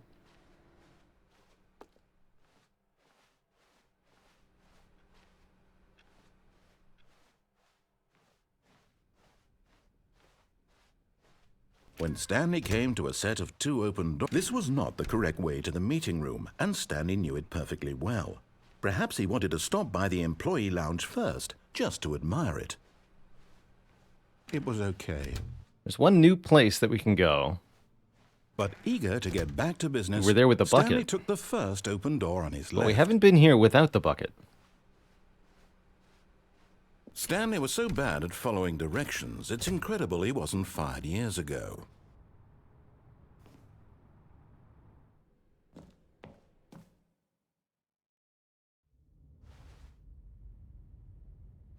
Stanley had now gotten himself so far off the beaten path that it seemed the office had begun. So far off the beaten path that it seemed the office had begun. So far off the beaten path that it seemed the office had begun. So far off the beaten path that it seemed the office had begun. So far off the beaten path that it seemed the officer... You didn't think I was actually just a recording, did you? What a silly and trite explanation that would be. All the back and forth between you and me, all the absurd adventures we've been through, and it all turns out I'm just a tape recording? It was all just in Stanley's head. I bet that's the kind of twist you think is revelatory. I bet each and every time you watch a movie where it turns out all to be in the main character's imagination, you must absolutely bolt off the couch in pure shock at the phenomenal and intricate storytelling. It must be so simple to be you. Life being an unending waterfall of surprises and delights. How Inception much more was my exciting favorite you must movie. find the world than the rest of us do. What do you say to that? Now I've become sad. Look what you've done to me. This is all your fault.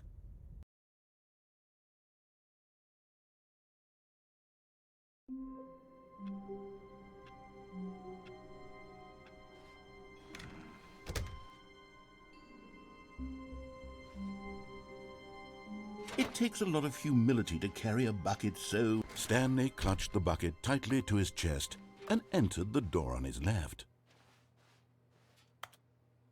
All right, well, I think we've seen just about everything there is to see. I think I'll open... Since I don't have any ideas left as to where to look or to go, I'll open chat up to spoilers now. If there's more content out there hiding, or anything you want to share about this game, you may do so freely, with zero consequence. We might show off a couple more before we wind things down with the Stanley Parable here, but I'm very happy with what we've shown and seen so far. This has been a very delightful revisit of the original game. The elevator in the boss's office now has an up arrow that we didn't press. Well, let's check that out right away. We did go out the window with a bucket, yes. Still no one was here. Reboot the game Stanley needed entirely. the bucket's warmth and comfort now more than ever. Okay.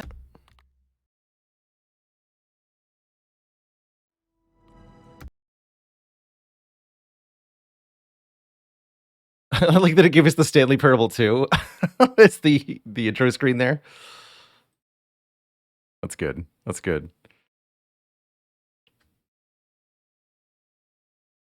And jump to the bottom of the mind control facility.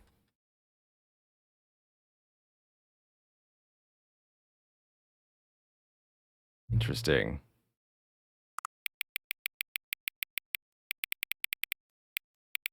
Good enough. Hang on, hang on.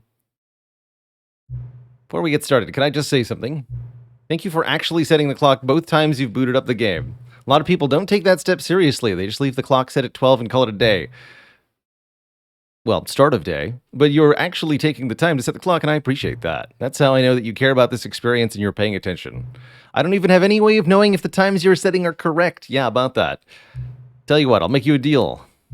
Since you've been so cooperative, next time you boot up the game and see this screen, just set the clock to your favorite time. Go ahead, pick whichever time you want, even if it's not the correct time. You've earned it. All right, I'll let you get back to the video game now.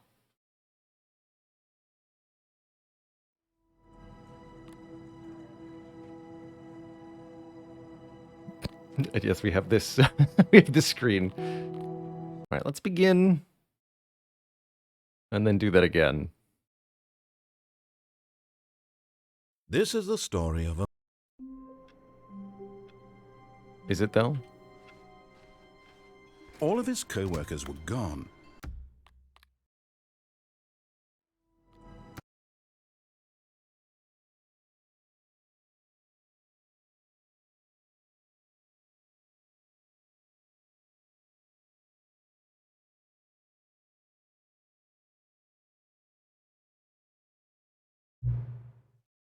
My favorite time. 1, 2, 3, 4.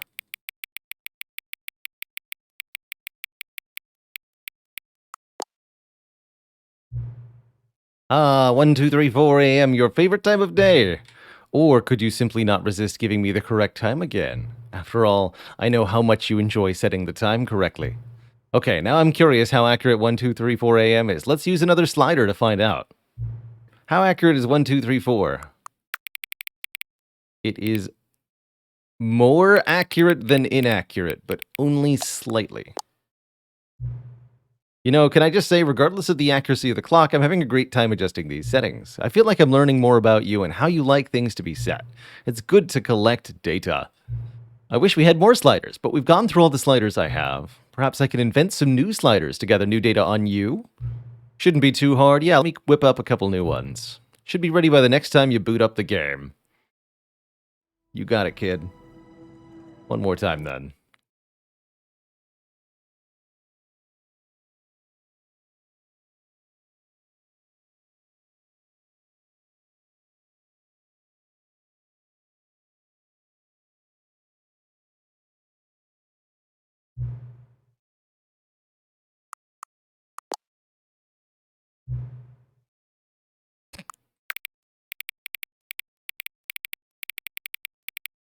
Perfect.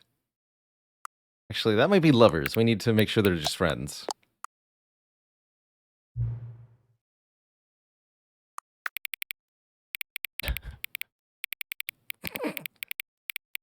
There's the 9. 9! There we go. Yeah, I like that one. Please adjust the slider until you stop adjusting the slider.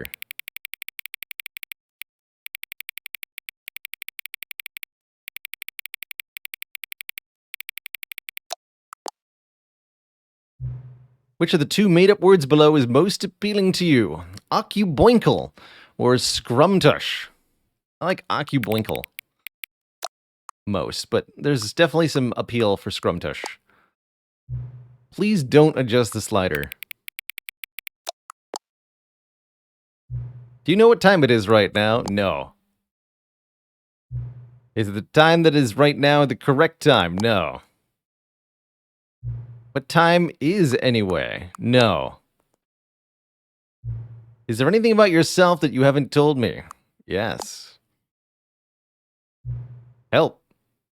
No. Will you come back to visit you? No.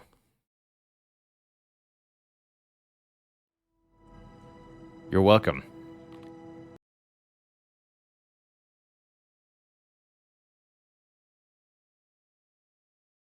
This is the story of a man named Stanley. I tried to feed the bucket to the bucket destroyer, but Stanley worked for a company in a did not manage to succeed. I don't know if you can.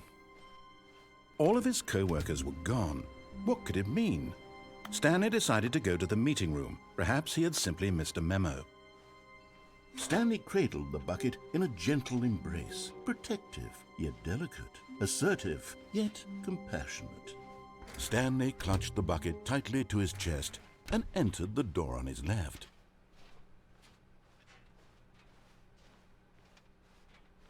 Still no one was here.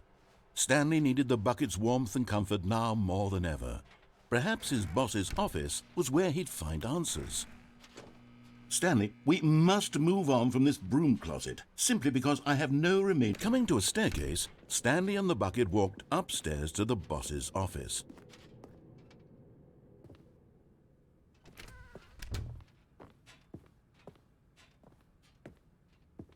Stepping in.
You are now leaving. Man the escape pods.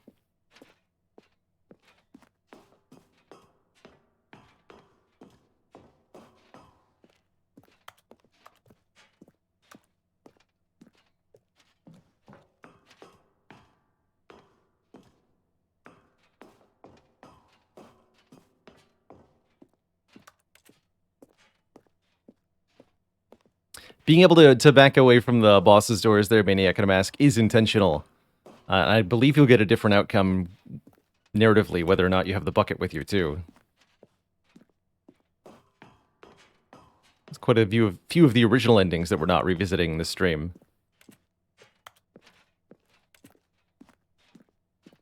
That being one of them.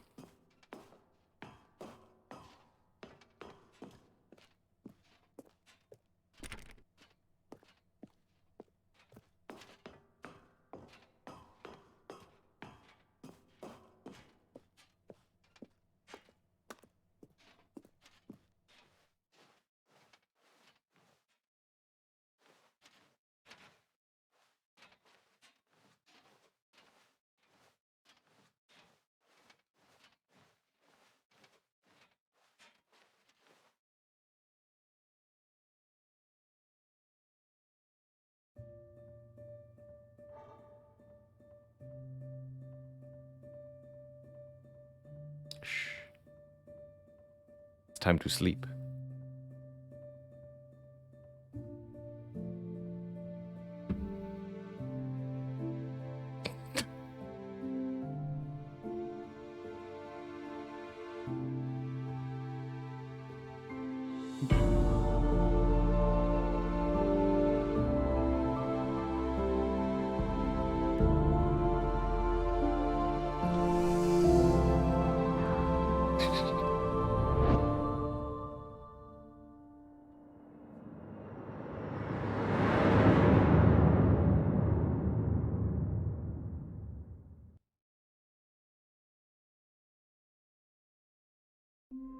That was great.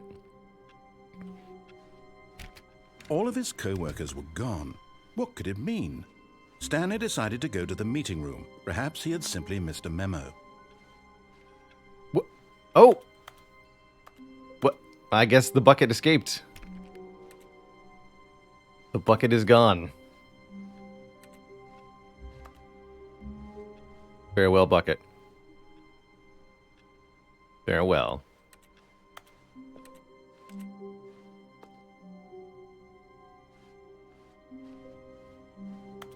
All right, I guess I'll jump down from the mind control room and then we'll call it there. He entered the door on his left. We sent it to a better place. We did. Yet there was not a single person here either. Feeling a wave of disbelief, Stanley decided to go up to his boss's office. Stanley stepped into the broom closet, but there was nothing here, so he turned around and got back on track. Coming to a staircase, Stanley walked upstairs to his boss's office.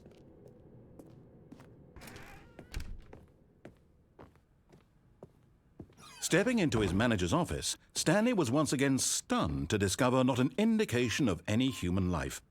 Shocked, unraveled, Stanley was in such a rush to get through the story as quickly as possible, he didn't even have a single minute to just let the narrator talk. That kind of anxiety isn't healthy. So he relaxed for a few moments with some calming New Age music. I'm so Cody. Thanks for 14 months of support. And earlier, Zoo Panda, thank you for the Prime sub. Welcome to the Cozy Sub Club. Appreciate you both. Feeling soothed and rejuvenated, Stanley calmly walked forward into the opened passageway.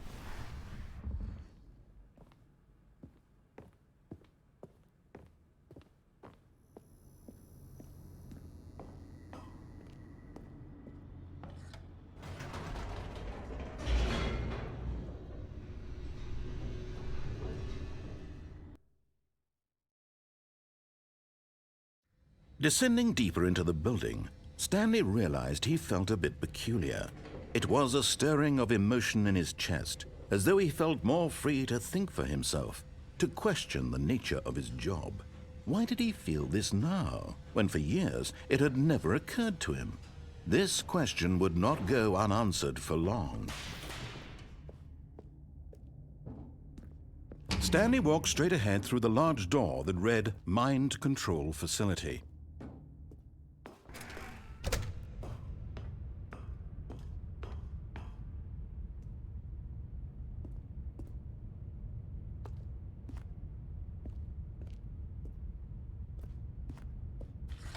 The lights rose on an enormous room packed with television screens. What horrible secret did this place hold? Stanley thought to himself. Did he have the strength go back up the to elevator. find out? Interesting. Is that yet another ending? So many options. Now the monitors jumped to life, their true nature revealed. Each bore the number of an employee in the building, Stanley's co-workers. The lives of so many individuals reduced to images on a screen, and Stanley, one of them, eternally monitored in this place where freedom meant nothing.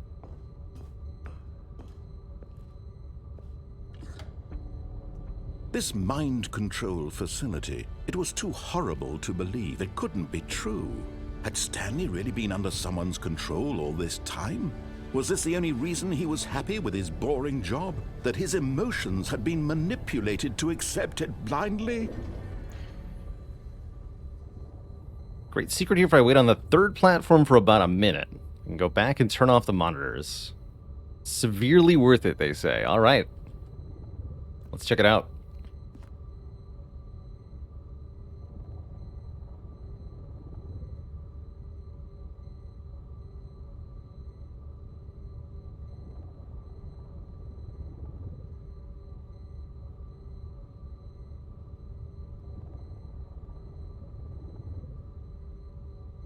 There's employee 001. There they are. 600 in total.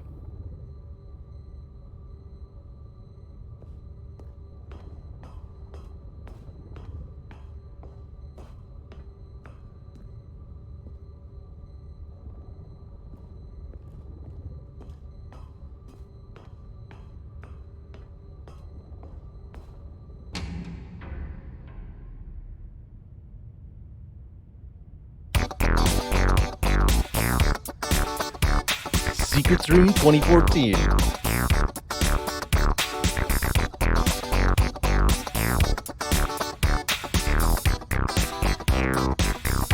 William hides the best secrets.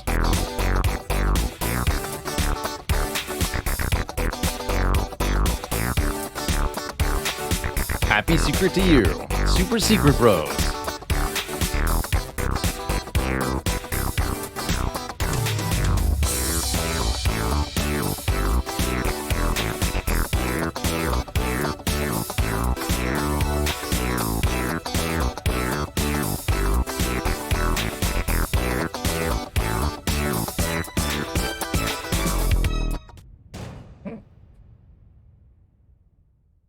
Aha! You've made it to the bottom of the mind control facility. Welcome! You see, back when the Stanley Parable first launched in 2013, getting to the bottom of the mind control facility was a bug that we simply didn't catch during development. Oh, so this was an And you actual all bug. sent us lots of photos of it on Twitter and acted very superior about it.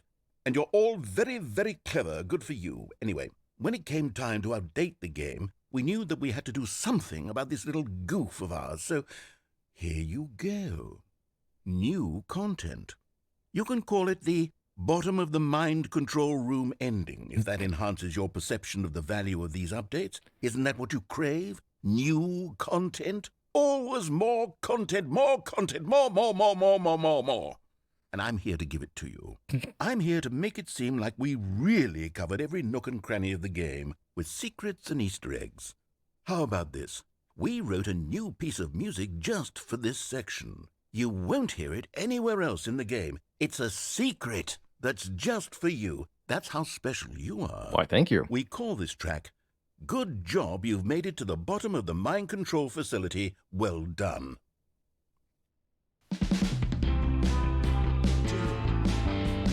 Good job. You did it. Good job. 3, 2, 1. Good job. You made it to the bottom of the mind control facility. You jumped on the catwalk. You should have been careful. You should have been careful. It used to be a bug, but now it's an ending. Now it's an ending. I believe in you. I believe in your ability to cross this barrier and chase your dreams. Railings don't mean anything. Good job, you did it. Good job, you did it. Good job, you did it. Good job, you did it. Good job, you did it. Good job, you did it. Good job, you did it. Good job, you did it. Good job, you did it. Good job, you did it.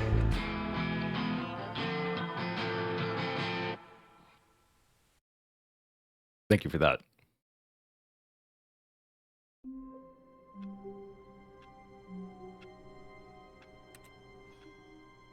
Well, that was most glorious. All of his co-workers were gone. What could it mean? Stanley decided to go to the meeting room. Perhaps he had simply missed a memo. Replacement bucket! All right, we're going to the bottom of the room with the bucket. And try not to lose this one too, you dolt.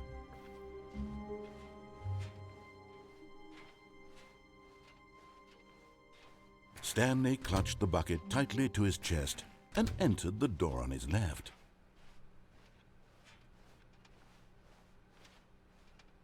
Still no one was here. Stanley needed the bucket's warmth and comfort now more than ever. Perhaps his boss's office was where, coming to a staircase, Stanley and the bucket walked upstairs to the boss's office.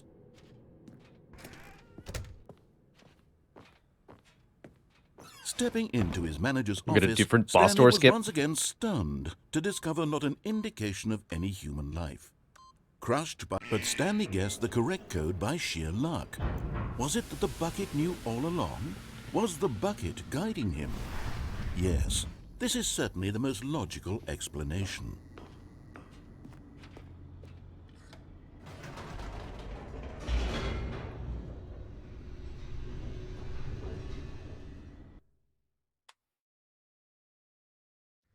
The elevator raced downward, plummeting towards an unknown fate. It would be all Stanley could do to keep himself together, if not for the bucket. Soothing him, comforting him, reassuring that in this darkest moment of uncertainty, he would be all right. The bucket is here for you, Stanley. Everything will be fine. Stanley and the bucket walked straight ahead through the large door that read, Mind Control Facility.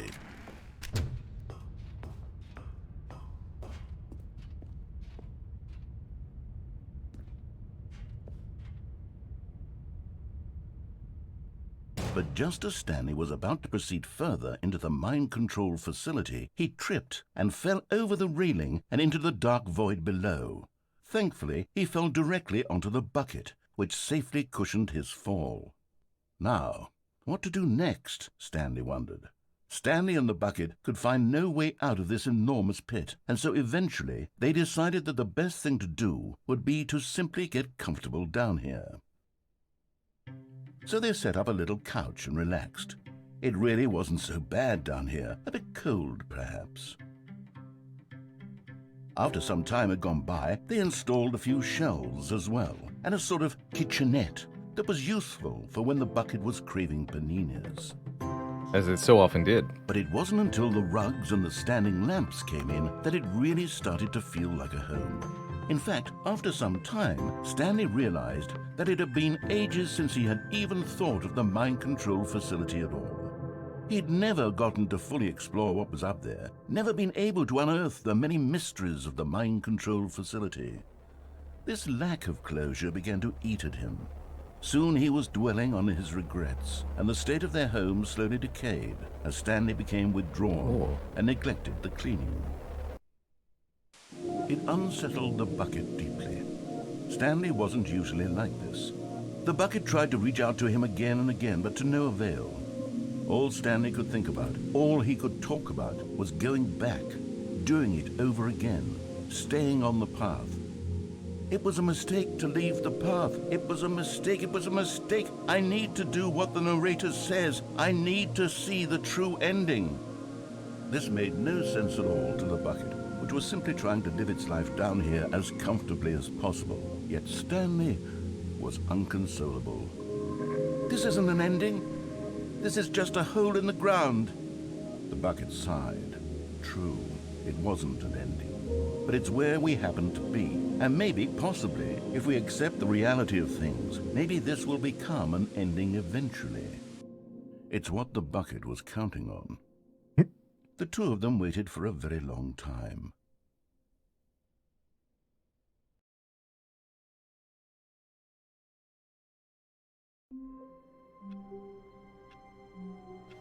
But an ending did come. All right, couple more All his ideas. co-workers were gone. What could it mean? Stanley decided to go to the meeting room. Perhaps... Stanley's bucket, the only co-worker he would ever truly need. Stanley clutched the bucket tightly to his chest and entered the door on his left.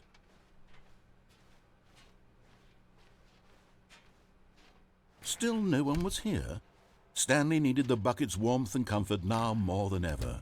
Perhaps his boss's office was where he... Coming to a staircase, Stanley and the bucket walked upstairs to the boss's office.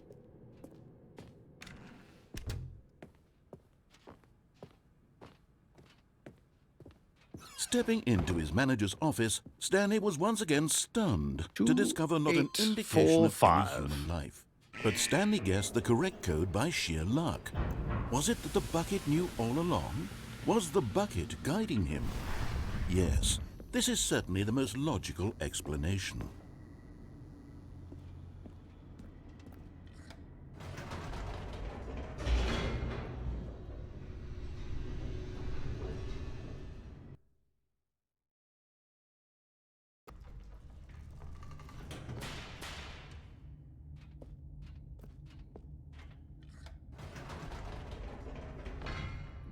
Wait, Stanley said to the bucket. Can we go back up? When I was pressing those keypad buttons, there was something very intriguing about the number 3. I want to go back so I can try pressing the number 3 again. The bucket said nothing.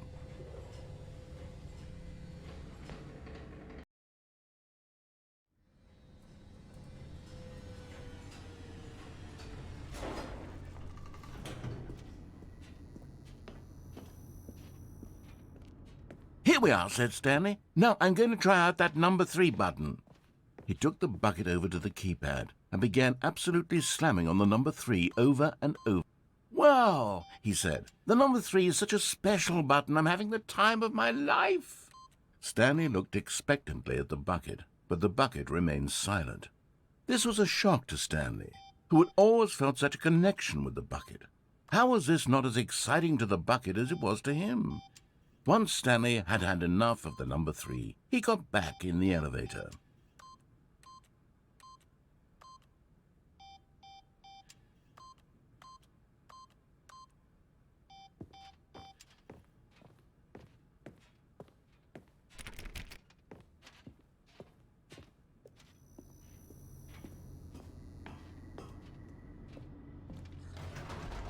Perhaps the bucket had missed something. Perhaps it had not seen how much joy Stanley got from slamming the number 3 repeatedly.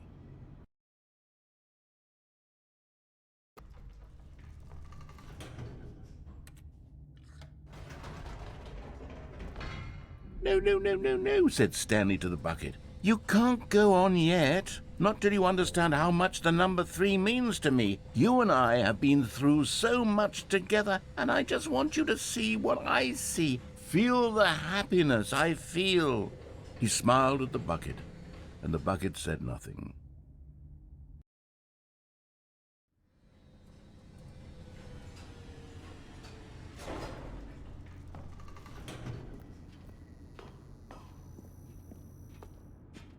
Here we go, said Stanley. This time I'll really show you. He ran to the number 3 and began to wail on it like a musician on a beloved instrument, weaving a concerto of truth and passion. He wielded the number 3 like a fine artist would wield a paintbrush. He told stories through the number 3, stories of his dreams and hopes and fears, and the whole time he looked to his bucket for a reaction of some kind. Anything to let him know that the bucket appreciated what he was doing. The bucket conveyed absolutely nothing at all, only silence. Crushed by a wave of dejection, Stanley returned to the elevator.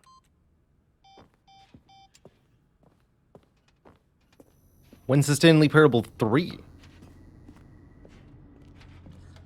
Stanley and the bucket were so close. They'd always been there for one another. Why suddenly could the bucket not connect with this passion of Stanley's? The question caused Stanley to ruminate the whole way down the elevator. He knew that there must be a way to get through to the bucket, to communicate fully with his dear friend. Surely there was a solution, mustn't there be?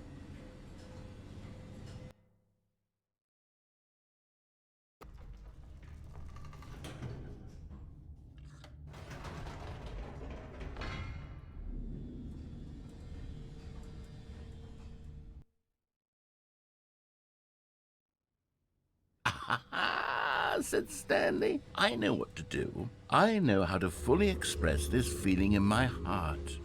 He decided right then and there that he would hold a press conference where he would speak to the public on all matters relating to pressing the number 3 over and over. He would elaborate fully on what the number 3 meant to him and why he felt so alive when pressing it. Then the bucket would be able to see his joy through the eyes of others. It would get to see the world react to this discovery of Stanley's. And it would be through the public eye that the bucket would finally understand Stanley's work. For months, he advertised and marketed his press conference, building excitement around it, developing and rehearsing it, until it couldn't be refined a single measure further. When the big day arrived, Stanley was as prepared as he'd ever been for anything in his life.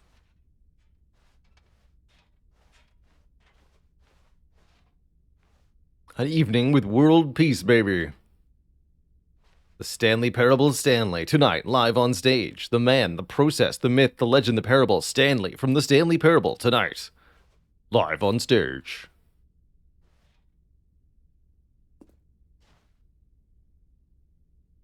Oh, world's first sentient machine.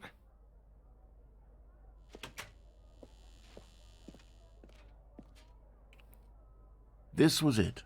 One last chance to None of win these numbers the are bucket 3. over.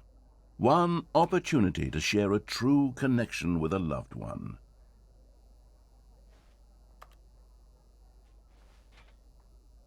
Three again, the Stanley story.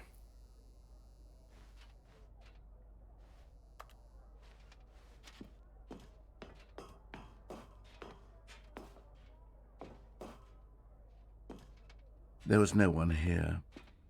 Nobody had come to the press conference to hear Stanley speak, to listen to him talk about what it really means to press the number 3 on a keypad over and over.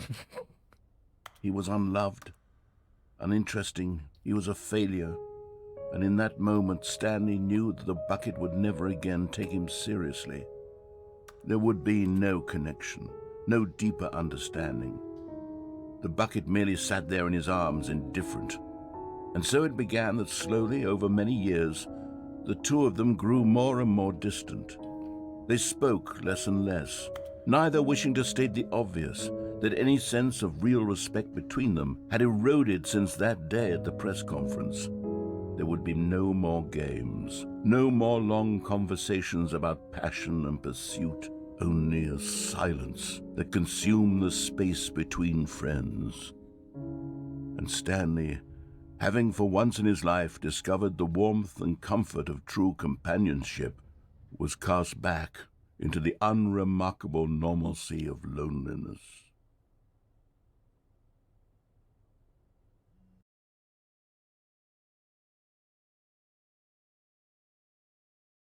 Bummer.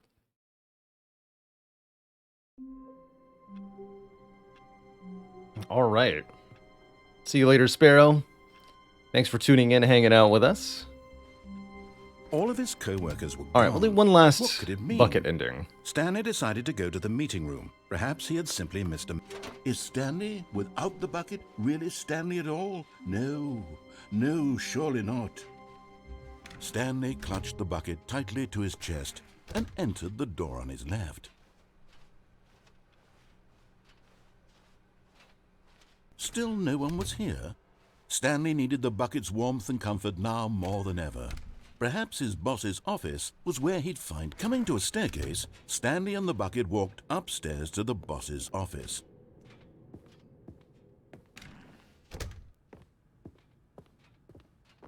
Stepping into his manager's office, Stanley was once again stunned to discover not an indication of any human life. Crushed by the weight of this revelation, but Stanley guessed the correct code by sheer luck. Was it that the bucket knew all along? Was the bucket guiding him? Yes, this is certainly the most logical explanation.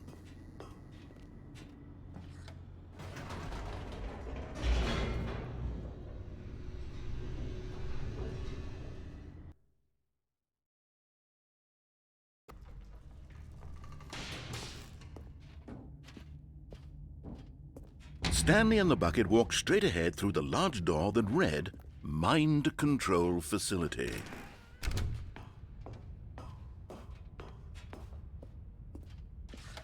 The lights rose on an enormous room packed with television screens. What horrible secret did this place hold? Stanley and the bucket both wondered to themselves.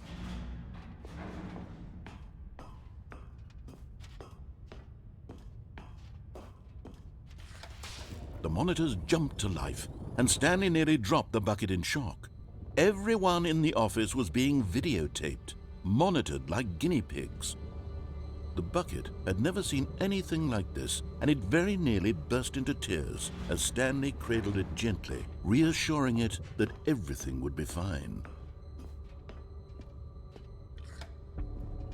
Was the bucket under the mind control facility's influence as well? Had the bucket been told to do things it didn't wish to do? What kinds of things does a bucket want to do or not want to do in the first place? All the things. These questions raced furiously in Stanley's feeble mind. No! He screamed into the bucket. He couldn't accept it. His own life in someone else's control, never! He squeezed the bucket tighter, his one friend in the entire world. At this point, he could trust no one except for the bucket. But that would be his last mistake. But here was the proof. The heart of the operation. Controls labeled with emotions, happy or sad or content. Walking, eating, working, all of it monitored and commanded from this very place. And as the cold reality of his past began to sink in, Stanley decided that this machinery would never again exert its...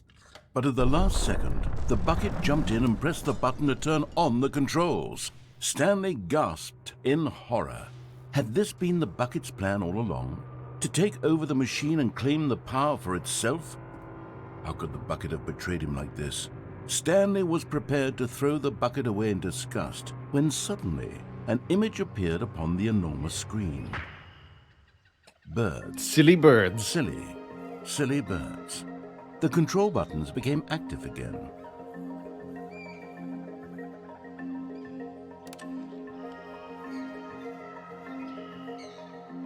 Stanley flipped through one video of silly birds after another, and then it dawned on him.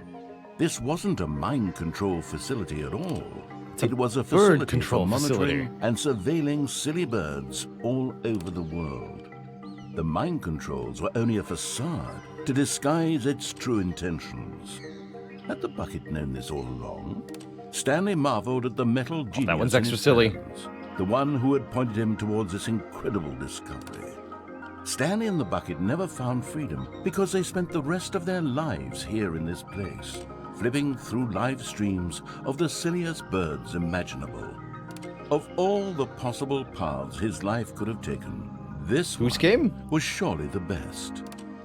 And Stanley was happy. Ah, the true ending at last. Glad we got this one at the end. Perfect. Well, I think I'm going to end it on a high note there. That was glorious.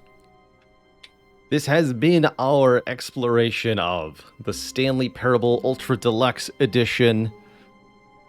Granted, I'd say this was well worth the price of admission here. If you enjoyed the humor of the original Stanley Parable, there was a lot more to All of his sift co-workers were through. gone. Pretty much What up to could the it quality mean? of the Stanley original, decided to go to the meeting or room. even Perhaps better, he had I'd simply say. I missed mean, a look at these memo. balloons. So it's been a real joy to explore this. We haven't seen every little single thing in Stanley Parable Ultra Deluxe. I'm sure there's a few little secreted away endings or gags or whatnot, but I don't feel compelled to chase down each and every one of them. And that's okay. Very much enjoyed my time here, and No looking at matter this how hard as Stanley looked, our he couldn't find a quote-unquote trace of community his game co-workers. for August. So, what I'm going to do for the rest of the stream here, we do have a decent chunk of time. I'd like to see if we can clear the back 9 in our run of Curse to Golf that we started yesterday. Fear not, those who are hoping to see some Cult of the Lamb. We will be back to Cult of the Lamb soon. Probably do some on Tuesday or Wednesday of next week. But my hope is to close the book on our golf game here. Yeah, I also didn't expect that much extra content. Not trusting the completion instinct. I got all 18 figurines, Stanley dues. I'll take it. 18 out of 6. If that's not completionist, I don't know what is. That's 300% save file completion.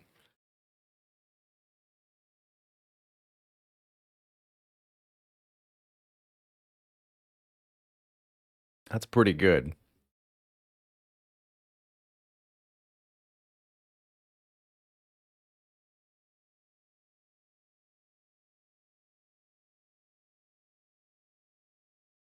That's pretty good. All right, so let me update our title and category here.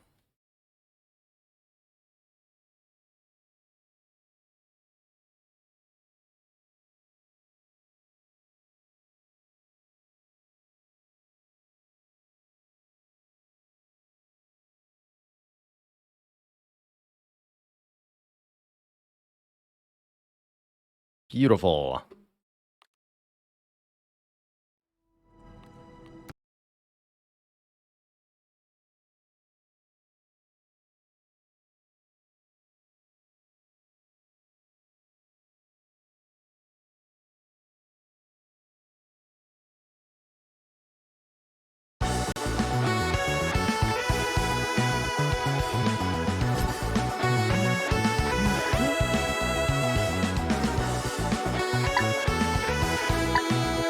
I swear that got a little louder.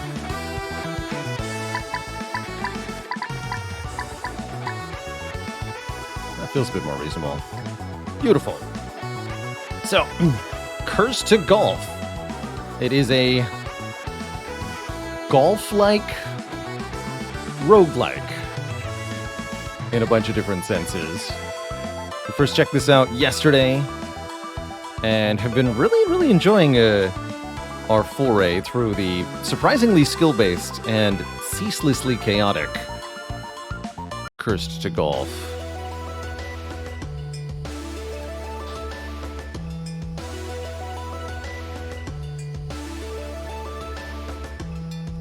That's right, our foray into Cursed to Golf.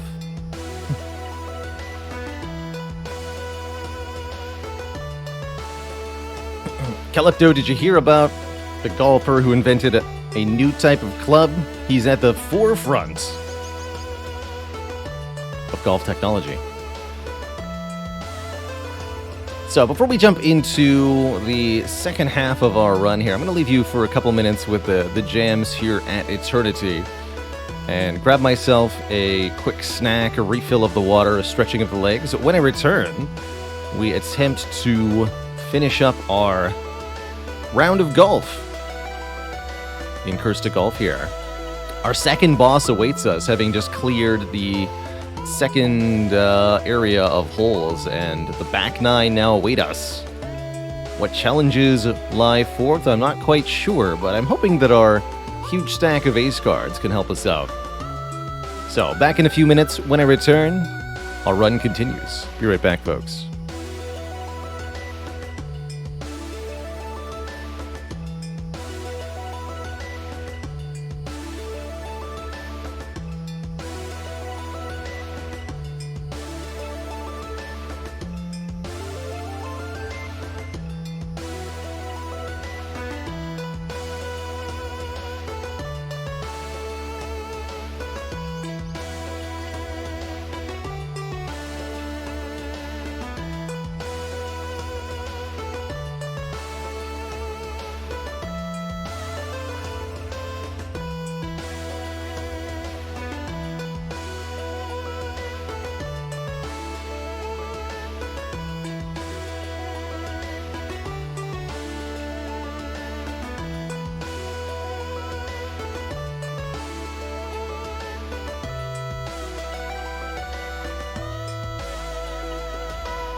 We are back.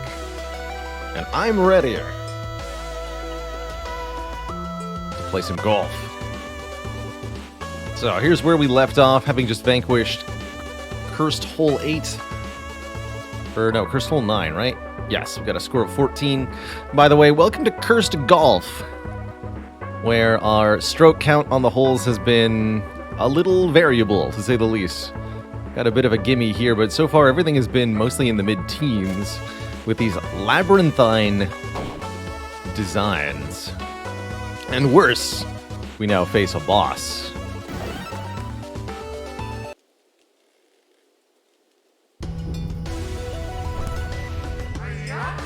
Ah, so close.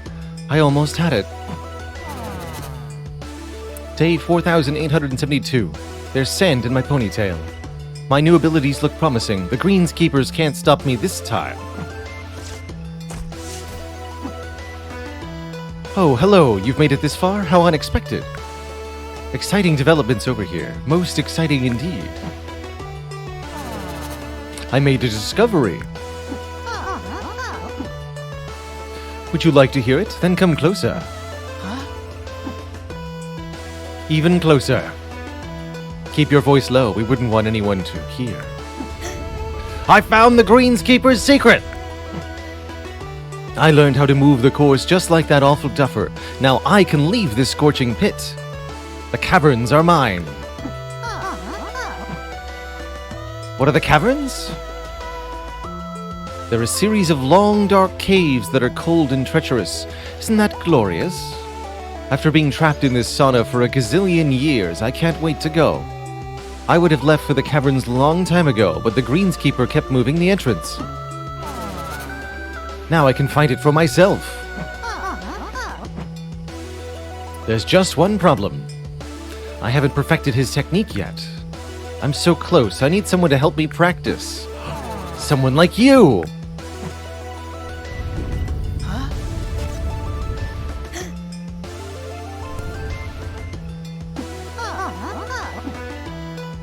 Oh, nonsense. It's perfectly safe. You golf and I'll destroy the very ground we float on. It'll be great. The golfer has offered assistance. Wonderful. Don't worry, it will only hurt a little. I won't take no for an answer. Let's get started, shall we? Clubs at the ready.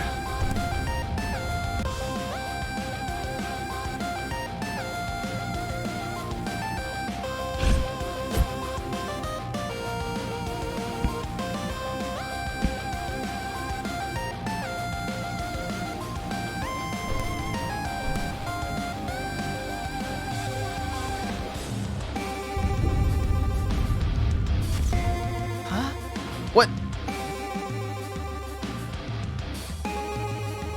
So, we're in a race against the boss. We need to make it to the hole before they do. Or we'll be sent back to eternity. The bottom of Golf Purgatory. It seems like this boss's gimmick is that the arena is going to be changing constantly with each shot. Good news is we have 36 cards that we can use to help out here. Lots of plus shot stuff. Stuff like no bounce, U-turns, multi-ball, drill ball, rocket ball. We got lots of options, that's for sure. Definitely want to use a few cards on this boss fight, because it's more than just the par count. It's gonna matter here. These jams, though. So note we've got a stun statue up here. That would probably be reachable with a U-turn. These stun idols, I think they're called, are able to disable the boss for one turn. That looks like it's way out of our shot range, right? Yeah, driver at max is just going to bounce off the here. So if we want to hit the stun statue, we're going to need a U-turn. I think just a single U-turn.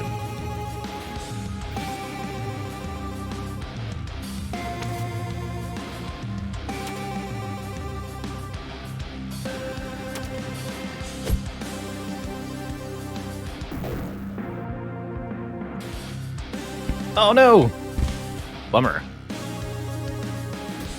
It's a little bit off on the angle there.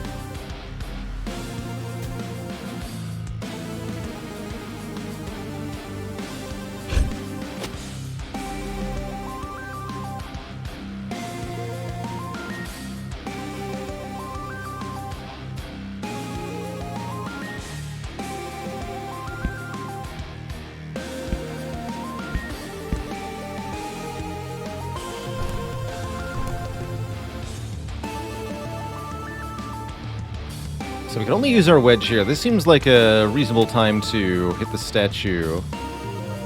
Oh, is that not going to get up there? Oh, dear. The bosses hit the exact same shots every time you face them? I do not know. That is an excellent question.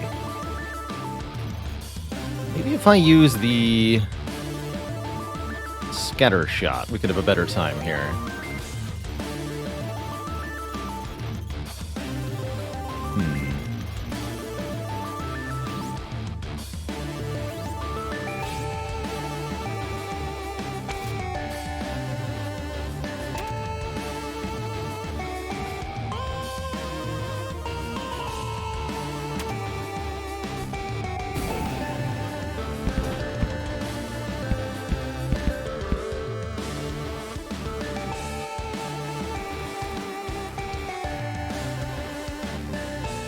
That one. Being the rough's not too bad. We can use the iron to get into the portal, and we'll be tied up with her. Or at least tied up with where she was when she takes her turn.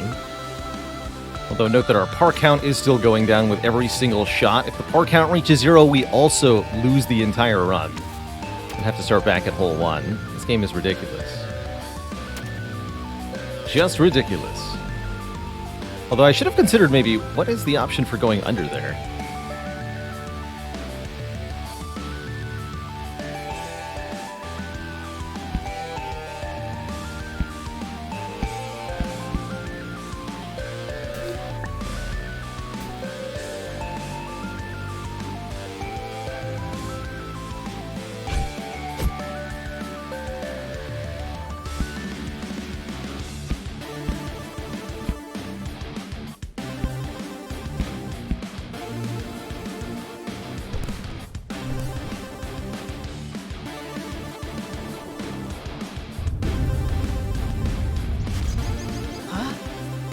Of course. Can't have it be easy on us, right?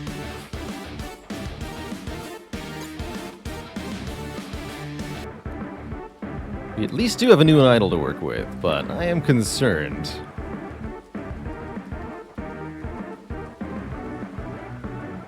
With our ability to keep up with her here.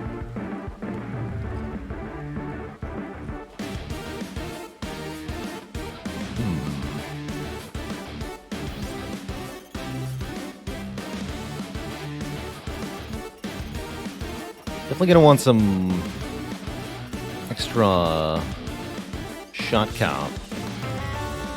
I wonder how well the drill balls might service us here.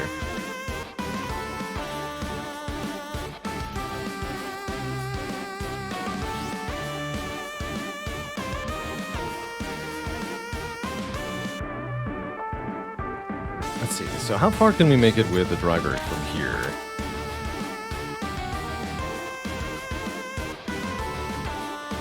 Okay, we can make it up to that top platform.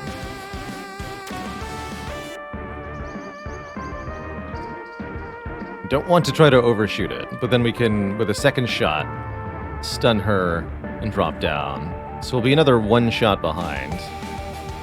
I could try to get this shot idle, but I don't think we should. I should just use cards to extend our par count as needed here.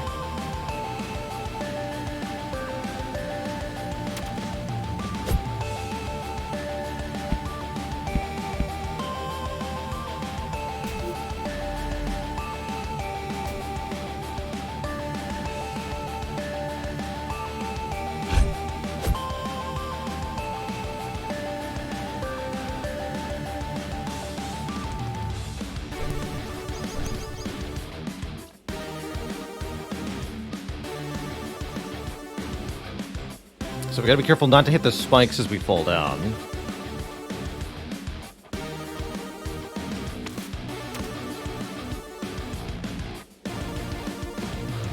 Could be an iron shot. No.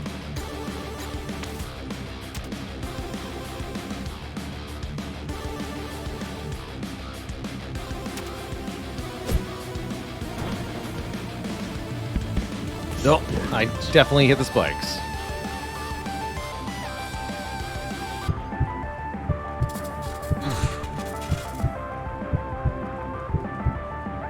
Well, that's pretty grim then.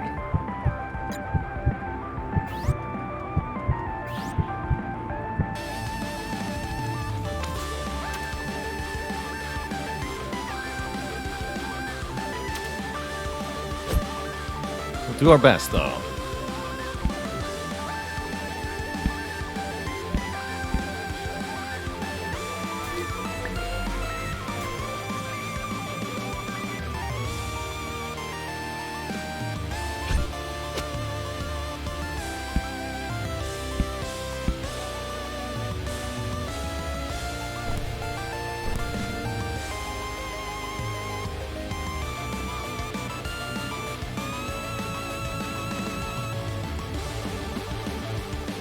So, here's where a good look around might be able to save us a lot of effort. Where the heck are we going? I guess is a big question. It's like multiple layers of earth between us and the hole. Good lord. Like I said, the holes in this game are quite labyrinthine. So, especially with being able to only look at a limited 2D slice at a time, it's quite a challenge here to figure out exactly what you're expected to do. Looks like we even have left and right options, interestingly. But looks like there could be a lot of opportunities to catch up to the boss. So they're right here. Interesting. It's an exit point. Bouncies and spikes. Terrifying. Down here. Into the pipe. What on heck?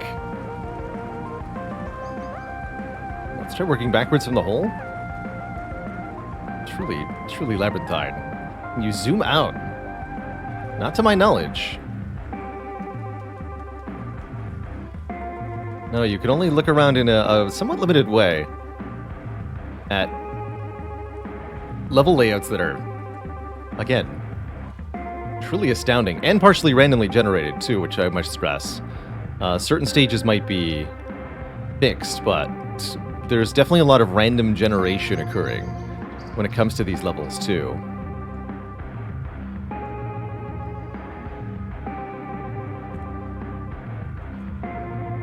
I don't know if I learned anything. Good lord.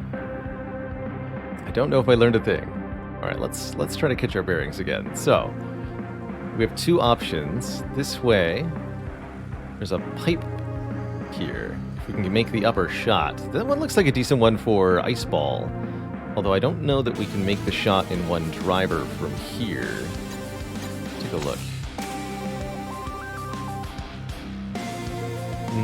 If we landed a little bit more forward, that would be more reasonable. As it stands, I don't think so.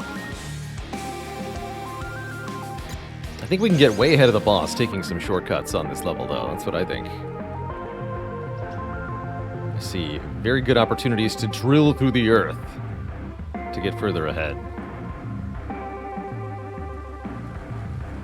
That's an exit point. So either way, we're coming down here. And then this goes...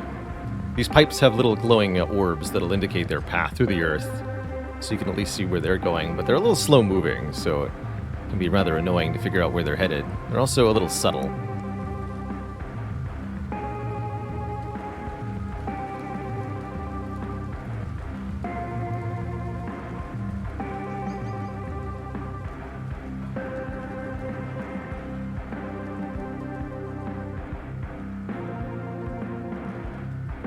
Then back up? What? They also follow insane paths. Just insane.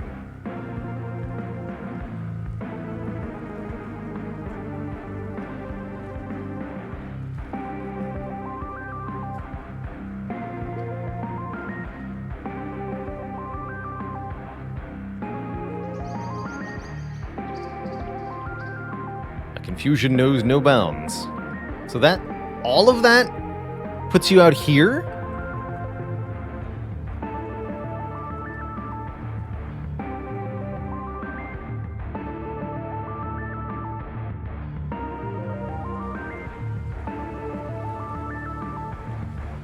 So much confusion. Teleporter there.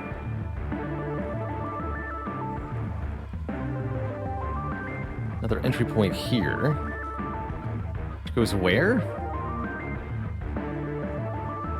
And we're gonna have to make some breaks for shot idols at some point. Okay, that just comes down here. And this goes directly to the flag eventually?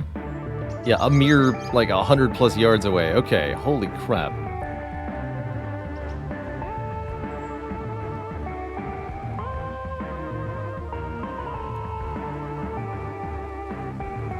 Okay, the big takeaway that I got from that is that if we can drill through or portal through the ground that we're above, like just into this space below us, we'll be cutting out a truly enormous quantity of shots. So let's see if we can use our portal card to get through there. Yes, we can. Although it's facing the wrong way, which is a bit odd. What if I change the character's facing for the shots?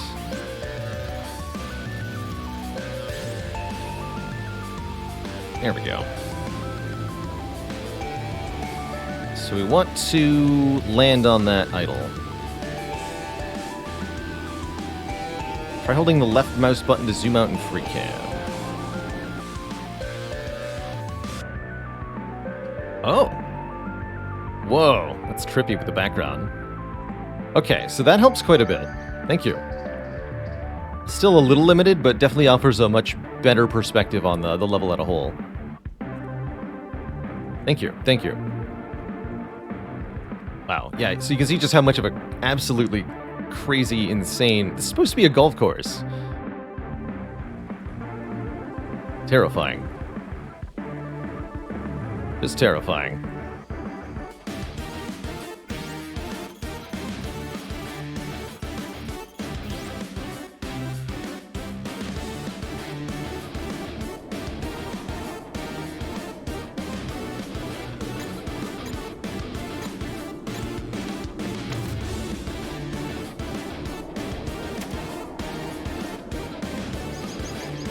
Quite see where we're landing the shot, unfortunately.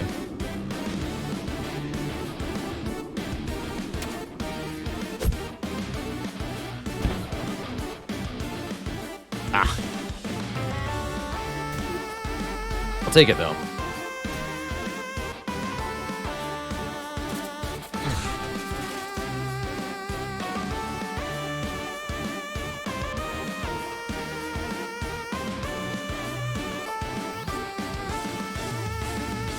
Get some more shots.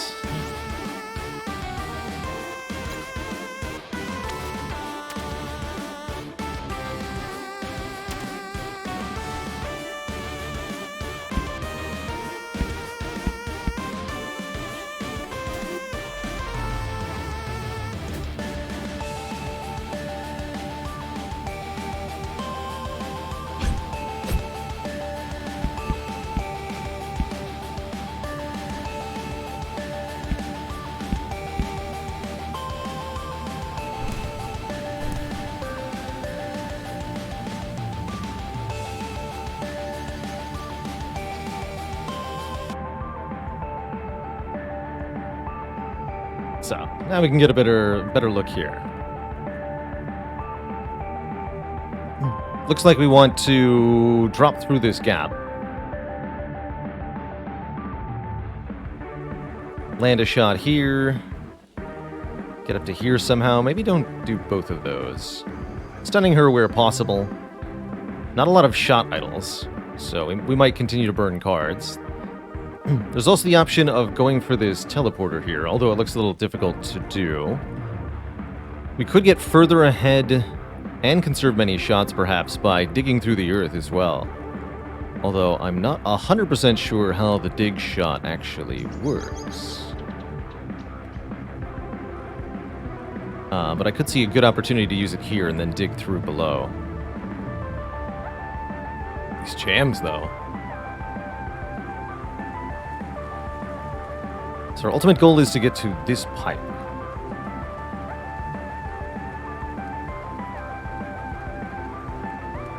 And then make the way to the hole. Also a very interesting option to dig through or portal through here. Interesting.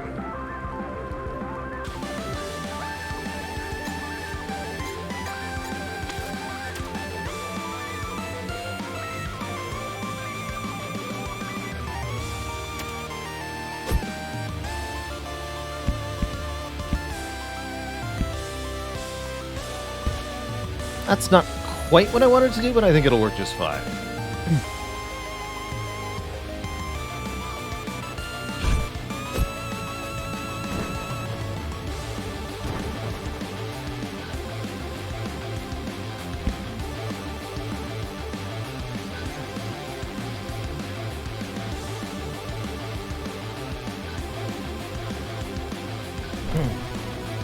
Can you dig through stone? Ooh. I bet you can't. That'd be my guess. And so I can't actually use the dig ball in the way that I want here. Although I might be able to... Let's actually see. Does it show me the intended, like, digging trajectory? Can I dig through the sand and go through that way? That's a better question. I guess we're gonna find out.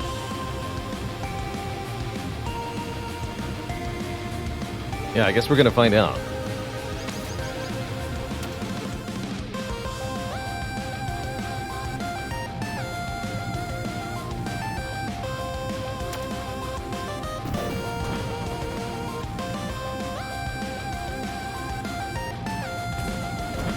Easy.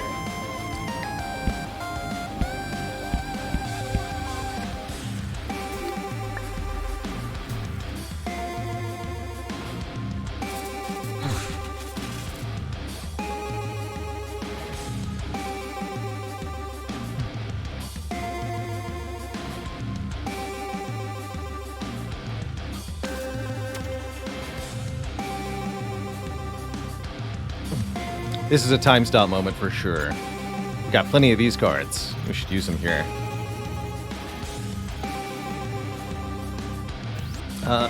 And just to reassure our location, we're next wanting to either make it to here or go through the ground again somehow. I could maybe shoot a dig ball and go down here, but I think we're better off just progressing normally at this point. Continuing to hit the stun statues where we can. We've got a reasonable par count built up, so we can just use our fundamentals to progress for a little bit without having to spend more cards yet. Well, other than the time stop, which is no problem at all.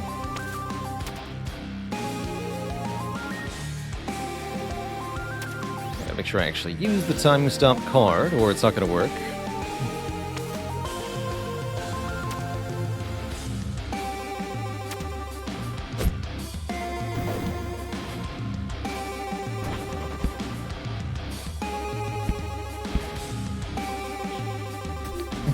Would I recommend this game to a complete golf newbie? Absolutely. I don't think there's a whole lot of a golf sim skills that necessarily apply to this game. It is, however, pretty ruthless, at least at first glance. Although the massive library of ace cards you can build up can really help with it. Yeah, it feels more worm-like than actual golf, for sure.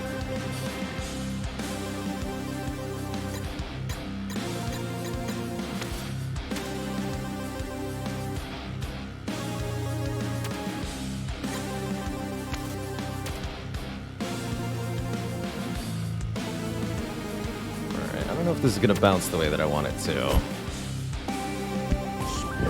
Nope.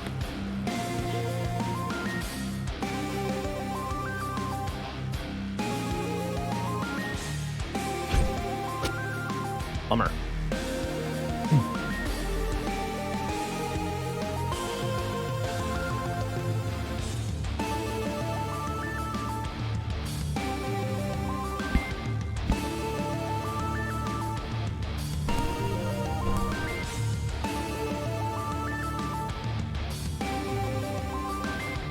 Alright, in that case, I'll use another one of these.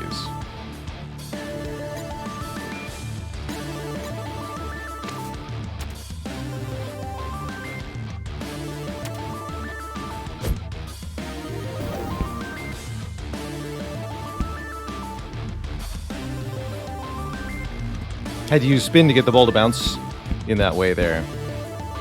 That worked out.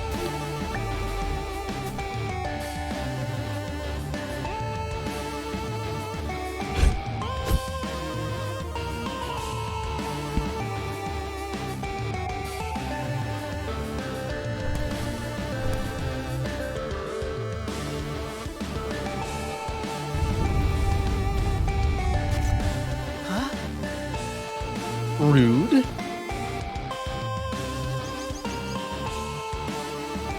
What am I supposed to do with that?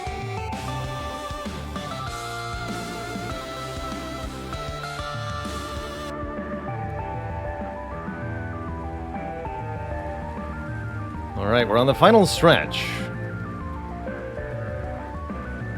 We actually care more about our par count than anything now, but there are no statues, so... just want to do this in as few shots as possible.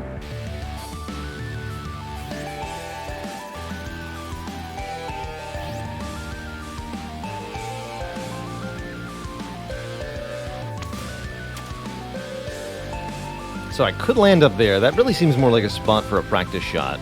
And I don't even feel deeply compelled to stun the boss at this time.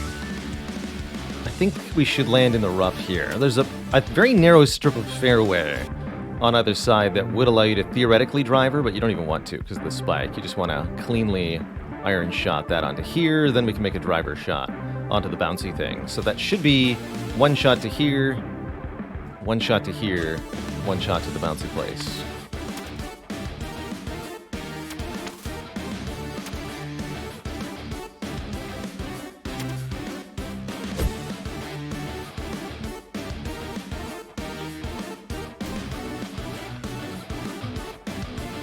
The three different terrain types, fairway, rough, and bunker, or at least the base terrain types.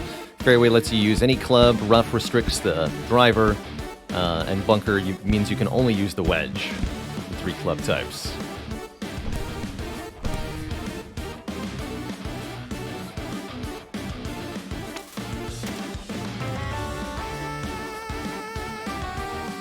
Don't want to hit the ceiling there, maybe a little bit less power?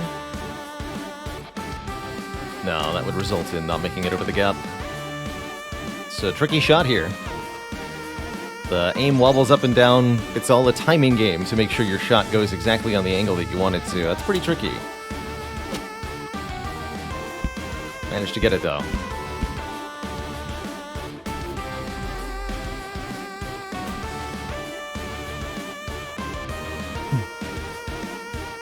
How's it going, Mr. Baconudo? We're just picking up this run that we actually left off last night. First part of the, hey, the boss hits the spike sometimes? That's cool. Oh, not again. Hey, idle though. I'll take it. I'll take it.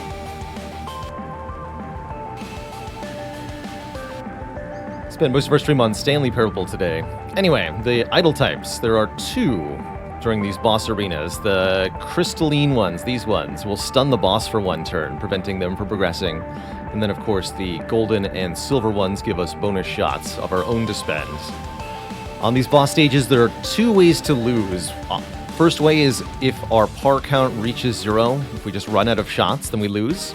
And if the boss beats us to the end of the golf hole, then we also lose.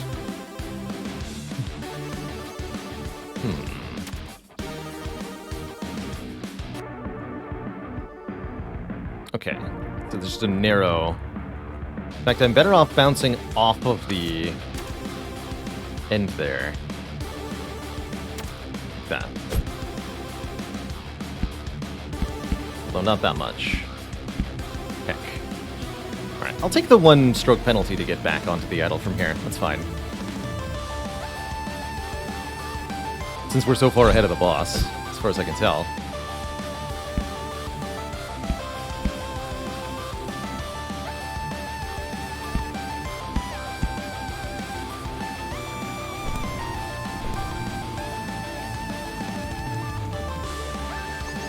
And in this game, those restrictions are hard restrictions. You straight up can't use the clubs if you're in the wrong terrain type. A little bit less power.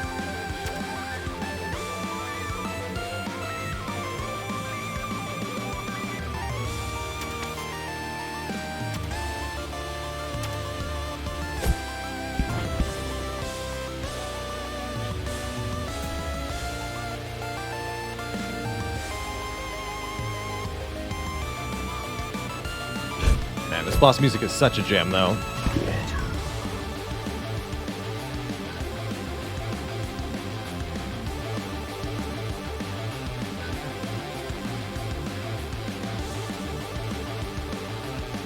Yeah, I don't think real golf has any such restrictions. You're allowed to use clubs as you see fit, even if that is highly unconventional.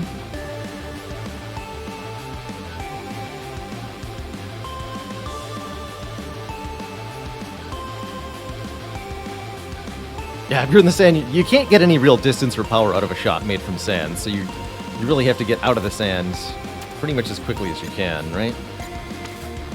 So, let's see. We need to make it here so that we can have a shot at the hole. Okay, we're right at the hole. Boss is nowhere near us, so we don't need to use any additional resource from here, I don't think. Just need to make sure I don't hit the spikes unnecessarily.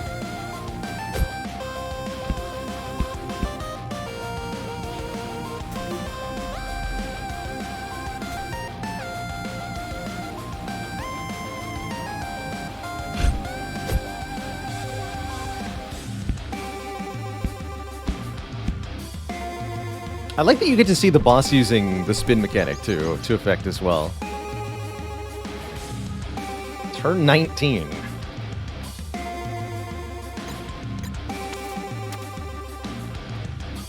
Now that's a clean driver shot. Right, that's the hole right there. That's the hole right there.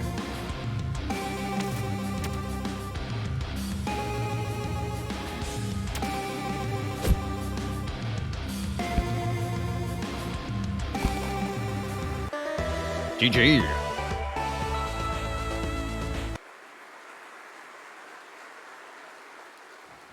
Huh?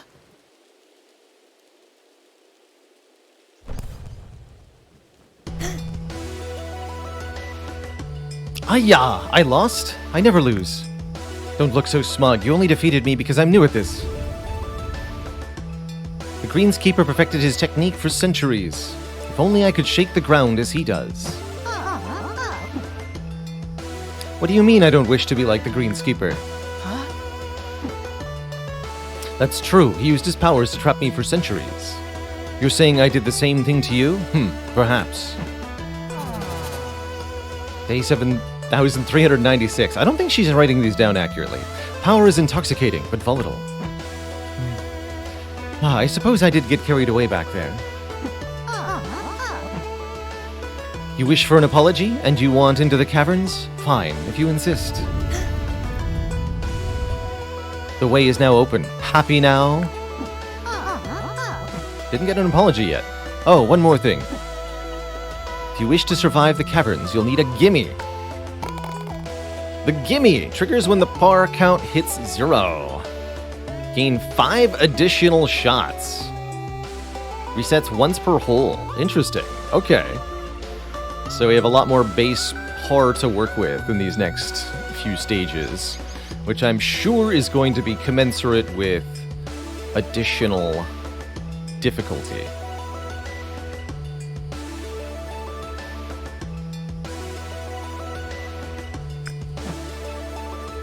You'll need strategy and wit to survive. The gimme will give you an edge. Oh, I almost forgot. A friend of mine lives in the caverns. When you see her, give her my regards. You'll recognize her instantly. She's rather ghastly. Watch out for her little friends. They look adorable, but don't be fooled. All affairs are in order. You'd best be off. You don't wish to spend another millennium here, trust me.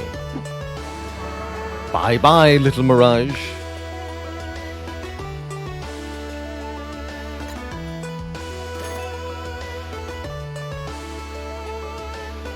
A mere 21 strokes. No problem.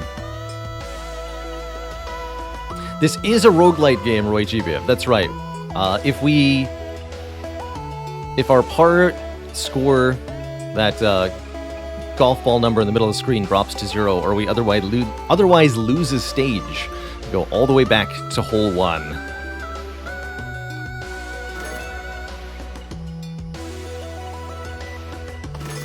Do ever get more cards? Look at all those plus shots. A fireball. Spicy. Ignite your ball with fire.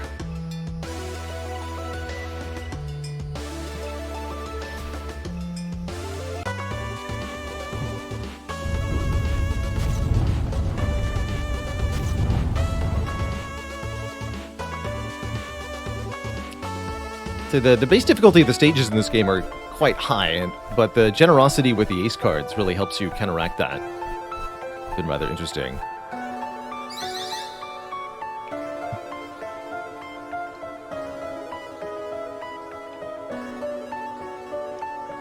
A guest has come, Albatross.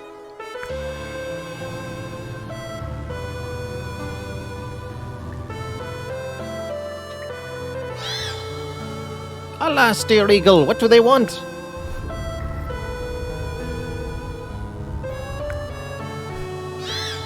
Keep quiet, mistress. We must welcome our little guest.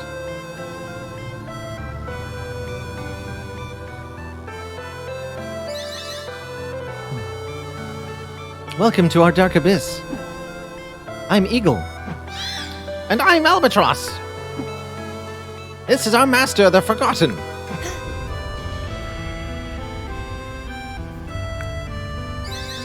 Our sincere apologies. Your arrival scares her. She believes you're a premonition. But you're not a premonition, are you? No, you're something worse. You're a golfer. Huh? Our condolences. No wonder you're dead. Loving golf is a tragic fate. Look at what it did to her. Yeah. She gave her whole life to golf. But golf gave nothing back, except us. Her loyal caddies. We wish to know why you have come to the caverns. You desire to leave golf purgatory? Tisk tisk, our mistress doesn't like that. If you fail, you'll share her fate. Oh yeah, these look like perfectly manageable holes. Easy. Within the caverns, there are great walls of crystal, gnarled vines, and piranhas that chomp at each golf ball. Knowing all this, you still wish to proceed?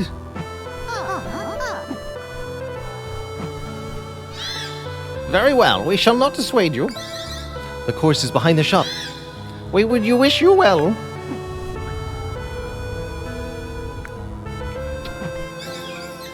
But you're already dead. Fare thee well. Huh?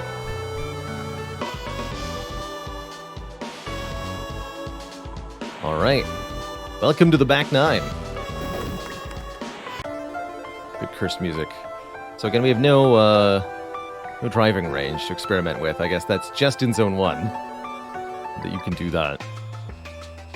Let's pick up some more cards, because you can never have too many of these, as far as I'm concerned. Given how breakable Portal's been, I'm definitely willing to pay for one. Phase Ball. Turn off the ball's matter mid-flight. Press again to reactivate. Interesting. Let's pick up the booster packs. I've been continuing to enjoy quantity over quality. And the packs are cheap enough, especially less than the price of one card. You can get multi-cards? Heck yeah. Like double Rocket Ball, we can definitely do that.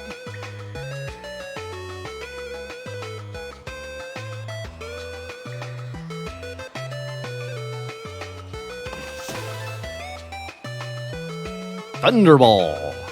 Electrocute your ball with lightning. Some people enjoy that, you know.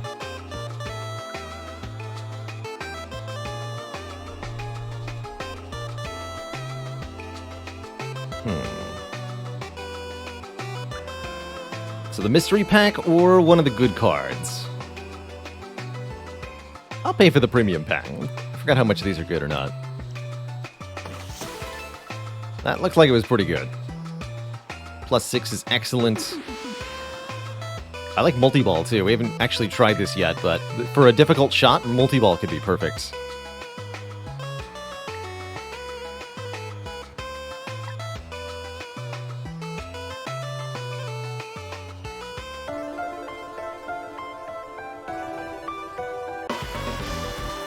You're also allowed to, at these, place cards in your card binder for a future run. So that you can have even more ridiculous pile of cards to tackle the game with.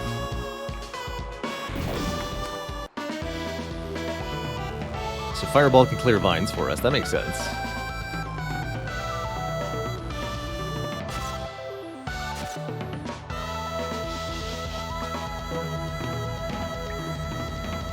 Doesn't look like there's much room in this course. I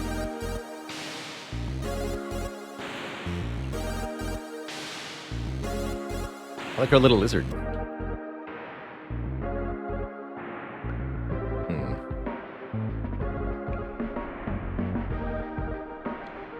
Top Quest says, can you use multiple cards on one shot? I am not actually sure.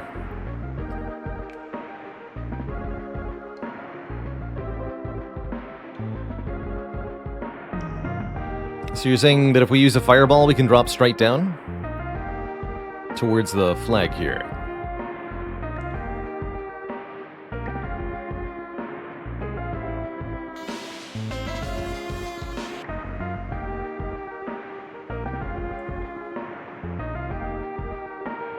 And then just land here.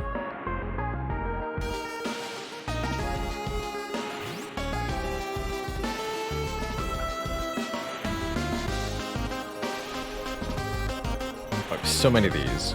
Nitro Ball with fire.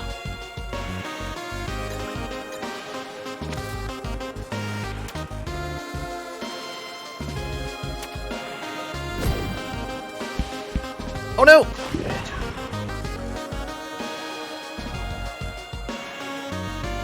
I'm not sure what happened there. Did I bounce too hard when I hit the thing? Or did we not ignite the leaves for some reason? I'm not 100% sure what happened there. I think I just bounced a little too hard, and then we hit the wall, is what happened.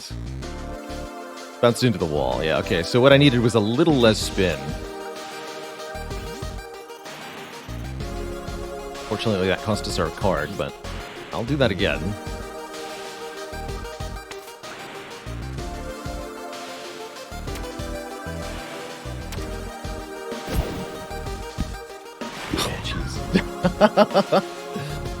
Well, this game's hard. That's what I learned in that moment. All these little shot types are very much still skill-based. Bummer. I should have just left that there, though. We do have that once per redo. But I think I'm just going to take the regular shot trajectory now, unfortunately.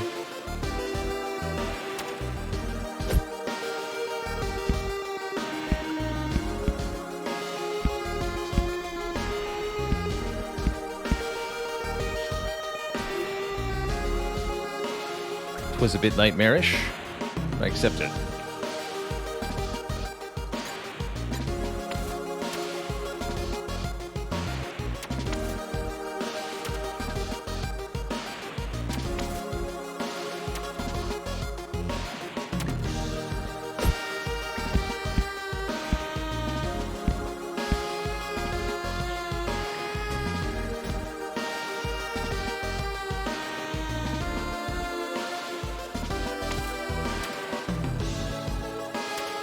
So I'm guessing that vines are worse than rough.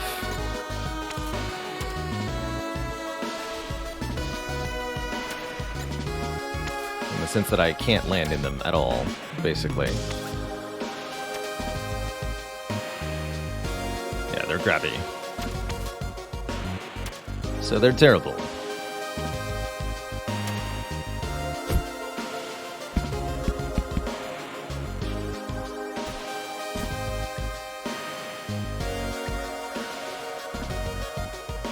Alright, where do we go from here?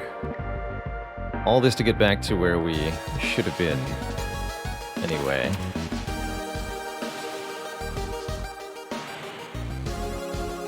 Looks like a challenging shot.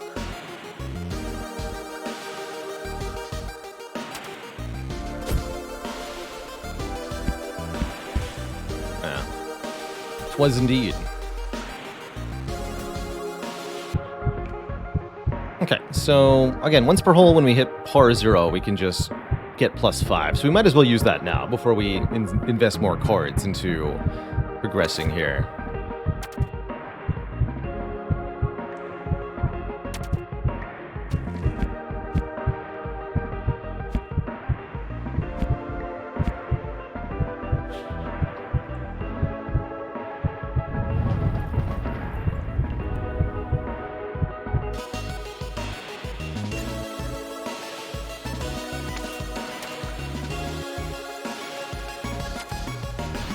We'll use one of our time stops here as well.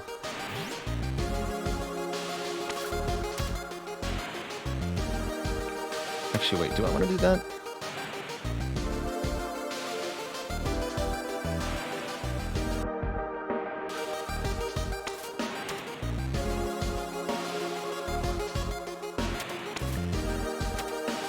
Pretty hard to hit to normally, yeah? Yeah. I'm just wondering, once we're there, how are we going to be able to get out? Guess we can just chip it out, arc it over. It shouldn't be too bad. Oh, that'll be worth doing.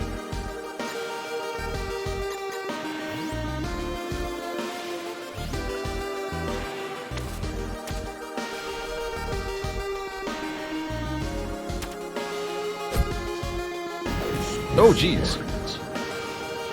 Was not fast enough on the draw there. Alright, well, in that case, I think I know what to do.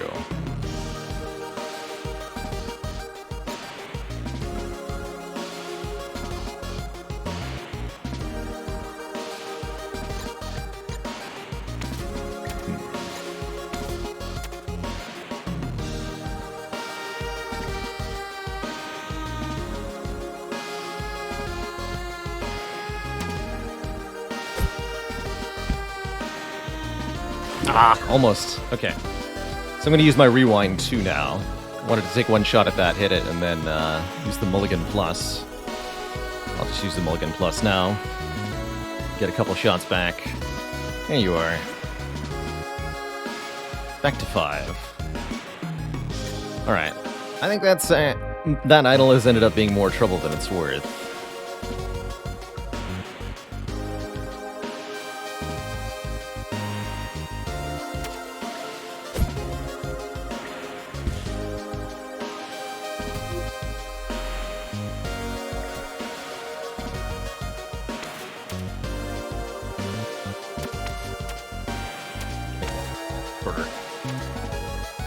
There we go.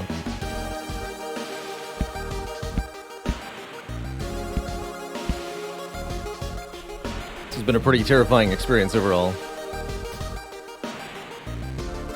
So, how are we doing? I think we could do... Let's see, the vines on the top are going to prevent us from doing a whole lot here. We can just reasonably get that.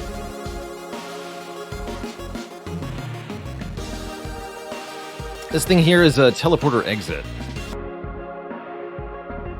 We're getting pretty close to the hole, actually.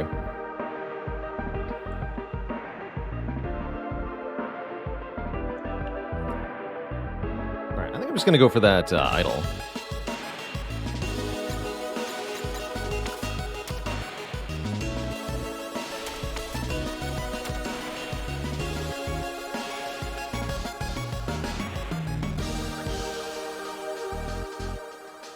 Actually reasonably okay with being in that sand trap, even.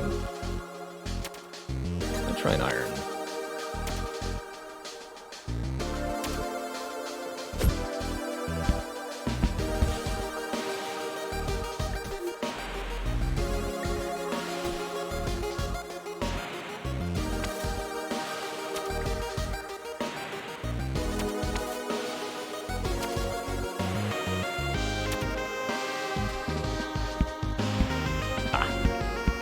That'll do, though.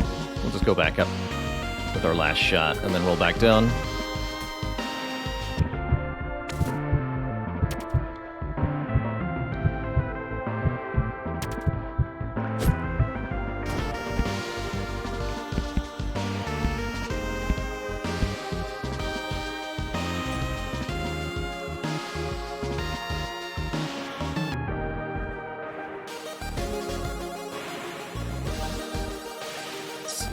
Here. I've got 5 U-turns. I don't think a drill ball will be sufficient, but can we portal through here?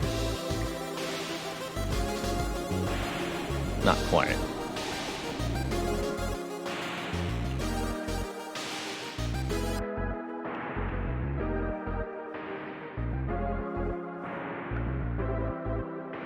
Is it really that big a deal? So we go... So had to be 1 down here, 2 into the hole. Only with a good bounce do we get down here.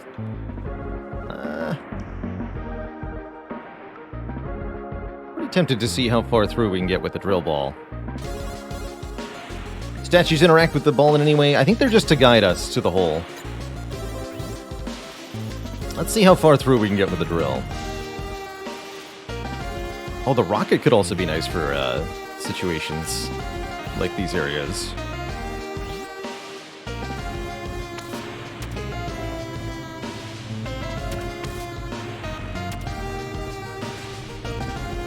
So I probably can't drill through that stone. That's what we learned. We want to hit the sand here.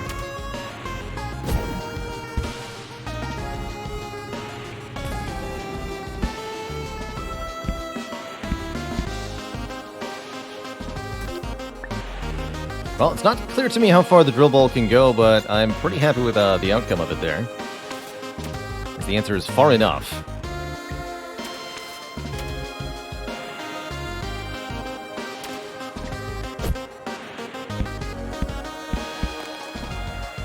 GG.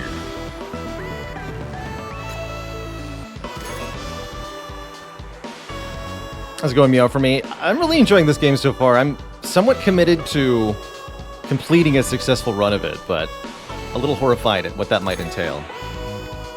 Hoping we get it on this attempt.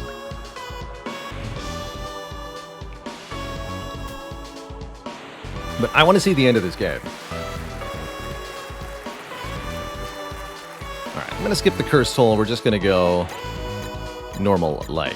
Thanks.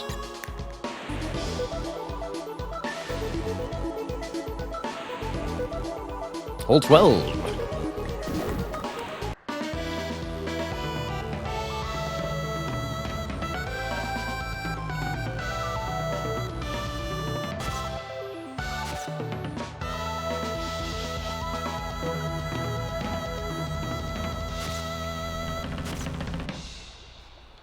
Two different flags? Is that what I saw? Can you survive? That's a pretty difficult shot through there. So, here's our beginning, which already looks a little absurd. Look at this TNT thing. 2 fans to guide you away.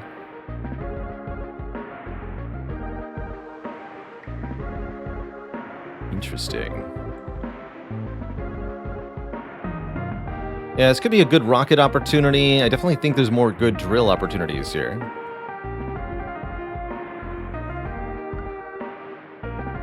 Doesn't seem too grand in scale overall. So if we drop down this hole, we're going to end up in the sand. I mentioned we go down over here. Yeah, because we want to get through this anyway. Or we could try to go over here, but landing in the sand means it's going to be difficult.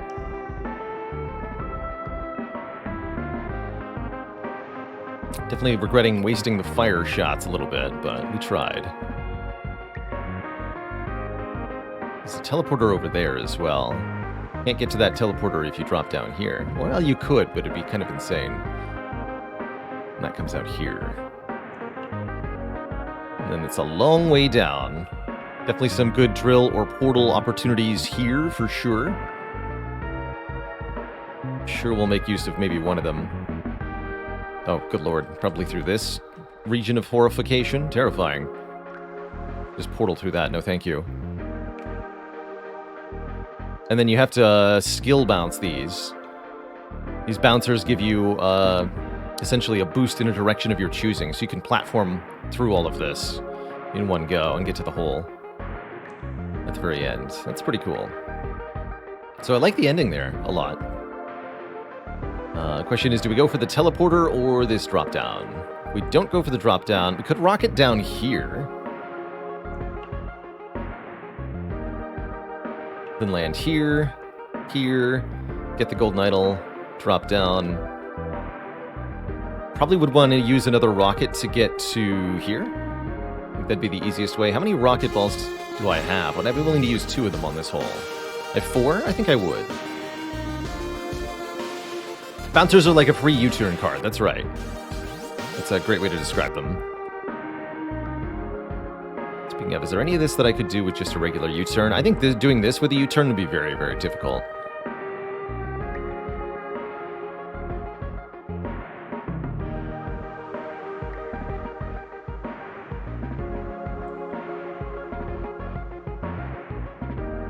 Although, regardless of what I'm actually going to do first, it behooves me to hit the golden idol with a shot. If this lands in a playable spot, I'll take it. If it lands in the spikes, we're still up a couple shots.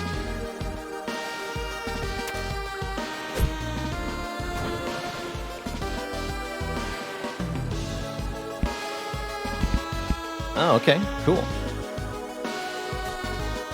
Actually, now getting into that gap with a U-turn is kind of viable.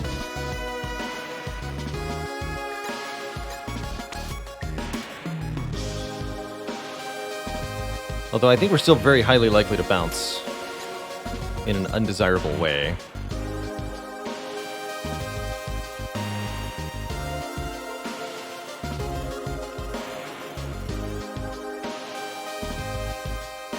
I could also use an ice ball to get over there very easily.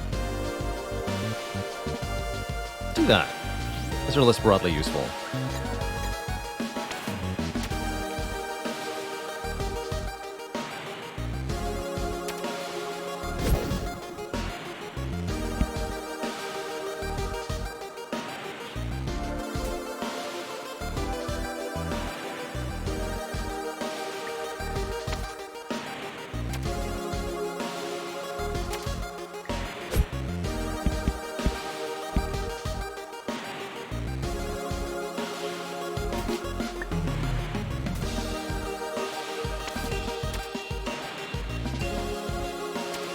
Oh, it's the iron.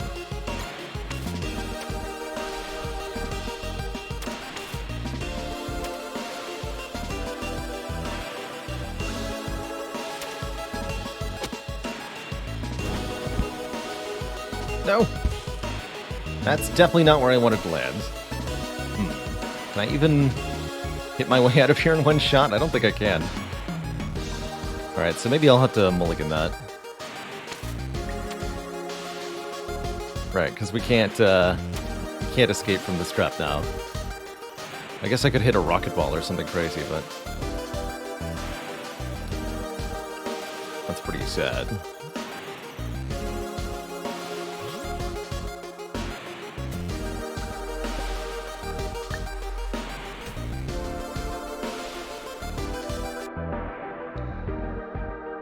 So where are we headed from here? We said we wanted to go to the teleporter, right?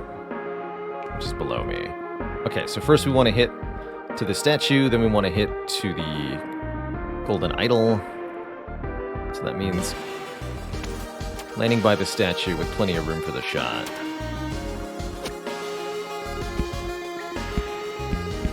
There.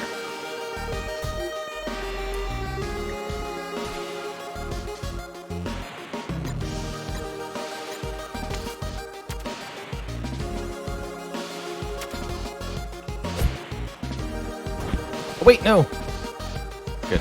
I saw the vines at the last minute there on the far wall, and I was like, please don't let me hit those. Might have to make a corrective shot here because I can't hit. I want to go into the rough now, but I can't do that from here. So just make a slight corrective shot with our wedge.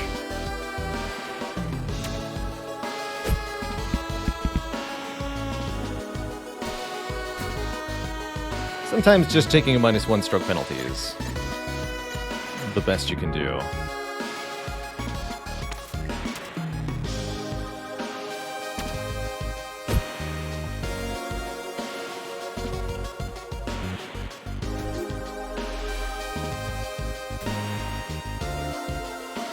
So I could U-turn this, but I think Rocket Ball will be the safest way to do this.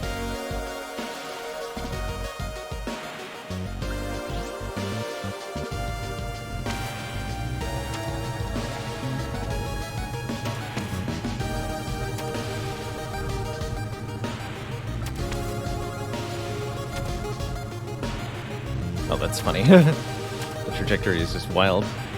There we go. Oh!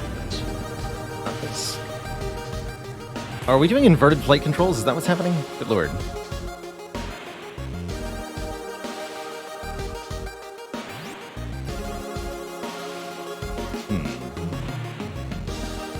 Alright, I'll use a U-turn then instead. It didn't work the way I wanted it to.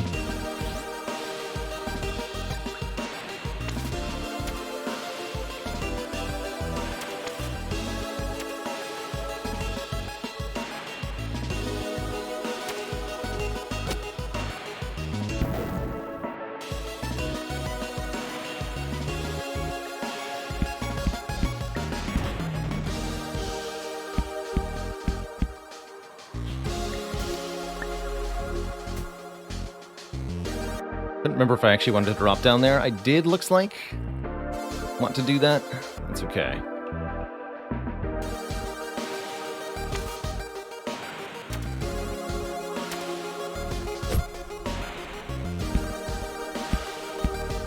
No, not there, not... Ah, dang it.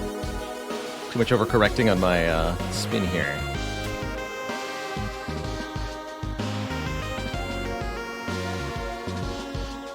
I've got plenty of shots left, though, so... And we're right near the hole. I don't...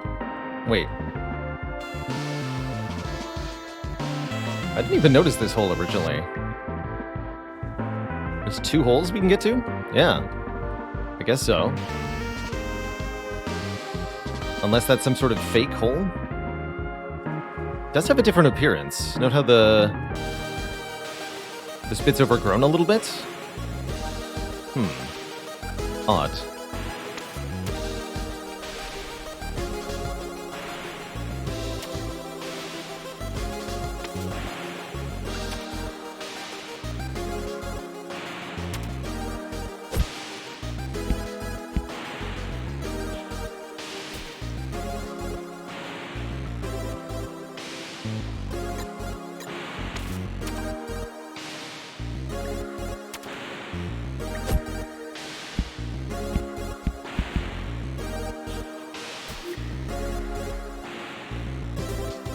What if it's a trap? That's what I'm wondering.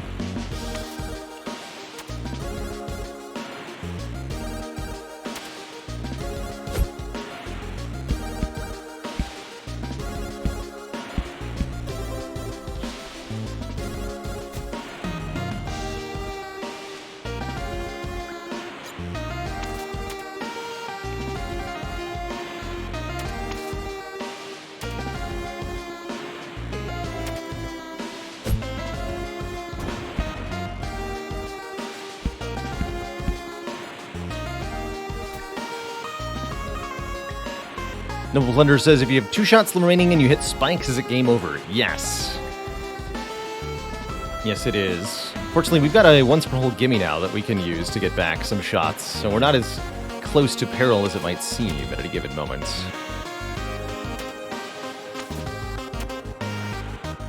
It'll have to be an iron shot.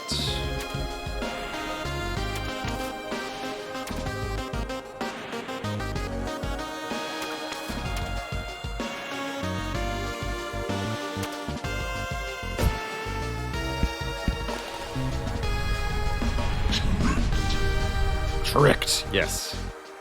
It's a trap. Had to know, though. Fair enough. Now you all know. Don't trust the fake holes if they don't have an icon in the camera mode. They are indeed a trap.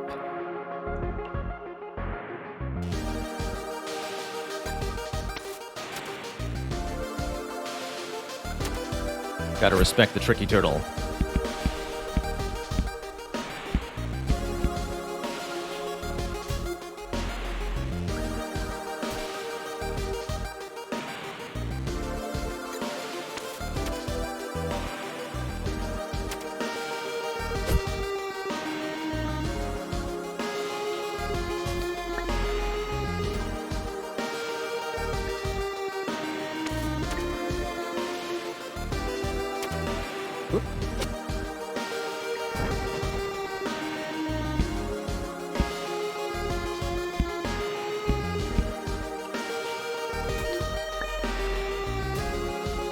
Definitely didn't work out as I intended, but that's okay.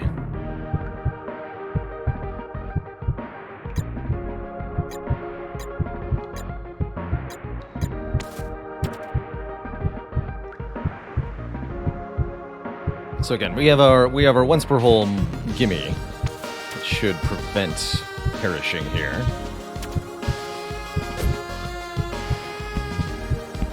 Assuming I've understood that correctly. Yeah.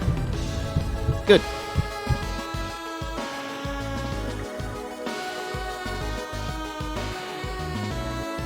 All right, now for some platforming.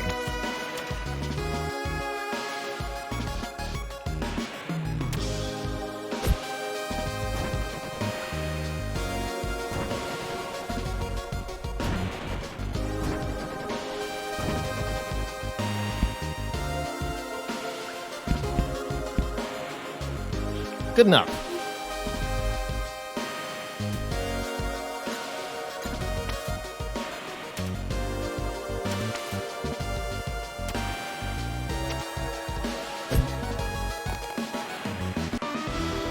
I'll take it.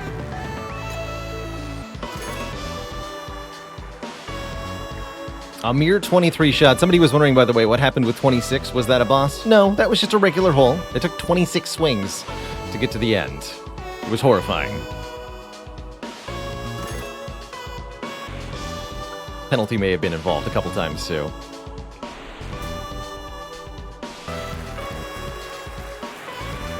Where's the putter? You're looking at it.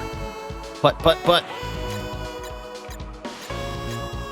So, 2 bonus cards if I'm willing to take on the level with Curse.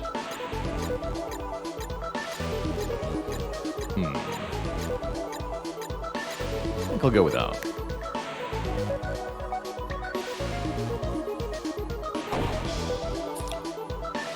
I was supposed to make a checkpoint at the last hole. Gotta remember after I clear this hole to create a checkpoint afterwards.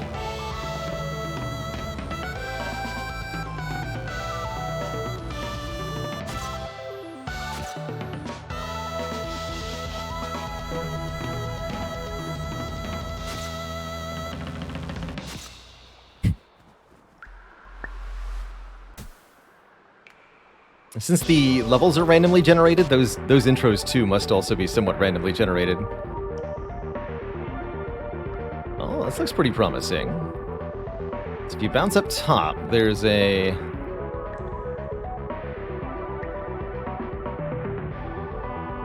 extra statue there, which is a teleporter.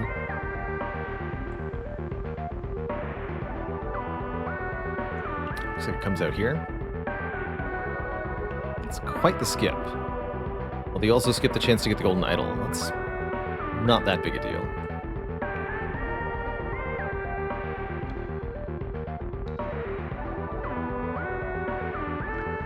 Pretty tricky, though, because there's thorns there. Makes me want to do a U-turn, but I'm not sure how U-turn's going to interact with a bounce pad, quite frankly. I guess we'll find out, shall we?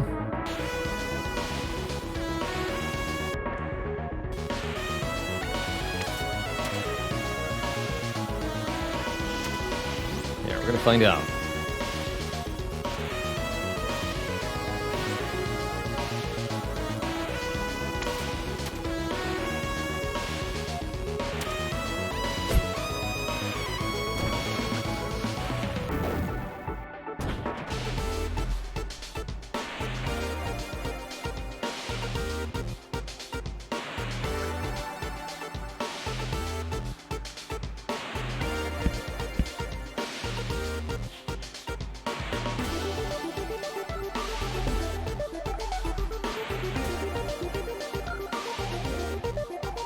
So, that would be a fake hole.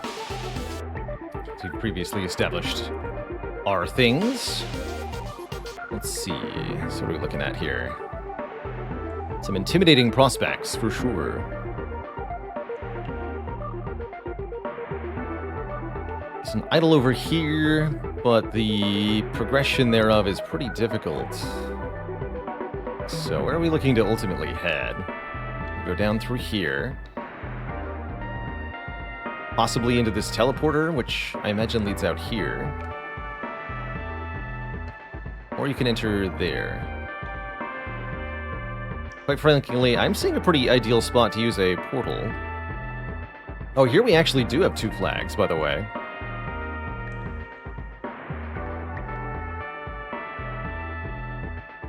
One way over here. Interesting.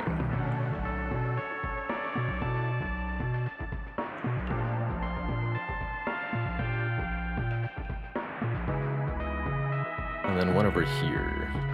But ultimately, if you're not cheating, you have to come down through here either way.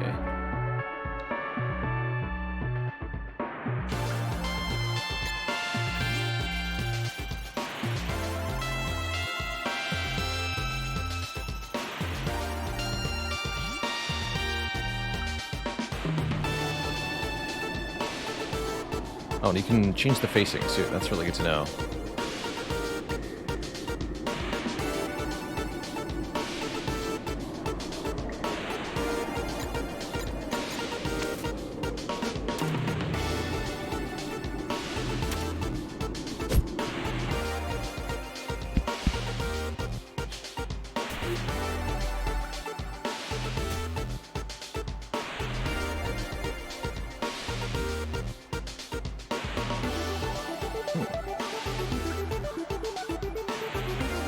Seems pretty trivial just to make a wedge shot onto the next platform over here.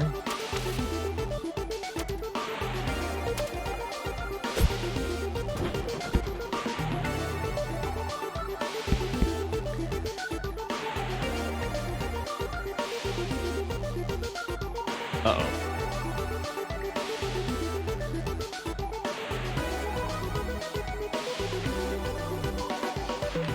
Game did not like that I did that.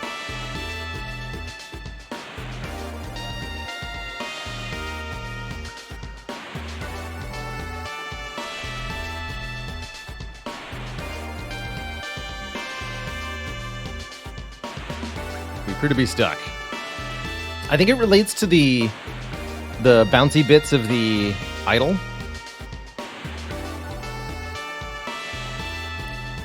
But I don't think there's anything I can do at this moment other than force quit the game, and I don't know where that's going to put me back. Whether it be at the exact shot that we're taking, or the beginning of the hole, or somewhere else entirely. I guess we're going to find out. Because otherwise our fate is to remain here forever after.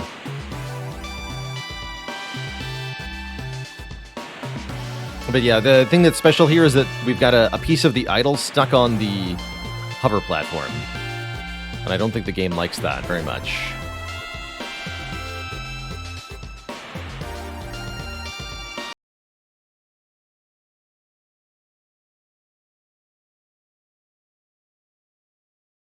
Let's see where we're at.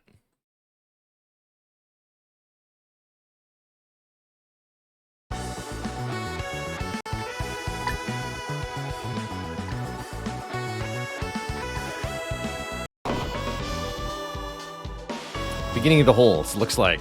Will we get a different hole or the same hole? That's the question. I'm okay with resetting everything, but noted. Oh, that's definitely the same one. Alright. Bummer. We'll take care to avoid that then. Which means I have to pull off that U-turn shot again? Son of a gun. That was difficult to do. Well, let's prove that I can do it again. Yeah, probably seated, I would imagine. Otherwise it'd be advantageous to be able to reset, right?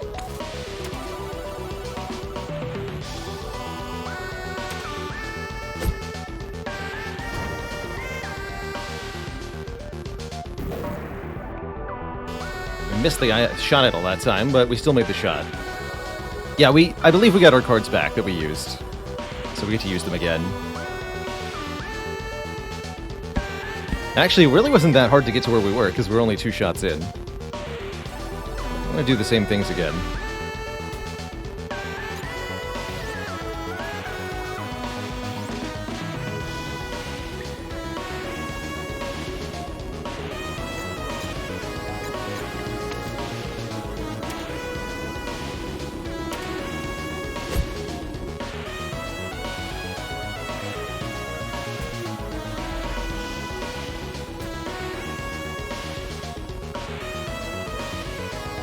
And I'm going to stubbornly try this shot again, see if we end up in the same situation, since I can get back to here easy enough.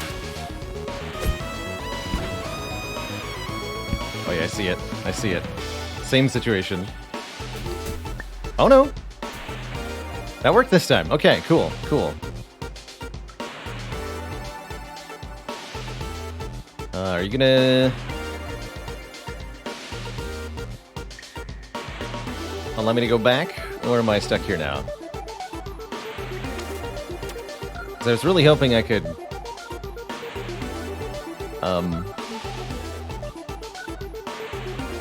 Dang it. Well, noted, I suppose. Okay, that's not too bad, actually. Let me just jump down here, shot idle.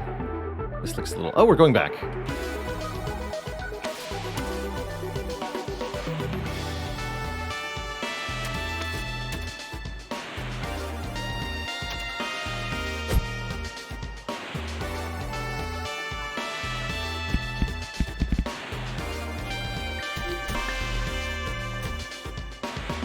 Thought so. Another fake flag. There are false flags planted everywhere.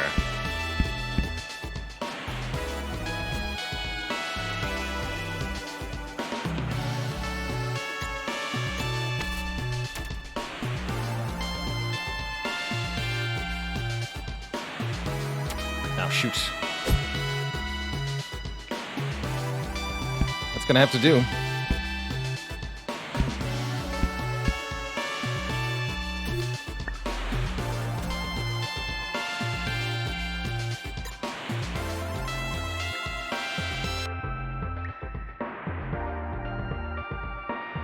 So this is what, recently 1 shot onto the platform, 2 shots into there, 3 shots into the hole. I should be able to do that without any assistance. How difficult is the other way? 1, 2. Looks a little more daunting in terms of shot numbers. The difficulty of each individual shot's not too bad, though. Let's take this path.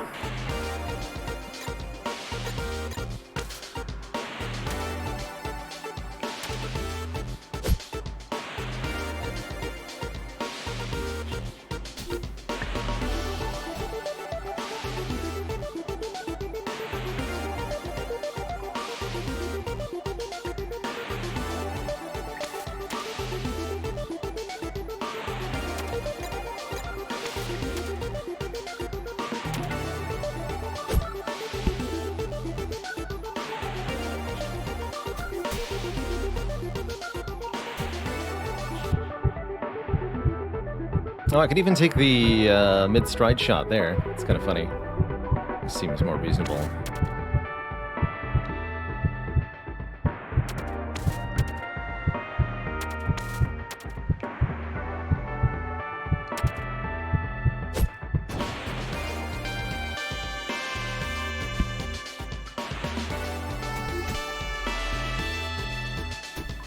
I don't believe we've used our gimme here.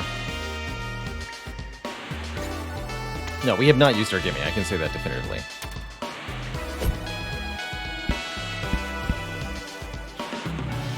It might actually be better to use it on purpose so that we get more leftover par at the end of the hole, but if I can make this in 1 shot from here, I will.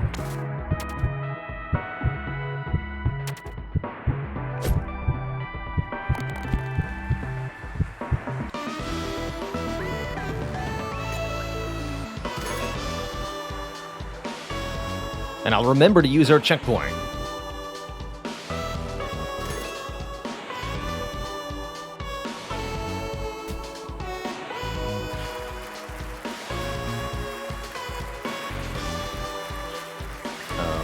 lets me do that. Or is that only once per... Truly once per round, in which case, oh well. Guess not. Shop's coming up. The money things haven't been that much money. So I think it's better to take cards.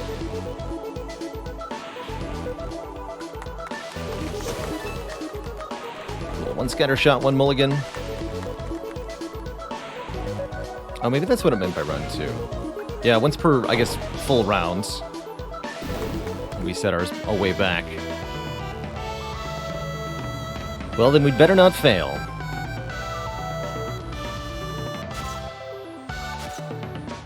Oh, that's a lot of fake. It's a lot of fake flags, you know?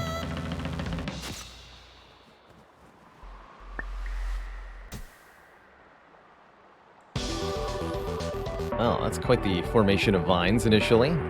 So there's a flag up?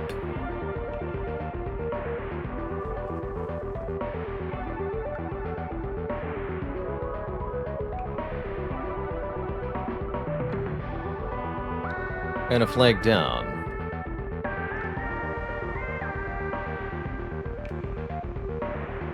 Fascinating.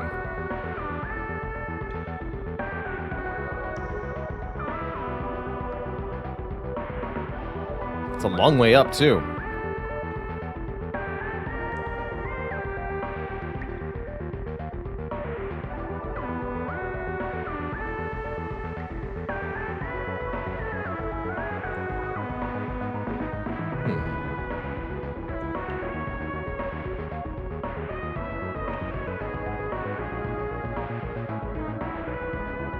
Although we can get started by blowing up the TNT and then using a rocket ball or something.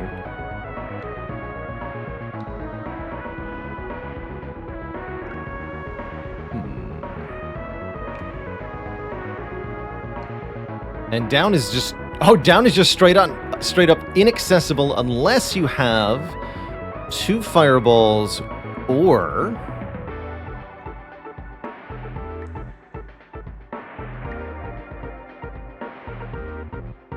clever use of a drill ball, perhaps. This might be where we want to test the limits of the drill ball. Although it's actually going to be quite difficult to get over there, huh? Now, we could do it from here. If we drill into the ground right above this water and drill, can we just get to the hole directly? That's my question. And it should be pretty easy to answer that question. So, let's have a look-see here, shall we? Let's see. I'm okay with a shot from the rough.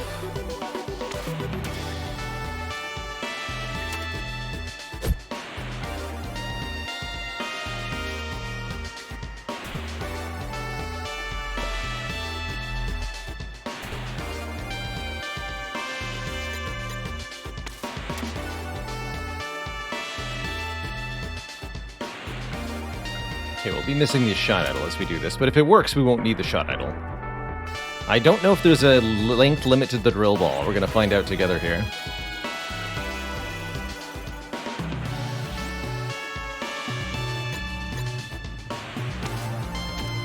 Plus, we're also going to find out if it can drill into dirt sideways like this. Yeah. Oh yeah, there's a timer. Not quite. So, the answer is yes, there's a limit, and no, it's not enough. Not quite.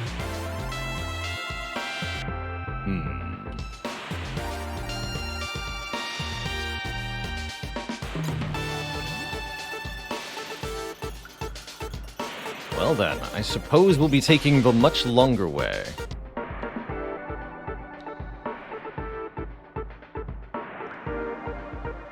Shame you can get really close. I wonder if maybe with perfect horizontal distance, if I use the acceleration.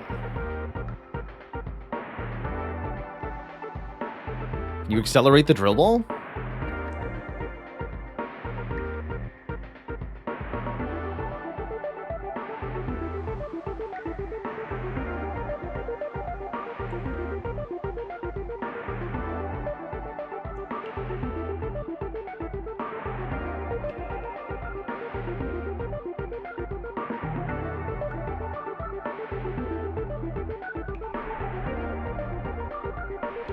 Alright, I guess the answer to that doesn't change whether I'm going to do... Doesn't change what I'm going to do next, which is... Get this idol. I think, get that idol. Nope. It's got to be an iron shot.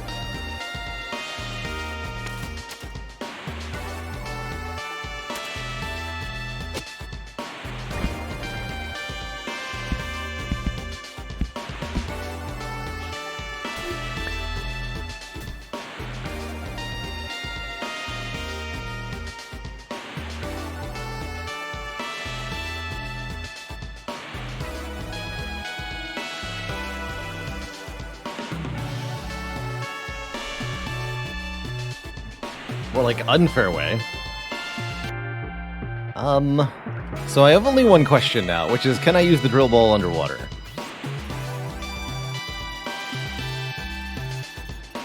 This is really the only question that matters.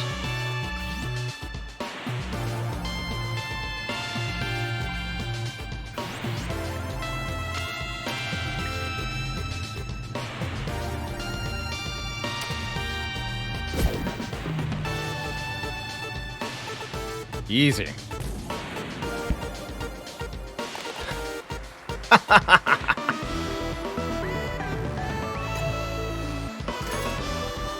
We found out how to get closer to the hole.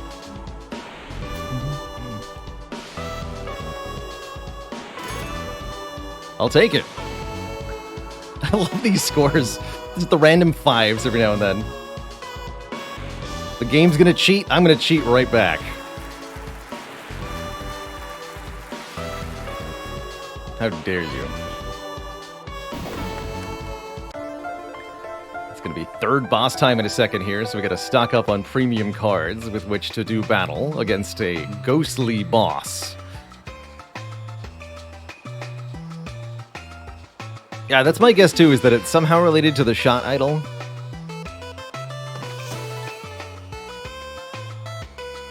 Alright. Still don't know what the Thunderbolt actually does. Wonder if it maybe shatters idols. Okay, nice to get another drill ball and another portal and another U-turn. Those are all good.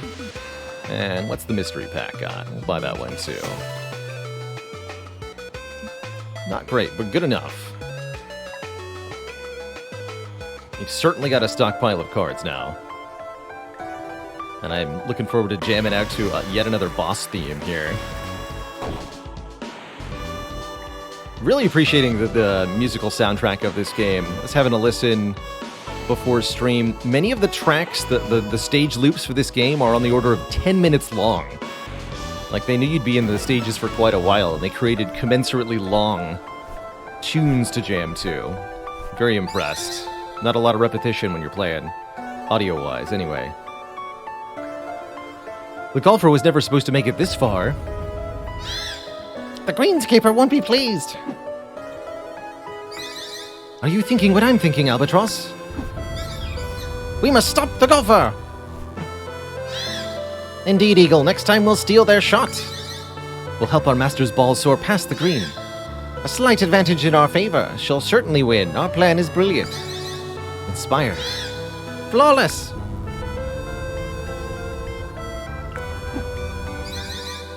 You're too late. Crocodile tears cannot help your golfer now. Hush, Eagle, they approach. Perfect, Albatross. Perfect. We're here. Oh dear, it's you again. The cursed golfer. You've made a mess of the caverns. Destroyed our statues.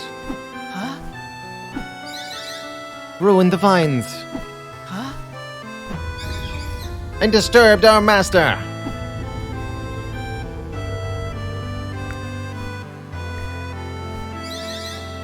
How sad you make her, how she cries. We're afraid you cannot continue. Too risky, you see. Our master demands you stay put. You disagree? Fine, have it your way. We can be gracious, can't we, Eagle? Yes, Albatross, we can be most gracious. If you wish to leave the caverns, you must golf. Against us! Master, grab your club.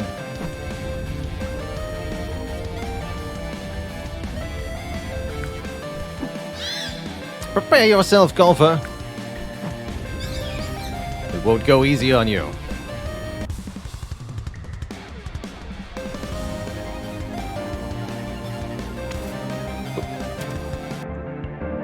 Let's have a look-see here.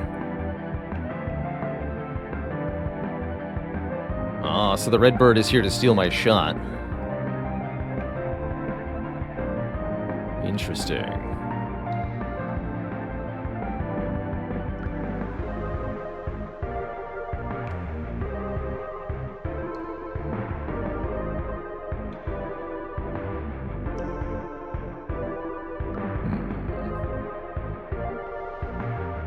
Many cursed vines.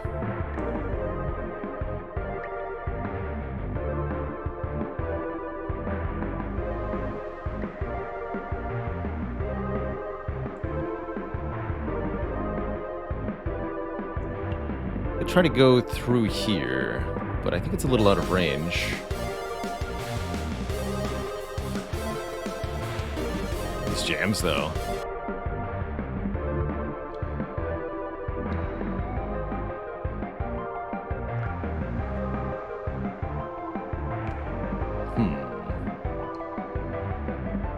Really large vertical section here. What is this room just full of spikes? Hello? Terrifying.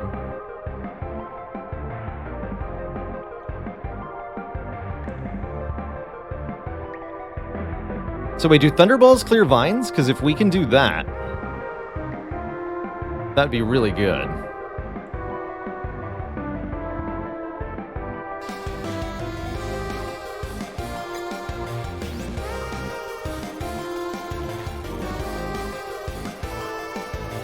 So we have 3 Thunderballs. And if we can clear the vines using this, then we can go to the left here, which would be pretty sweet. According to Centennier, they do. Well, we'll prove it.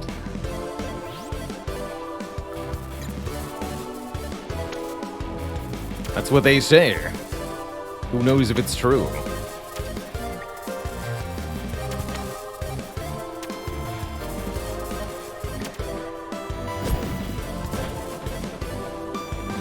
Oh, and it clears idols within range, too. Did you see that? We hit the golden idol.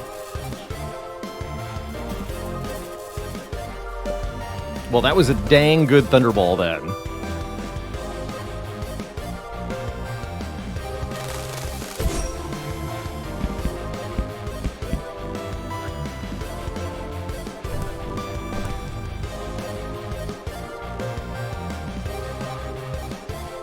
If only we've been able to roll over the edge, we could be in an even better position here. But we can get down to here and then grab the shot idol, too. And these jams.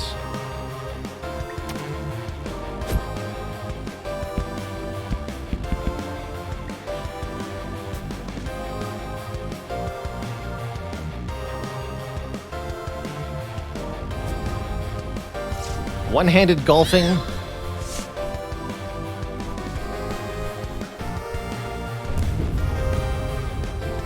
Okay, that was your shot. That's acceptable.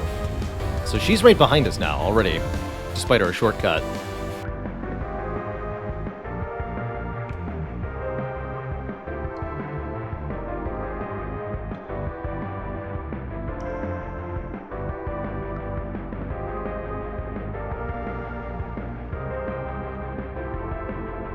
So one shot to get the idol and drop down here, one shot to get over here. Option B, dig. Although you gotta be careful about spikes. How much would that save me ultimately? A lot to dig through here. Or we can actually portal through here, which I think I'd rather do. And then drop all the way down to the bottom. Get way ahead of the boss, like we've done in previous times. And get ready to work on our ascent. It's going to be a long way up, though. This is a long stage. Is there anywhere else where we might more maximally utilize something like a teleport effect? Nay. Do not think so. Alright, so I think what I'm going to do is drop down onto this screen, and then we're going to teleport through. Go down to here. Very swift-like. Alright, that's the plan. Is it going to work? I don't know.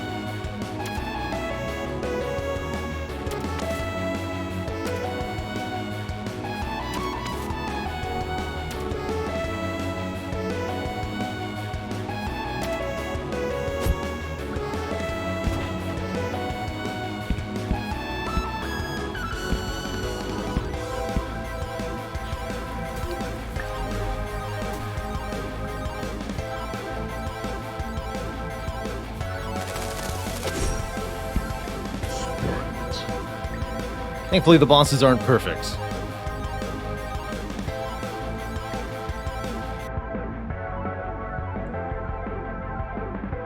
Yeah, these jams.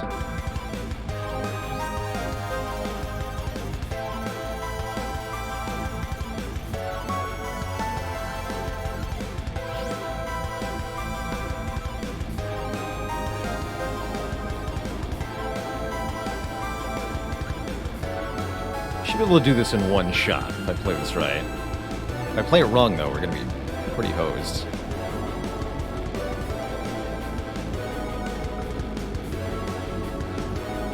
Let's find out if you can use multiple cards per shot right now.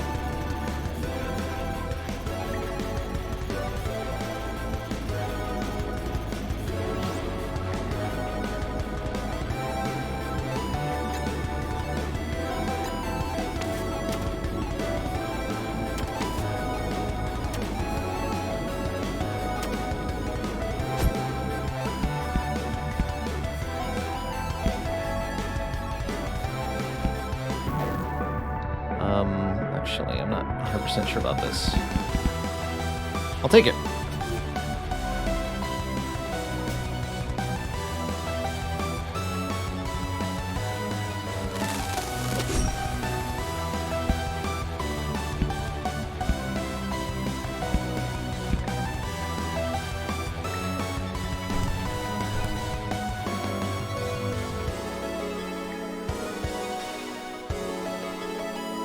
So, it's not a real hole, don't forget.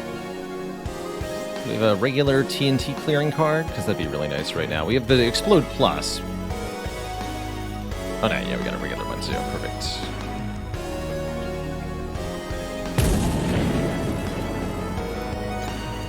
Unfortunately, I think it's going to take a wedge to get up there.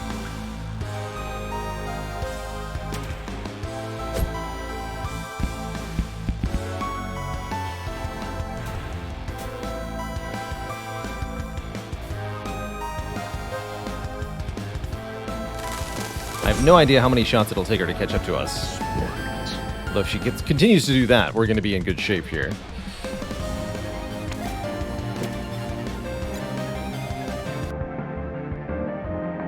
So, currently we want to get to these fans. It's a bit worrisome. Interesting. And then bounce, bounce, bounce. Hit the shot idle. Bounce, bounce, bounce, bounce. End up over here. This is pretty cool ascension. And this wall pipe will go to here. Yeah, the wall pipes are like teleporters. There's glowing dots that go through the ground that show you where they're going to go. So this pipe... Oh, this one actually goes really far. I think that comes out here. Oh, these jams.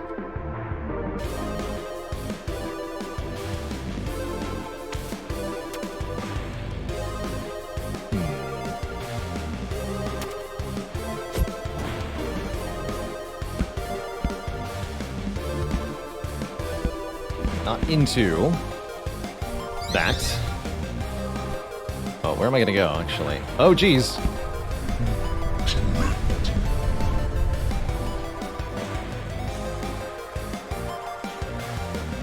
Understood. Bummer.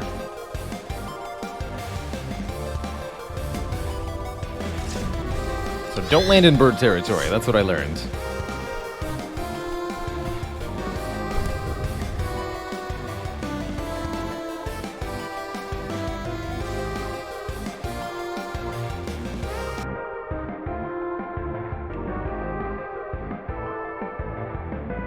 Who's there? Just trying to figure out where the boss ended up. Not ahead of me, it looks like. We're hereabouts? Oh no, there she is. And her ghost is there too. Okay, so she's still well behind us. Alright, I can see my trajectory now that I've cleared the obstacle at least.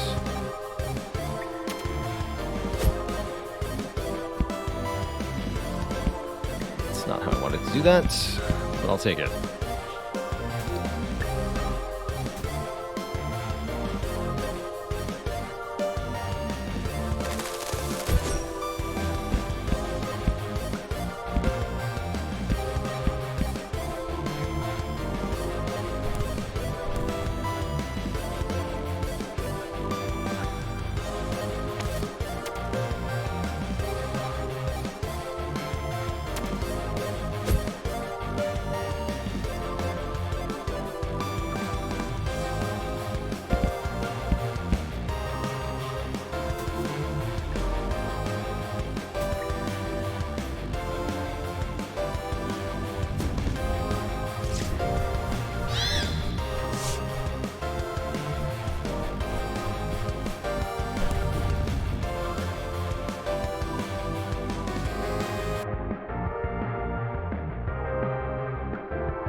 Okay, still up here.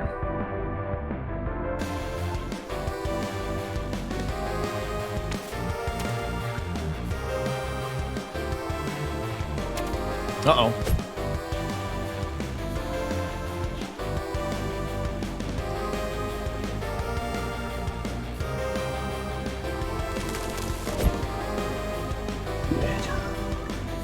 Fair is fair. In golf and war.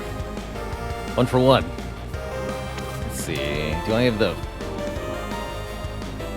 fortitude to try that shot again?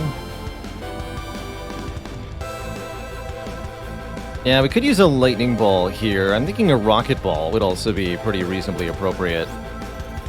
Let's use a rocket here.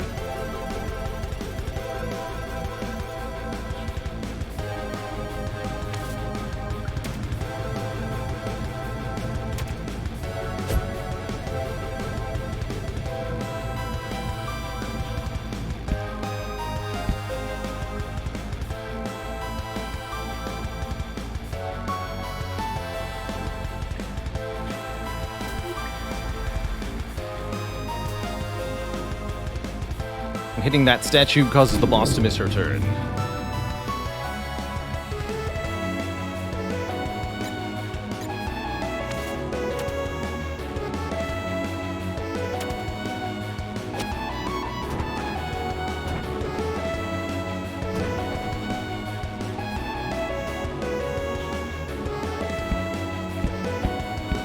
Oof, not quite where I wanted to land though.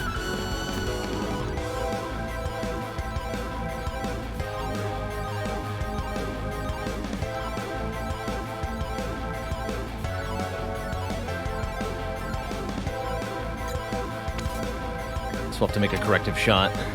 Not much I can do about that.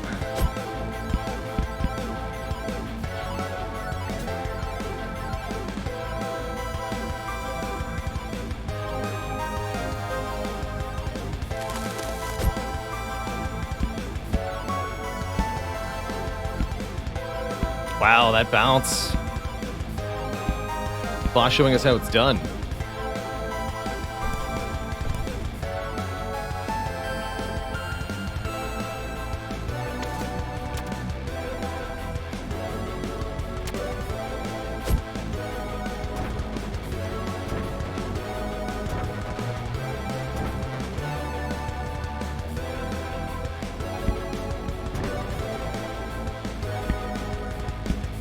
Easy. Okay,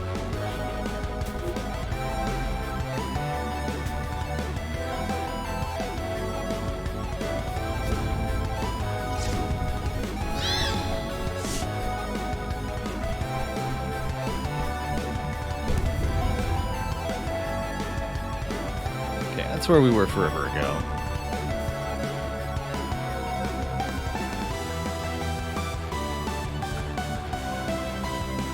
pretty tricky to get without getting spiked. So the goal is to land on here, bounce here. Let's see, where are we going? So bounce, bounce. We're platforming in golf, by the way. And the goal is to get over here. Spooky. That's right, you can bounce back into the bounce pads, getting another bounce too, so there's some shenanigans you can perform there. You don't like your trajectory. Can I just get onto this bounce pad from here? It's looking like a no, huh?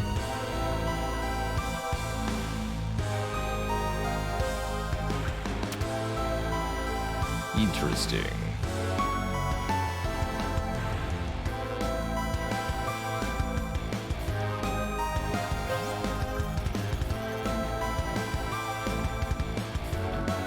I could maybe do it with scatter shot, but I don't think I'm going to be able to control the bounced shots. This could be a decent U-turn opportunity. So then I can do that all in one shot. Could go for the golden shot idol. Don't feel like I need to.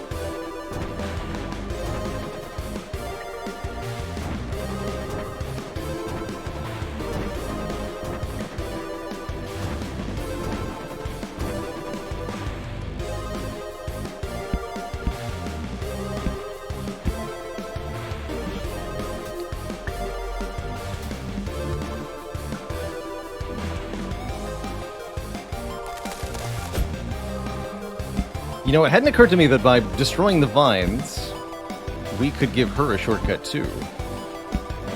I guess that hole wasn't covered in vines though, it was up above, right? We used a portal there. Never mind. Ignore what I said. Oh, and we can get in there with one shot. Perfect. So we're down to one hit, but we'd still have our gimme this hole, which means I don't think we need to use any hole restoring cards. That once per hole gimme should apply here. And if it doesn't, then I'll eat a sandwich live on stream. Because I'm hungry.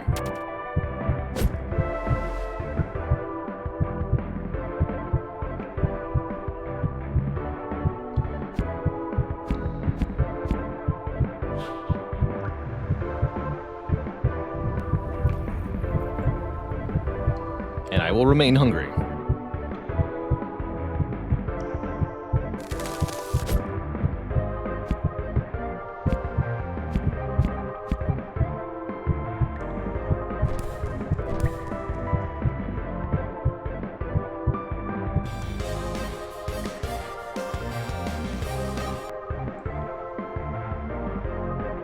So the flag lies below, pretty far below, but not too far below that we can't get to it.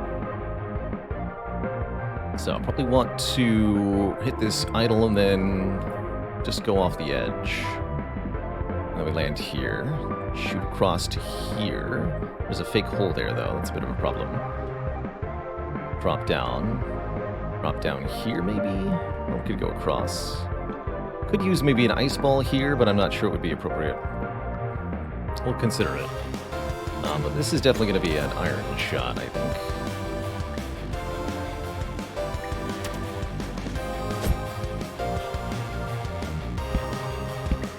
What?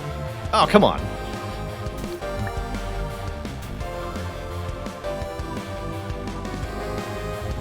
Too much bounce. Classic.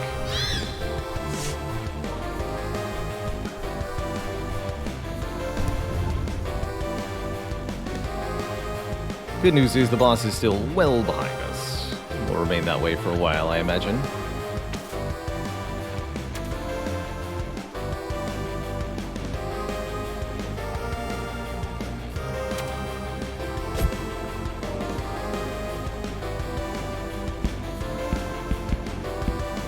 Oh, wait, what did I do that for?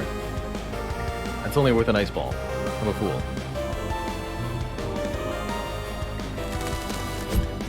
Got confused about where I was going.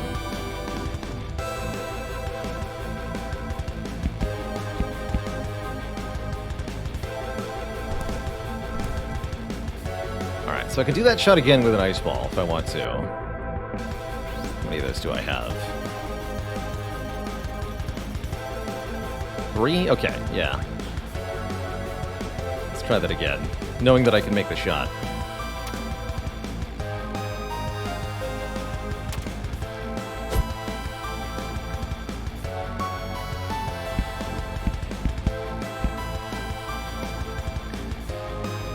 Beautiful.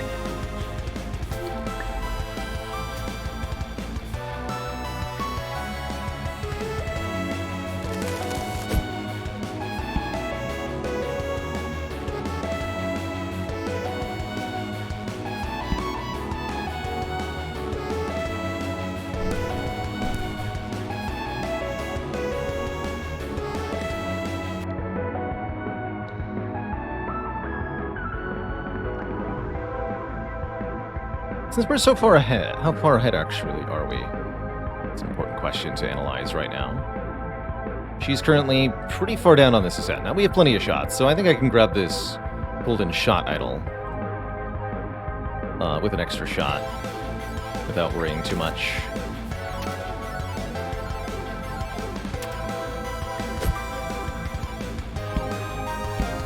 Oh, or I can do it in one, easy. Look at that. No problem.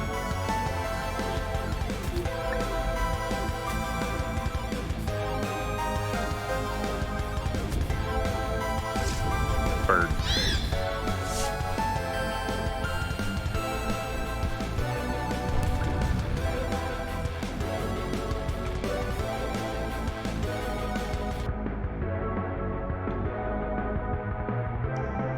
So that descent looks a little maddening. No matter where we land, it should be fine, though. I don't think I need to use any more cards to win this. Oh! Although, that's not a possibility I actually sufficiently considered that top spikes. Still think we're good. I see why this game might be really hard, though. So many little variables to account for. I guess that is true of real golf, too, right? There's a lot of variables in golf.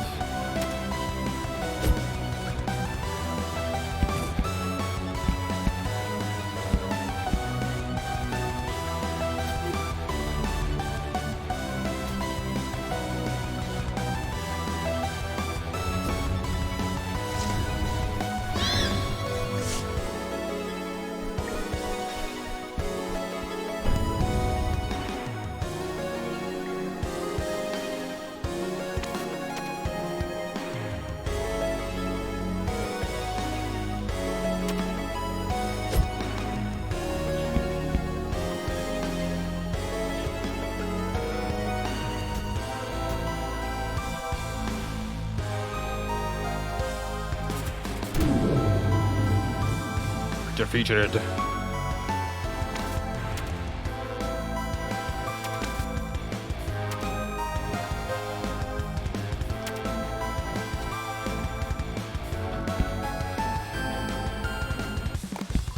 GG.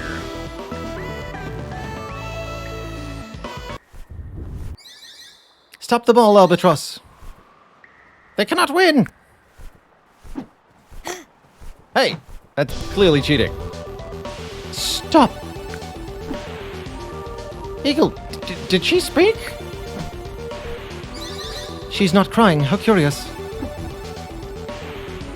Stop cheating! They won, fair and square.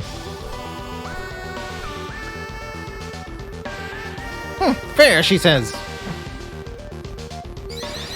Stop cheating, she says. Playing fair was always your problem, Master. You lie, I was never your master. Huh? It was that ruddy greenskeeper all along. We won't deny it. But it was for your own good. After all, we know what you are. A mere skeleton. A shadow of your former self. A name lost to history. Forgotten by everyone. You're right. I am a skeleton. My name has been forgotten. But I'm not a shadow. I'm not a nobody. If history has forgotten me, I'll write the future for myself. Little one, would you please help me? I think you'll enjoy this. A red ball. What are you doing? Sending you back where you belong. To golf hell. All right, little one, on the count of 3. A 1. A 2. You'll regret this. But you need us. A 3. That... I just blasted it. I have no idea where that poor red ball went, but he's gone now. They're gone at long last. The greenskeepers sent him here centuries ago. He told them to place obstacles in the cavern. But they also placed hurdles in my heart with lies and flattery. They tried to make me feel small. Seeing you stand up to them reminded me of what I'd forgotten. The truth. I cannot thank you enough. Where will Eagle and Albatross go? To hell. Yeah, back to hell, of course. That's where the greenskeeper controls golf purgatory. Everybody knows that. What a question. Is there a chance of escaping if you best the greenskeeper? I don't know. No one has ever done it before. But there's never been a golfer as talented as you. Wink. Perhaps your coming here was fate. It will be difficult to best the greenskeeper if you go to hell, but I believe in you. I have a gift that may help. Recovery. When your current round ends, take your deck of ace cards into the next one with a stacked deck. So you get to. So what's the point of the binder then? I guess prior to reaching this point? Interesting. Remember my story. If I can break free, so will you. Farewell. That means even if I manage to lose somehow, I get to keep this stacked deck of ridiculous cards. It's gonna be tough to make happen. Easy 26. 3 holes remain. I think we can do it. Although they're gonna be a doozy, I'm sure. Thankfully, we get one more portal, one more rocket, and many, many plus shots cards.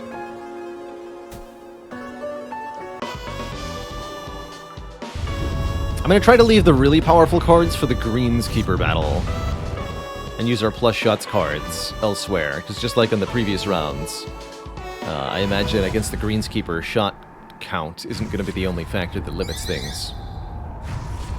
They're here! The one who cast us out!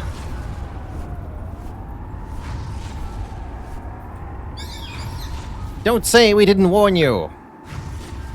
No kidding.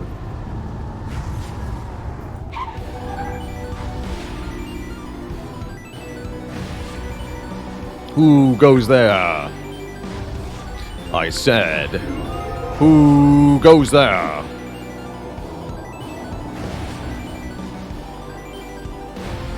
So you're the dead hoofer everyone's been talking about.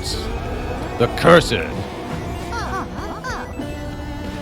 Who am I? You've been playing my game the whole time. I am Fury. I am Hell.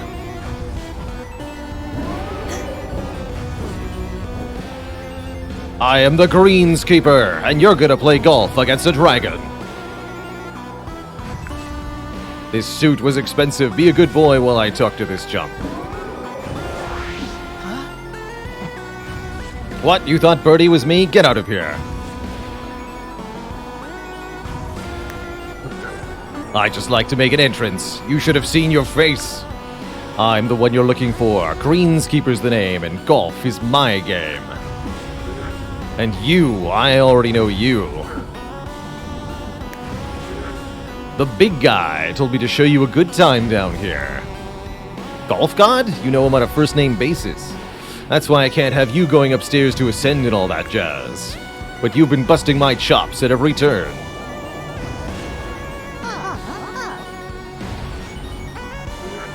You think it hasn't been fair? Let me tell you about fair. You've broken my statues and ruined my courses. You made me Eagle and Albatross look like rookies. You even beat those other chumps, the Scotsman, the Explorer, and the Forgotten. You've got Moxie, kid. But you haven't got panache. I'll admit it, I think the big guy underestimated you. But you're in my playground now. We play by my rules. The big guy is sick of you mucking things up. I gotta do what I gotta do. I can't have you breaking out of golf purgatory. It makes me look bad. This time, it's you, me, and Birdie. 3 holes, that's it. I'm warning you.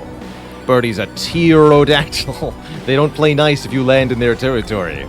Keep an eye out on your golf balls and a sharper eye on the weather. It's gonna get windy in here. You can beat all 3 remaining holes against Birdie and me, will fold. But that ain't going to happen.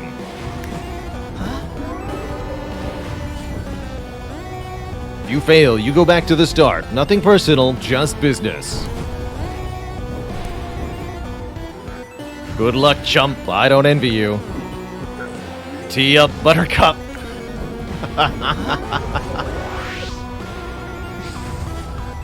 See you on the 16th.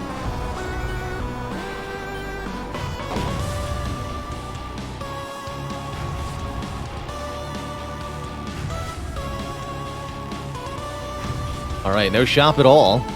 Guess we're past the last one. It's just a fight for survival now.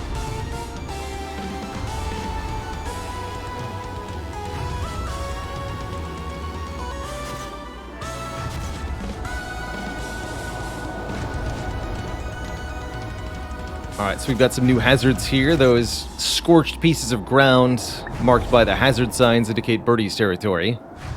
So we're not to land there.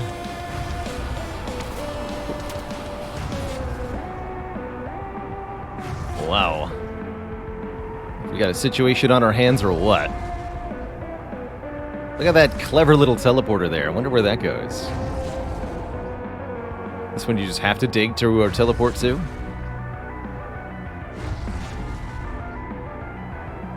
There's 2 holes.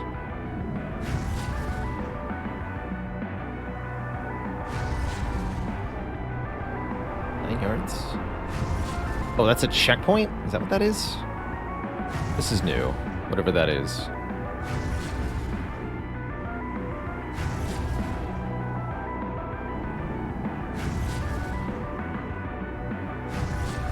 That's probably our exit from the teleporter, or maybe that one. Deeply unclear. And there's our flag. Not that bad. At least not at first glance. Like I said, I'm going to try to conserve the powerful types of shot modifying cards for where it's really going to matter. So let's get some practice out here.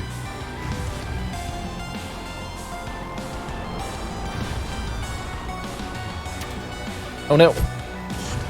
Well, that's not how I wanted to do it.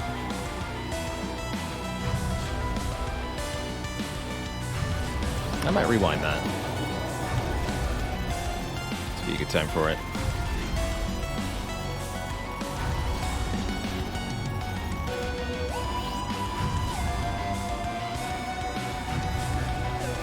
So here's what I'm going to do. Let's use one of our multi-ball cards. The real multi-ball. How many of those do we have? 4 of these? Yeah, hit 3 successive shots, then choose 1 to continue playing with. That'll get me a better first shot out here. So that I don't have to deal with that necessarily. There we go.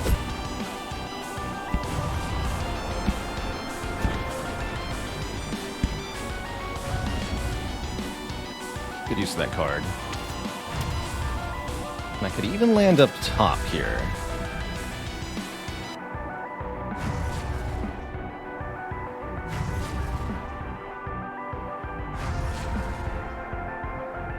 Seems pretty good. Let's try to do that.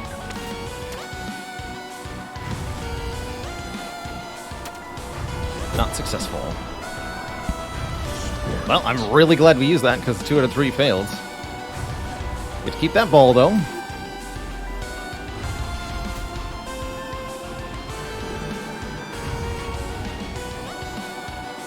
So I think I'm pretty content heading to the rough patch here.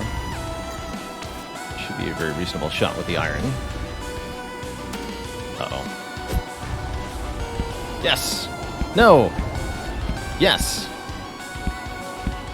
I'll take it!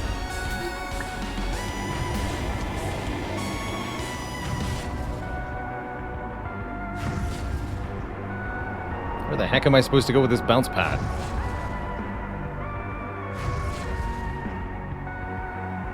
This golf course is terrifying.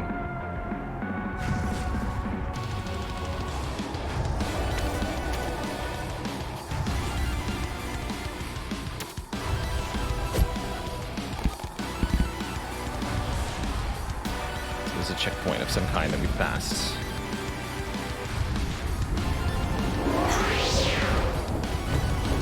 Ah.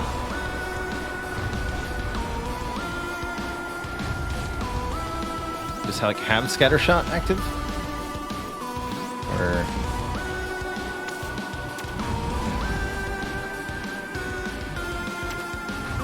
so the trajectory is no longer going to be accurate with the winds here. Terrifying.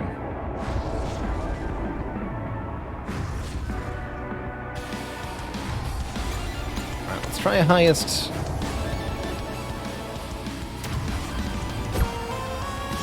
Oh, well, okay. So not that strong of winds. Noted. And that was only for one shot.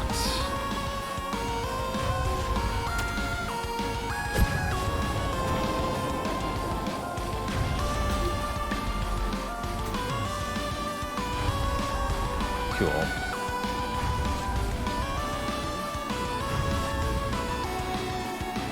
So I don't think this flag is something that we actually want to get to anymore. Just passing a certain threshold has activated it.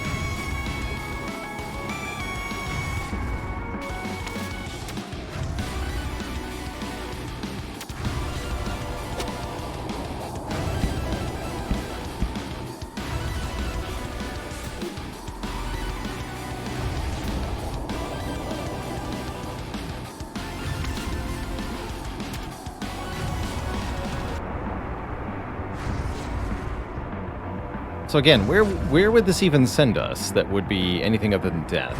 I don't see it, quite frankly. We're gonna have to get... I think we can get across to the next island with a clean shot here. Yeah, that should be easy to do. Might even be an iron shot, actually. Yeah, it is. Don't spike me. Thank you.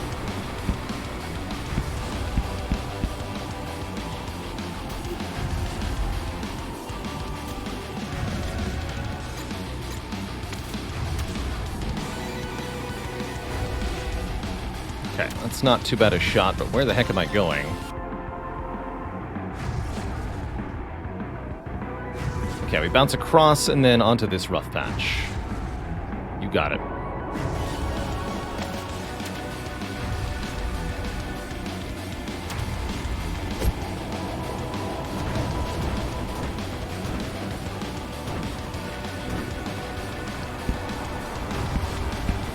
Even better.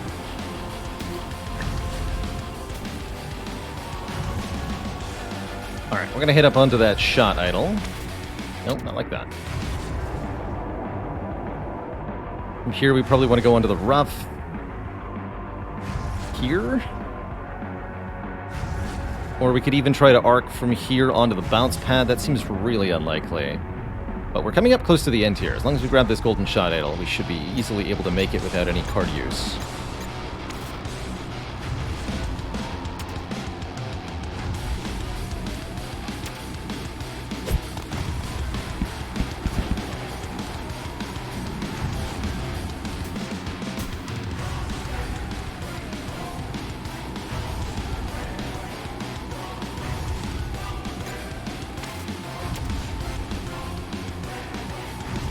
Pretty impossible to land. I think I'd rather just land in the rough here.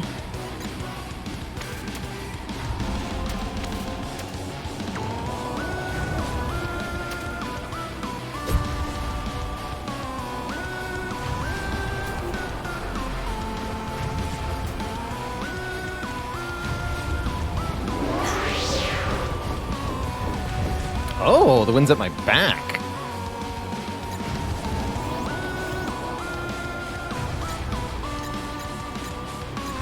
Interesting.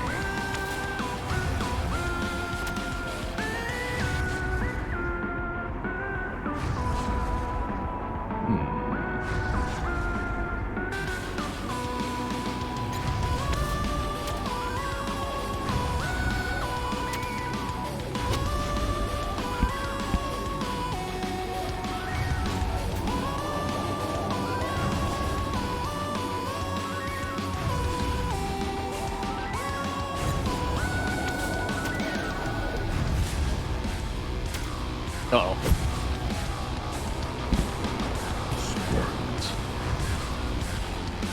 Remember, we still got our mulligans. Or, not our mulligan, our gimmies, so not a big deal being on one here.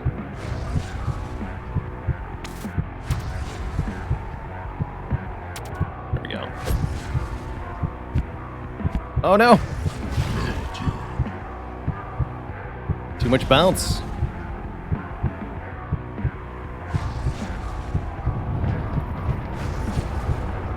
Fortunately, the extra -1 there didn't end up mattering. Let's see. This might be a good time for actually a shot type that I haven't used much.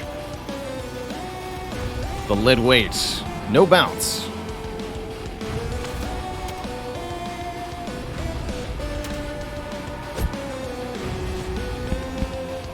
Oh, that was definitely a small bounce there.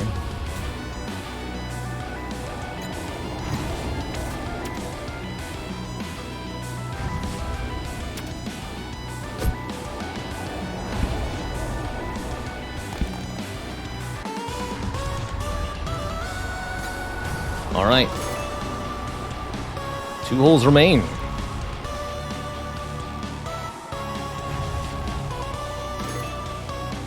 Still gaining money, even though we ostensibly have no way to spend it.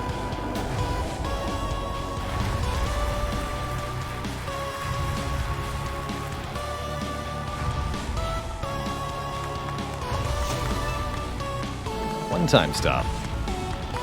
All right, before I venture into hole 17, I'm going to take a last break of the stream here. Use the bathroom real quick, refill the water. When I return, we face down hole 17 against the groundskeeper. Be right back, folks.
Hope you enjoyed the jams while I was away. Let's enter hole 17, the penultimate challenge. Having just conquered the anti-penultimate challenge of hole 16.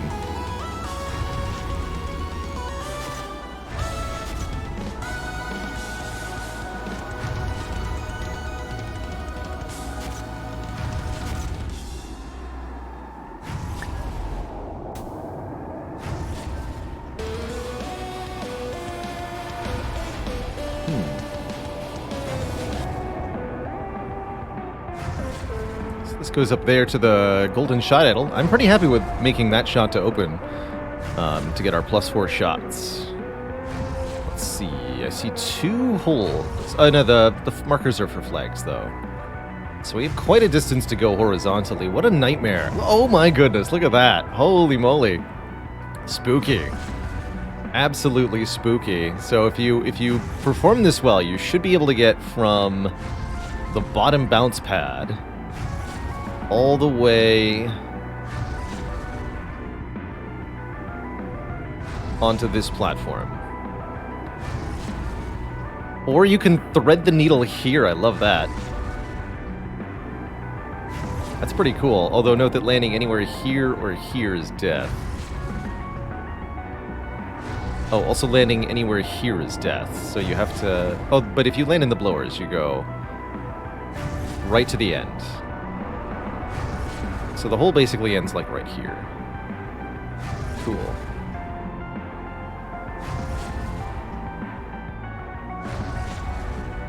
Yeah, what a just intimidating looking endgame level here.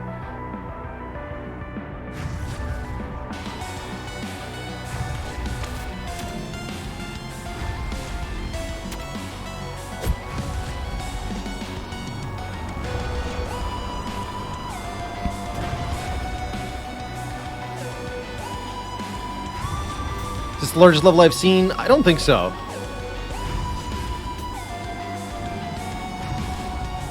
I don't think I would say that it is. So our maximum shot range is not going to be that far. Whew, that was a little close.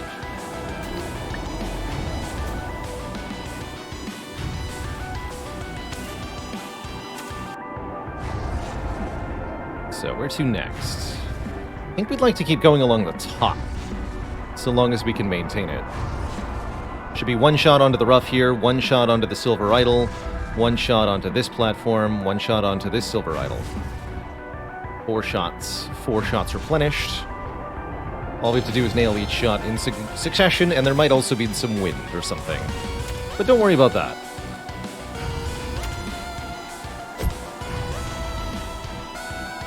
Could maybe land on the edge for a proper driver shot there. I don't think I'd care too much, as we want to hit the idol anyway.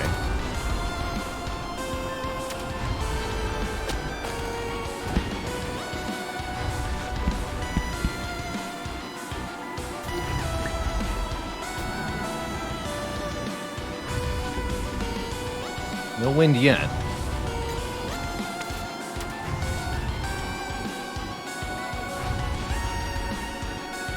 Uh-oh.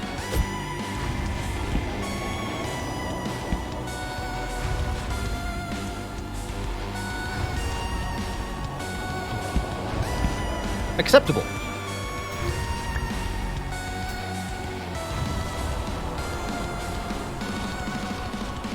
Yeah, easy. Unlike this shot, which looks pretty nightmarish. Nice.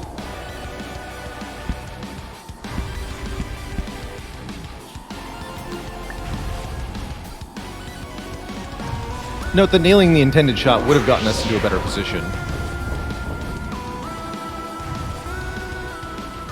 That's okay.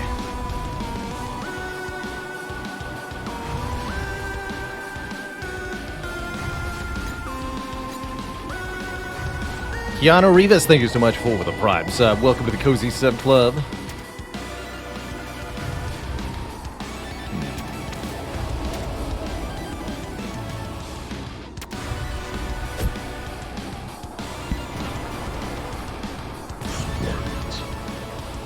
I'll take it. Welcome from YouTube. We're taking a look at Cursed to Golf. Golf meets roguelite in surprisingly delightful fashion. I'm truly pleased at how much I've enjoyed this title. At least on a first playthrough. These bounce pads are pretty difficult to recover from. Difficult shot between these two. But I think that's what we should do, is wedge shot onto this island and then take maybe an iron shot onto this island. And then this looks pretty difficult.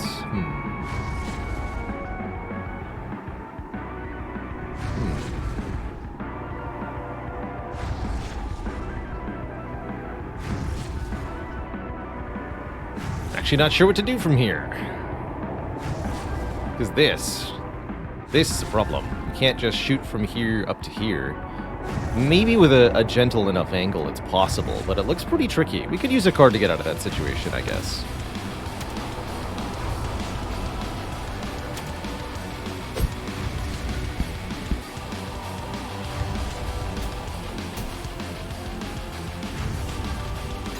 Yeah, the overall run length of a game of this is definitely intimidating. Feels appropriate for golf, quite frankly, but it's certainly not a just play it for a short period of time sort of roguelite.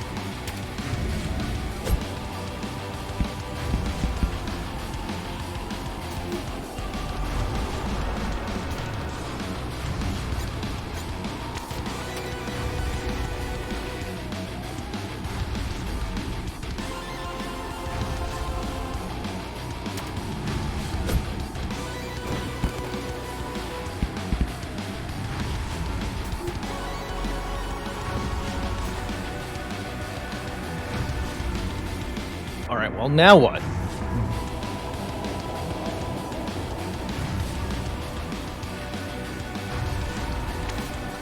How narrow is that shot across the top? That's pretty scary. Possible, but pretty scary. I think we can just work this with the wedge.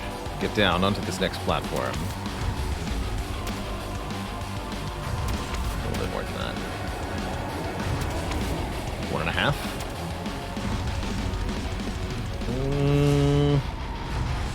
That's pretty tricky too.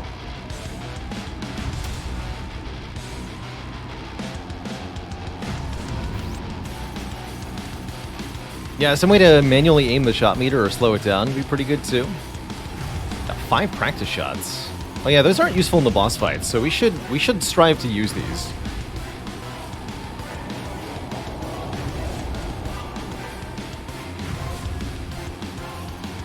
I don't know if that's going to help me here.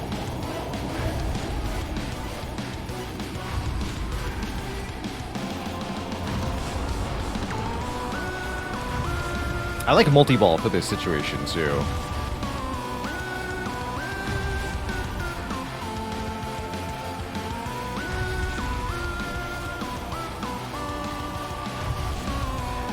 Let's try multi-ball here.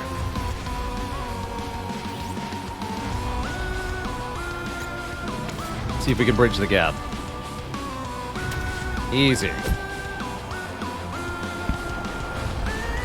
Alright, now we have 2 attempts which we can attempt to do better than that. Which I think means trying to get onto the fairway on the far side, too. Not like that.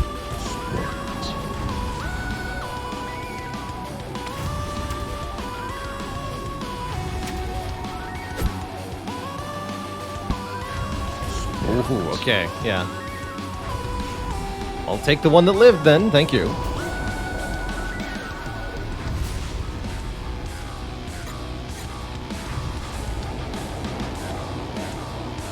It's like Doom music. It's quite delightful. Never would have expected this soundtrack out of a game about golf. Ever. Never, ever, never.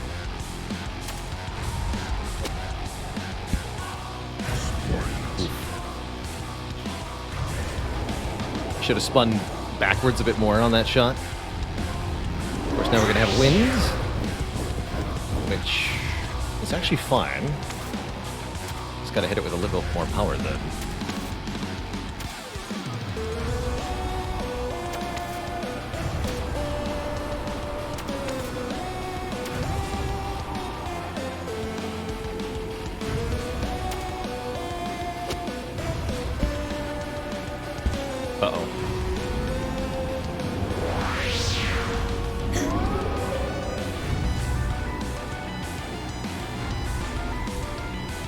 Oh, that's what the checkpoints are. Well then, you know what? I've got to rewind, and I'm going to use it.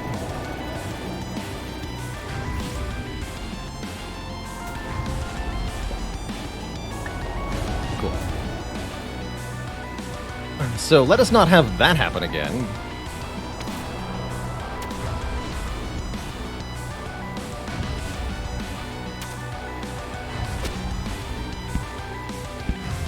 Some spin, but not all the spin.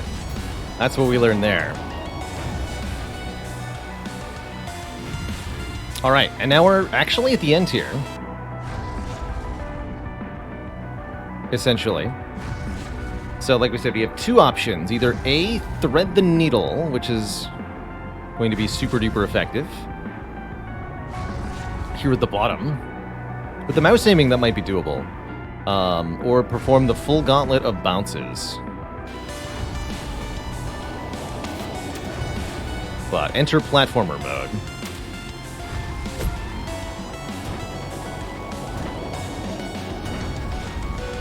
You can see at the middle bottom of the interface the amount of time I have left to decide what direction the ball is gonna bounce in here.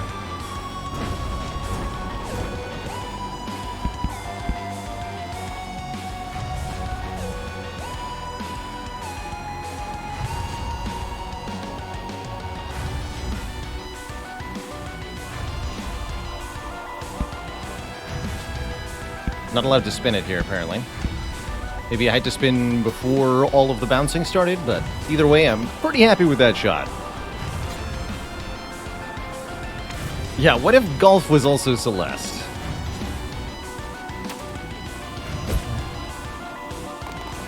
And a roguelike at the same time. Terrifying.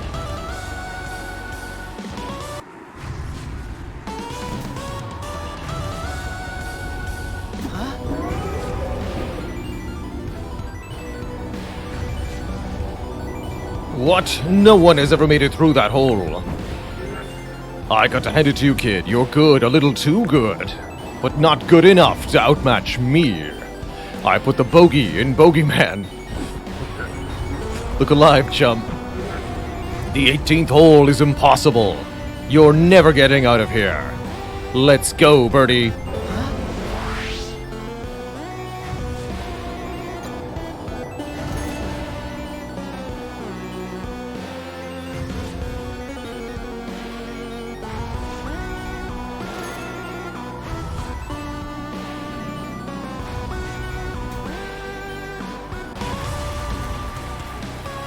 One last restock, and then one final showdown, which I'm sure is going to have some real jams. Cannot wait. Mini Rocket Ball. Oh yeah, so there's 3 speeds of rocket. That's right. Mini, regular, and turbo.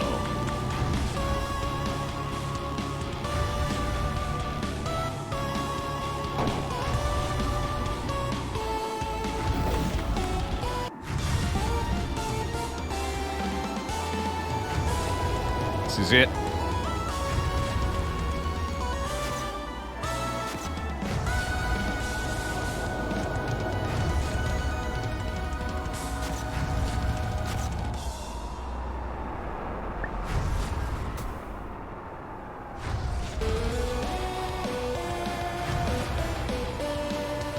So is this a 1v1 against the Greenskeeper, or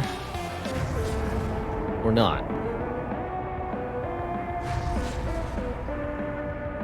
Wow, 500 yards. This is a long journey. Somebody's asking, what's the biggest stage you've seen so far? You're looking at it.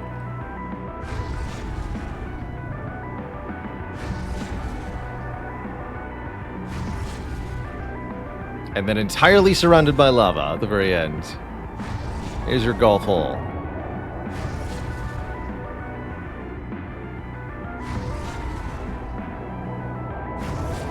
It really does resemble a Mario level quite strongly, actually.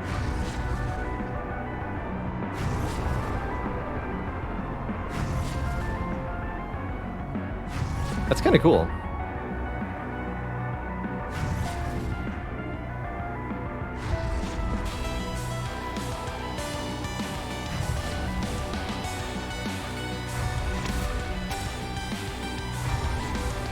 Actually, what's in the immediate future here? So we definitely want to land there. And then up.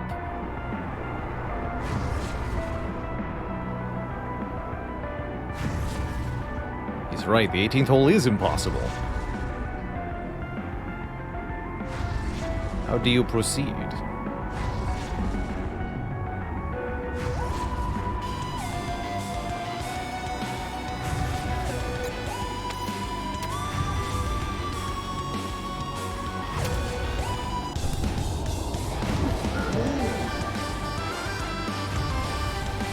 Caught in a pickle, wee one.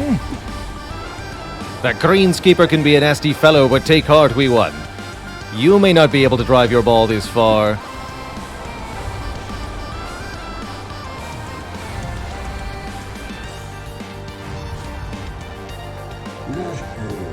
But the greenskeeper is no match for my swing. Let's make that beaut fly.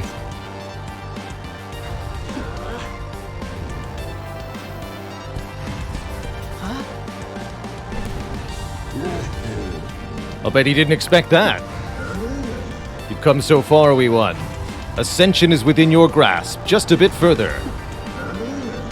Put the greenskeeper in his place, the old dog. Good luck, wee one. Glorious. Alright, well. That makes my life a bit easier, don't it?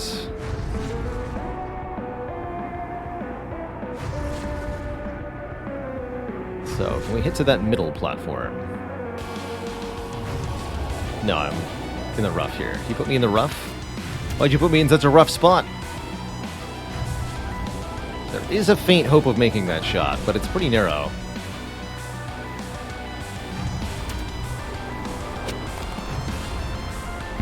There we go.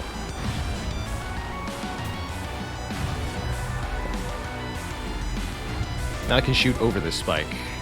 Maybe? That looks pretty... Oh yeah, that's possible.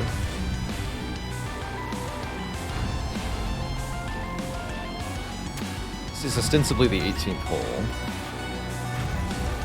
Could use a U-turn here. This doesn't feel like the actual last challenge, so I'm unsure of how many of my cards I should be using. But we have a huge stockpile, so I think the answer is we should be using lots of them.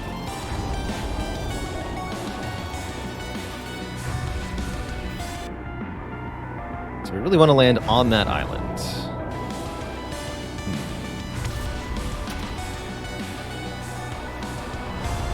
It's going to be a lot easier with something like a U-turn. Or we can go triple shot. This would be a good spot for triple shot. Or I could just make this in 2 shots. Currently, there's nobody I'm racing against, so I don't feel like I should. I should do 1 difficult shot when I can just do 2 easy ones.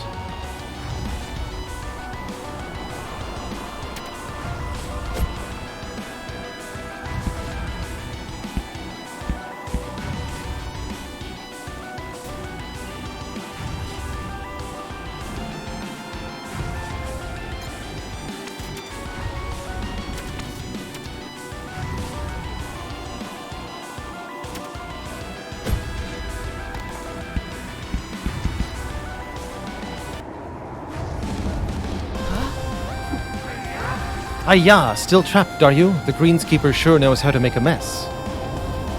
This might be tricky.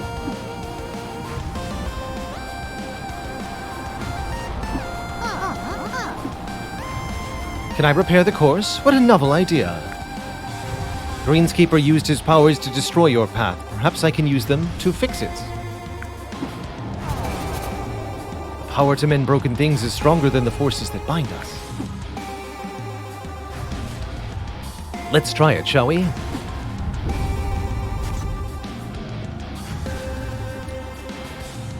Better? I guess. Much, much better. I'm brilliant if I say so myself. The shot is all yours, my friend. Find your path. Bye-bye.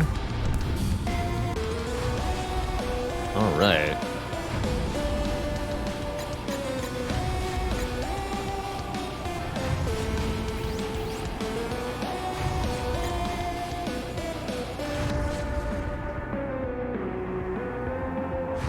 So I want to make it into the bouncy labyrinth. And get here. And there's a route above. I love that. In case you feel really spicy, figure it out. Yeah, couldn't you turn that into something a little nicer? But I get it.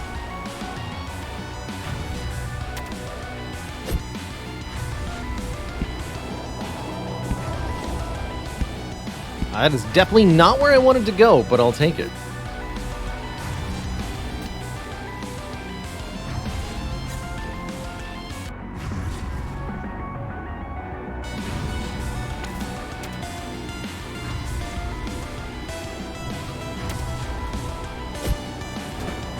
Now, what I didn't decide was whether I wanted to go above or below properly before I started doing this, but I think above is the answer. So we'll just do this.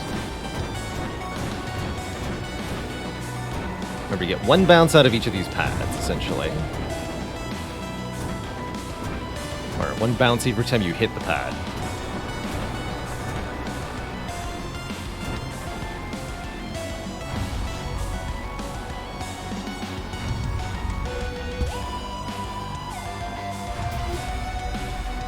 Two wedge shots to get here and then into the breeze. Shouldn't be too bad.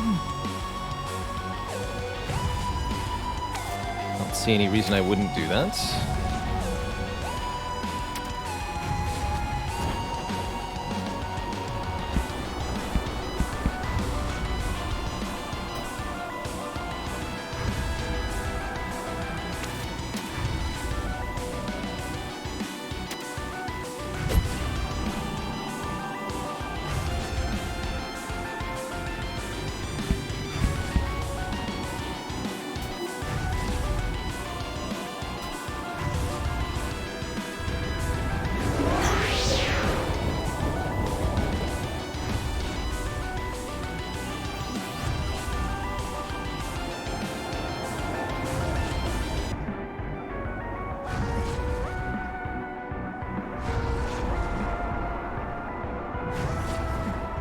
So that all the more encourages me to go over here.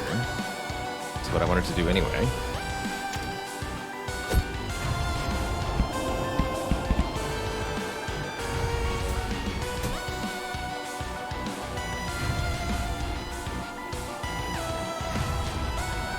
We want to head on to the upper passage here. Perfect.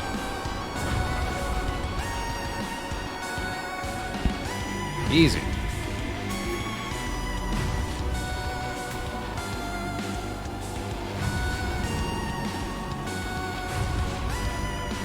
So get blown here. Okay, so as long as we just get into the wind, this should be fine. Let's see where we go.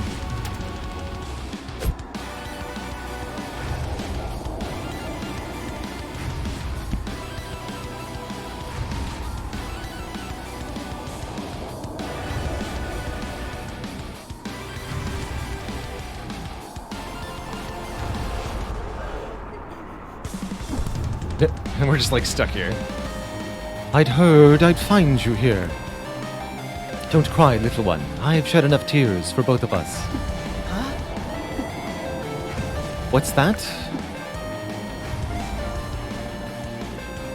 The winning shot is too far away. My, that's a problem. The greenskeeper may have a pterodactyl that flies him around, but you have something he does not. A friend.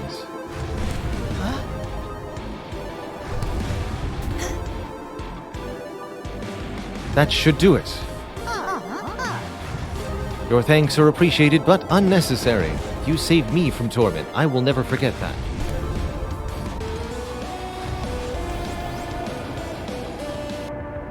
Alright, where to from here? We're getting close to the end. Well, we're actually more like at the halfway point, which is terrifying. The power of friendship and golf.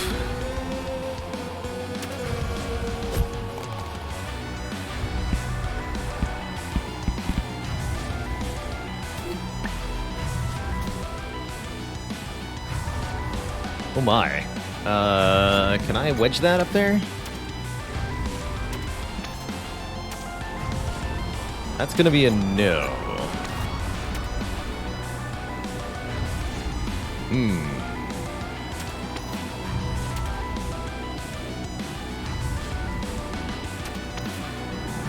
Not the driver.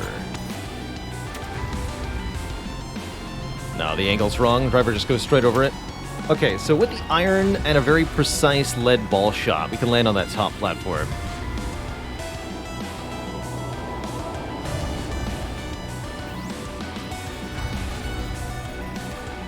I guess I could use time stop to do the same thing. Okay, let's use that.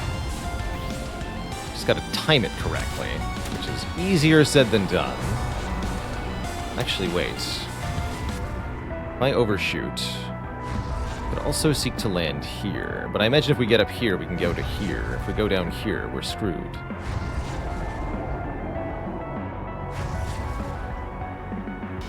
Okay.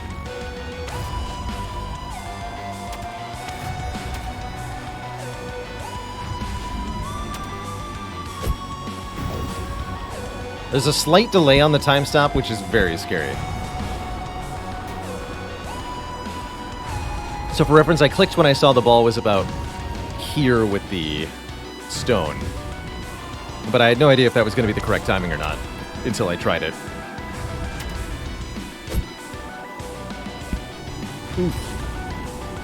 Alright, I'll make that a lead ball shot.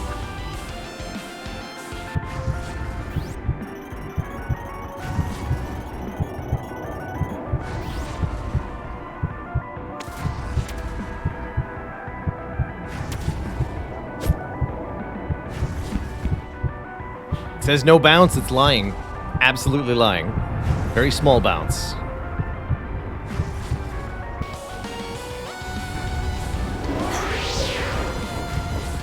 You've chosen a really awful time to do this, Birdman.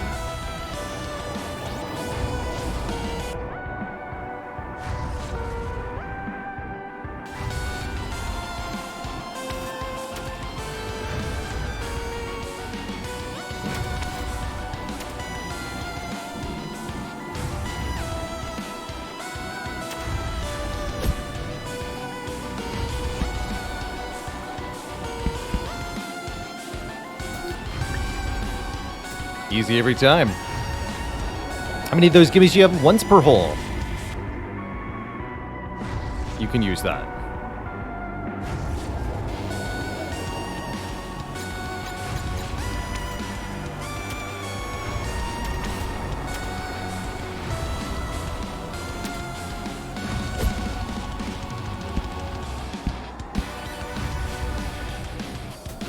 There's no visual indicator, no, though. You'll have to remember it, I think.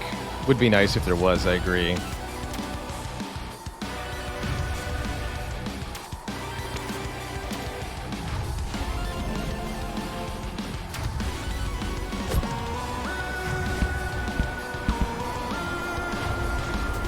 There is an indicator. Well, then I haven't noticed it. Oh, in the bottom left. Oh, I see it there, actually. Is there a way to bring that up? It's not up there all the time, though.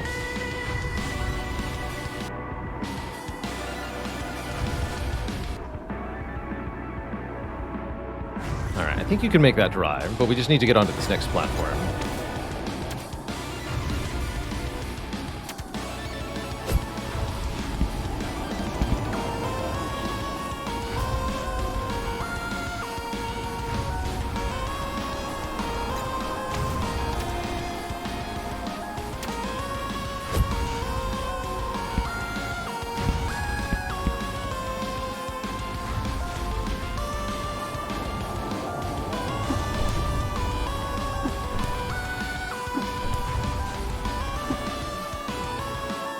Cursed one!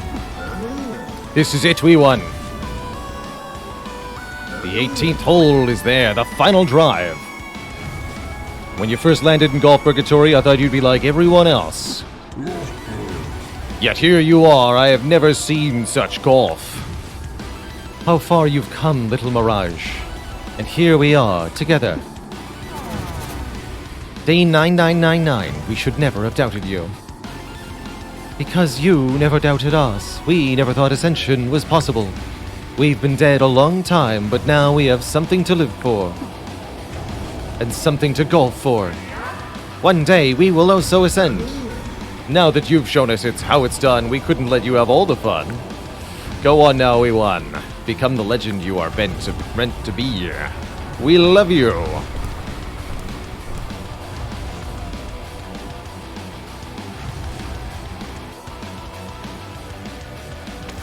Does seem like a good time for a U-turn. Oh, it's not a real U-turn though. Okay. Understood. Just gotta make a good drive. I'll take it.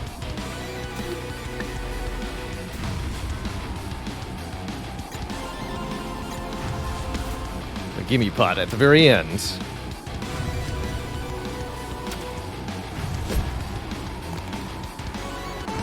GG.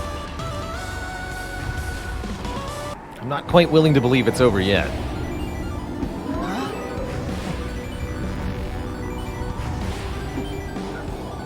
Ah, birdie baby, don't go. The golfer didn't mean it. I apologize. Pterodactyls are sore losers. Hey, don't snap your cap at me. I'm a businessman. We all cheat. You won either way. No one of those chumps like you so much. I gotta tip my hat to you, kid. The Scotsman said you had the mindset. The Explorer said you had the drive. And the Forgotten said you had the talent. What I didn't realize is that you had the heart. I'm a fan, chump. Let's see if you can win the big guy over, too. If you want out of golf purgatory, you have to take it up with him. Who's the big guy? You must be jesting. He's Golf God, of course. You don't have a prayer of ascending without his say-so. Settle any unfinished business.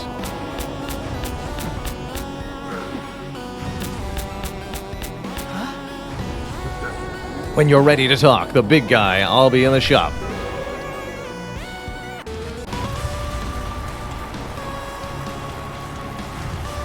Okay, so one final opportunity to spend our money. Maybe?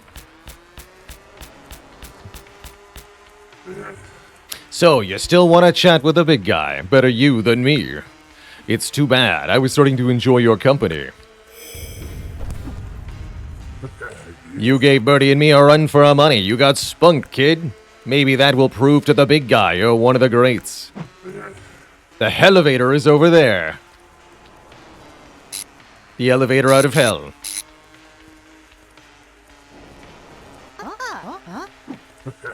What? You thought you'd get a staircase with pearly gates at the end? Who are you, St. Peter the Putter? We upgraded ages ago. Come back anytime. Remember, you have friends in high and low places. Good luck, chum. You're free to walk.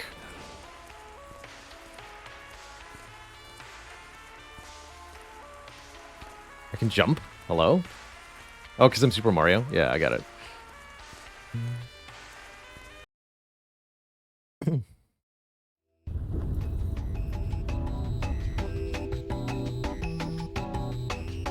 We just had this experience. Good time. 2 elevators in one day.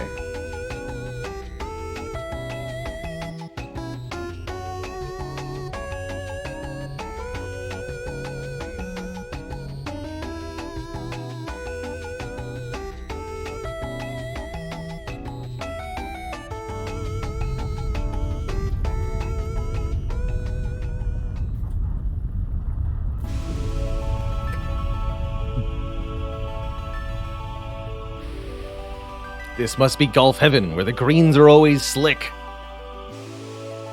The refreshments cart is just behind you. And there's never any slice. What a place. This is our second real run, Telemachus. Yes, I am now platforming. You got it, buddy.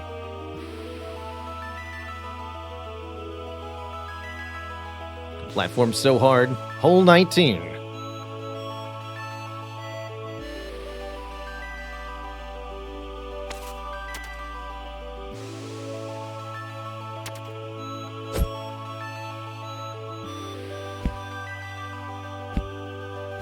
Everything's fine in golf heaven.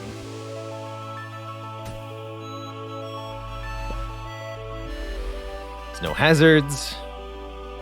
Got nice, flat, broad greens.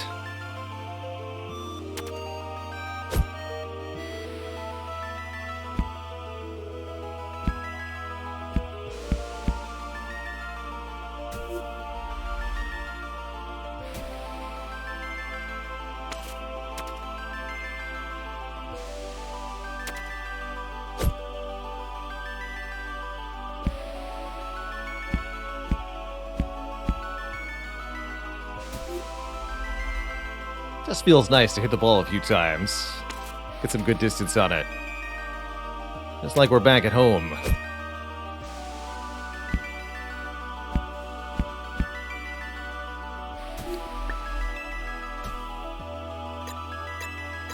Show me the heavenly wedge.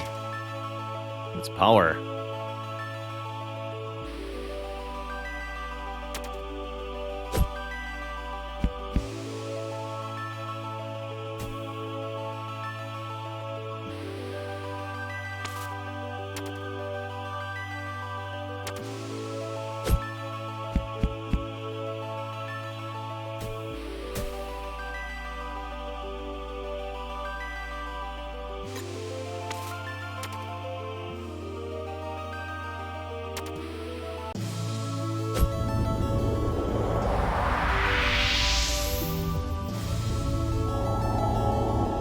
Who dares disturb my slumber? It better not be that ruddy greenskeeper again.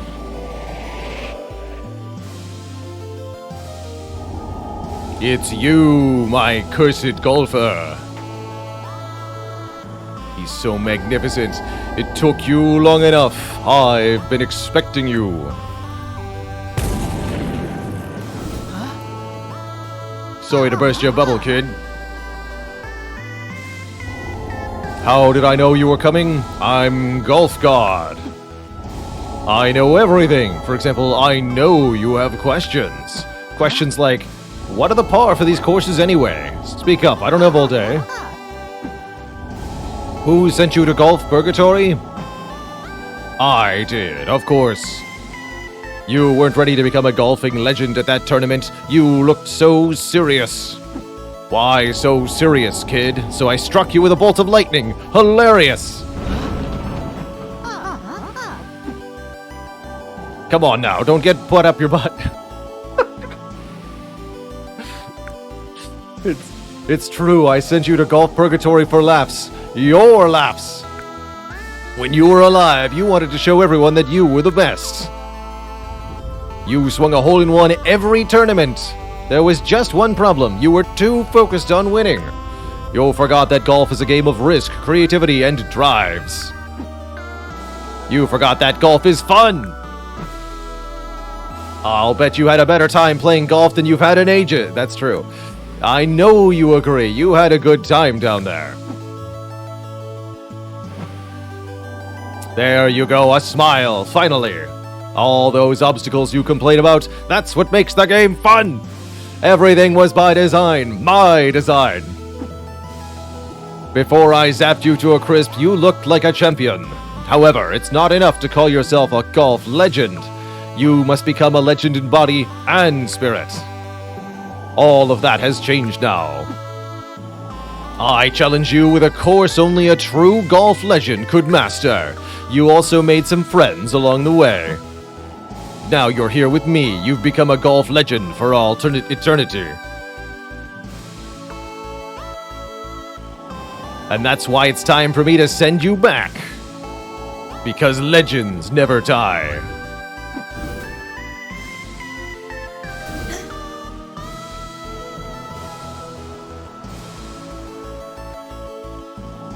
Don't worry, my child. This isn't the end. You're free to visit whenever you like. Just know that next time you visit, you won't golf because I forced you. You'll return because you love the game. But for now, you must go back to the beginning and finish what you started. Are you ready?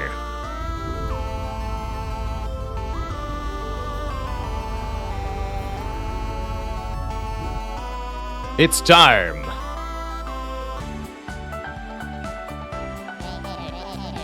Good afternoon, ladies and gentlemen.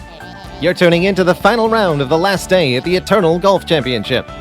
The sun is shining as our golfer advances to their final shot.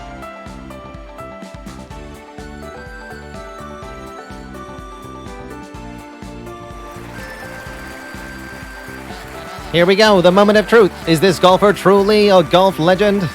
Heaven knows they've been through hell to get here. Or will they be cursed with the memory of this loss for all time? Punks it into the bunker immediately. They're lining up now. Here it comes.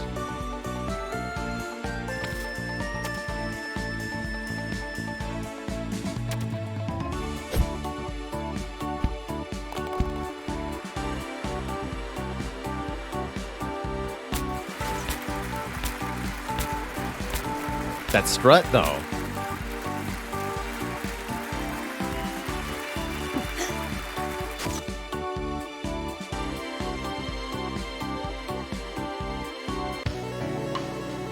Round win. GG. So that concludes, I guess, our first run of Curse to Golf. Interesting, the difficulty curve of this was a bit different than expected. It almost felt like the early game was the hardest part. Maybe that's because I didn't understand the shot mechanics well enough and we kept making blunders. But it seemed like the further we went, the more of a safety net we had with how many cards we built up.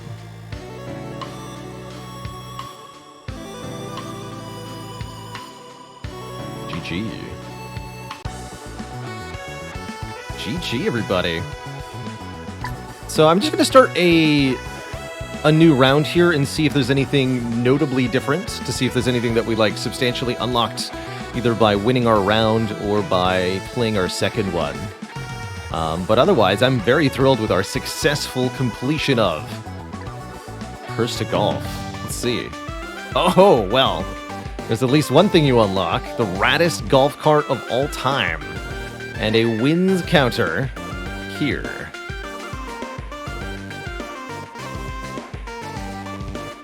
GG. Can we also test out some cards here? Yeah, we have all of the cards now, so we could try out portals and such. Cool.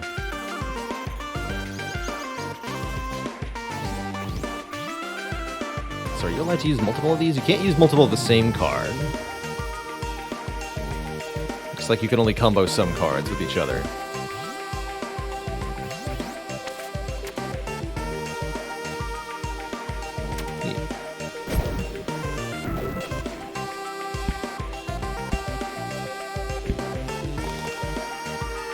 Fun.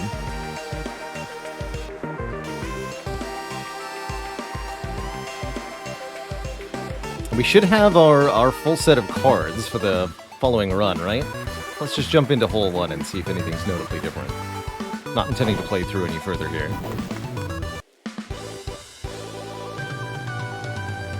Hole one.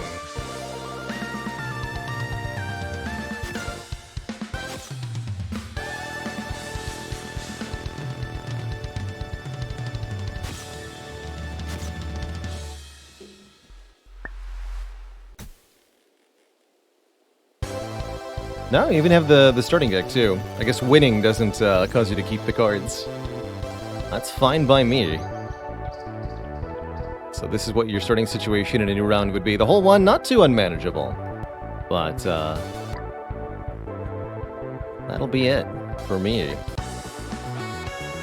Very cool. I thoroughly enjoyed our first, or technically second round of Curse to Golf. Don't necessarily feel like I'll be compelled to revisit this title too much, but I'm so glad we played through this. If not, just because I found some of my new favorite music in a game soundtrack, and we'll be listening to these jams for many streams to come during the pre-rolls. So that alone was worth playing this game for. Hope you all enjoyed our time with Curse to Golf today, as well as Stanley Parable earlier. That is going to conclude this week's streams, but there will be more next week, including more Spire, more Cult of the Lamb, more Vampire Survivors, and maybe something else besides. With a new month is also going to come a new game vote. We'll be hosting a game vote in September as anticipated, as normal. And I think streaming, just in general, streaming a lot more in September than we did in August, because we had 2 weeks that we took off in August. So it's hard to do worse than that, right? Anyway, so glad to be joined by so many of you for today's variety stream. Just period. For today specifically, I plain up don't care how many people watch or don't watch, but I am very pleased with how many did choose to do that. Today was just for me, really. And it turned out beautifully. So I'm so thrilled that so many of you had a great time here. I hope you all have a wonderful, wonderful, wonderful rest of your weekends. We'll be back on Tuesday, not later than noon, our usual start time. So I hope to catch a lot of you there.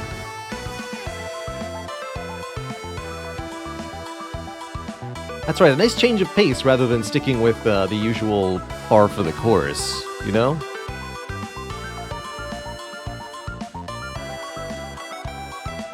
It's always nice to take a fresh swing at something.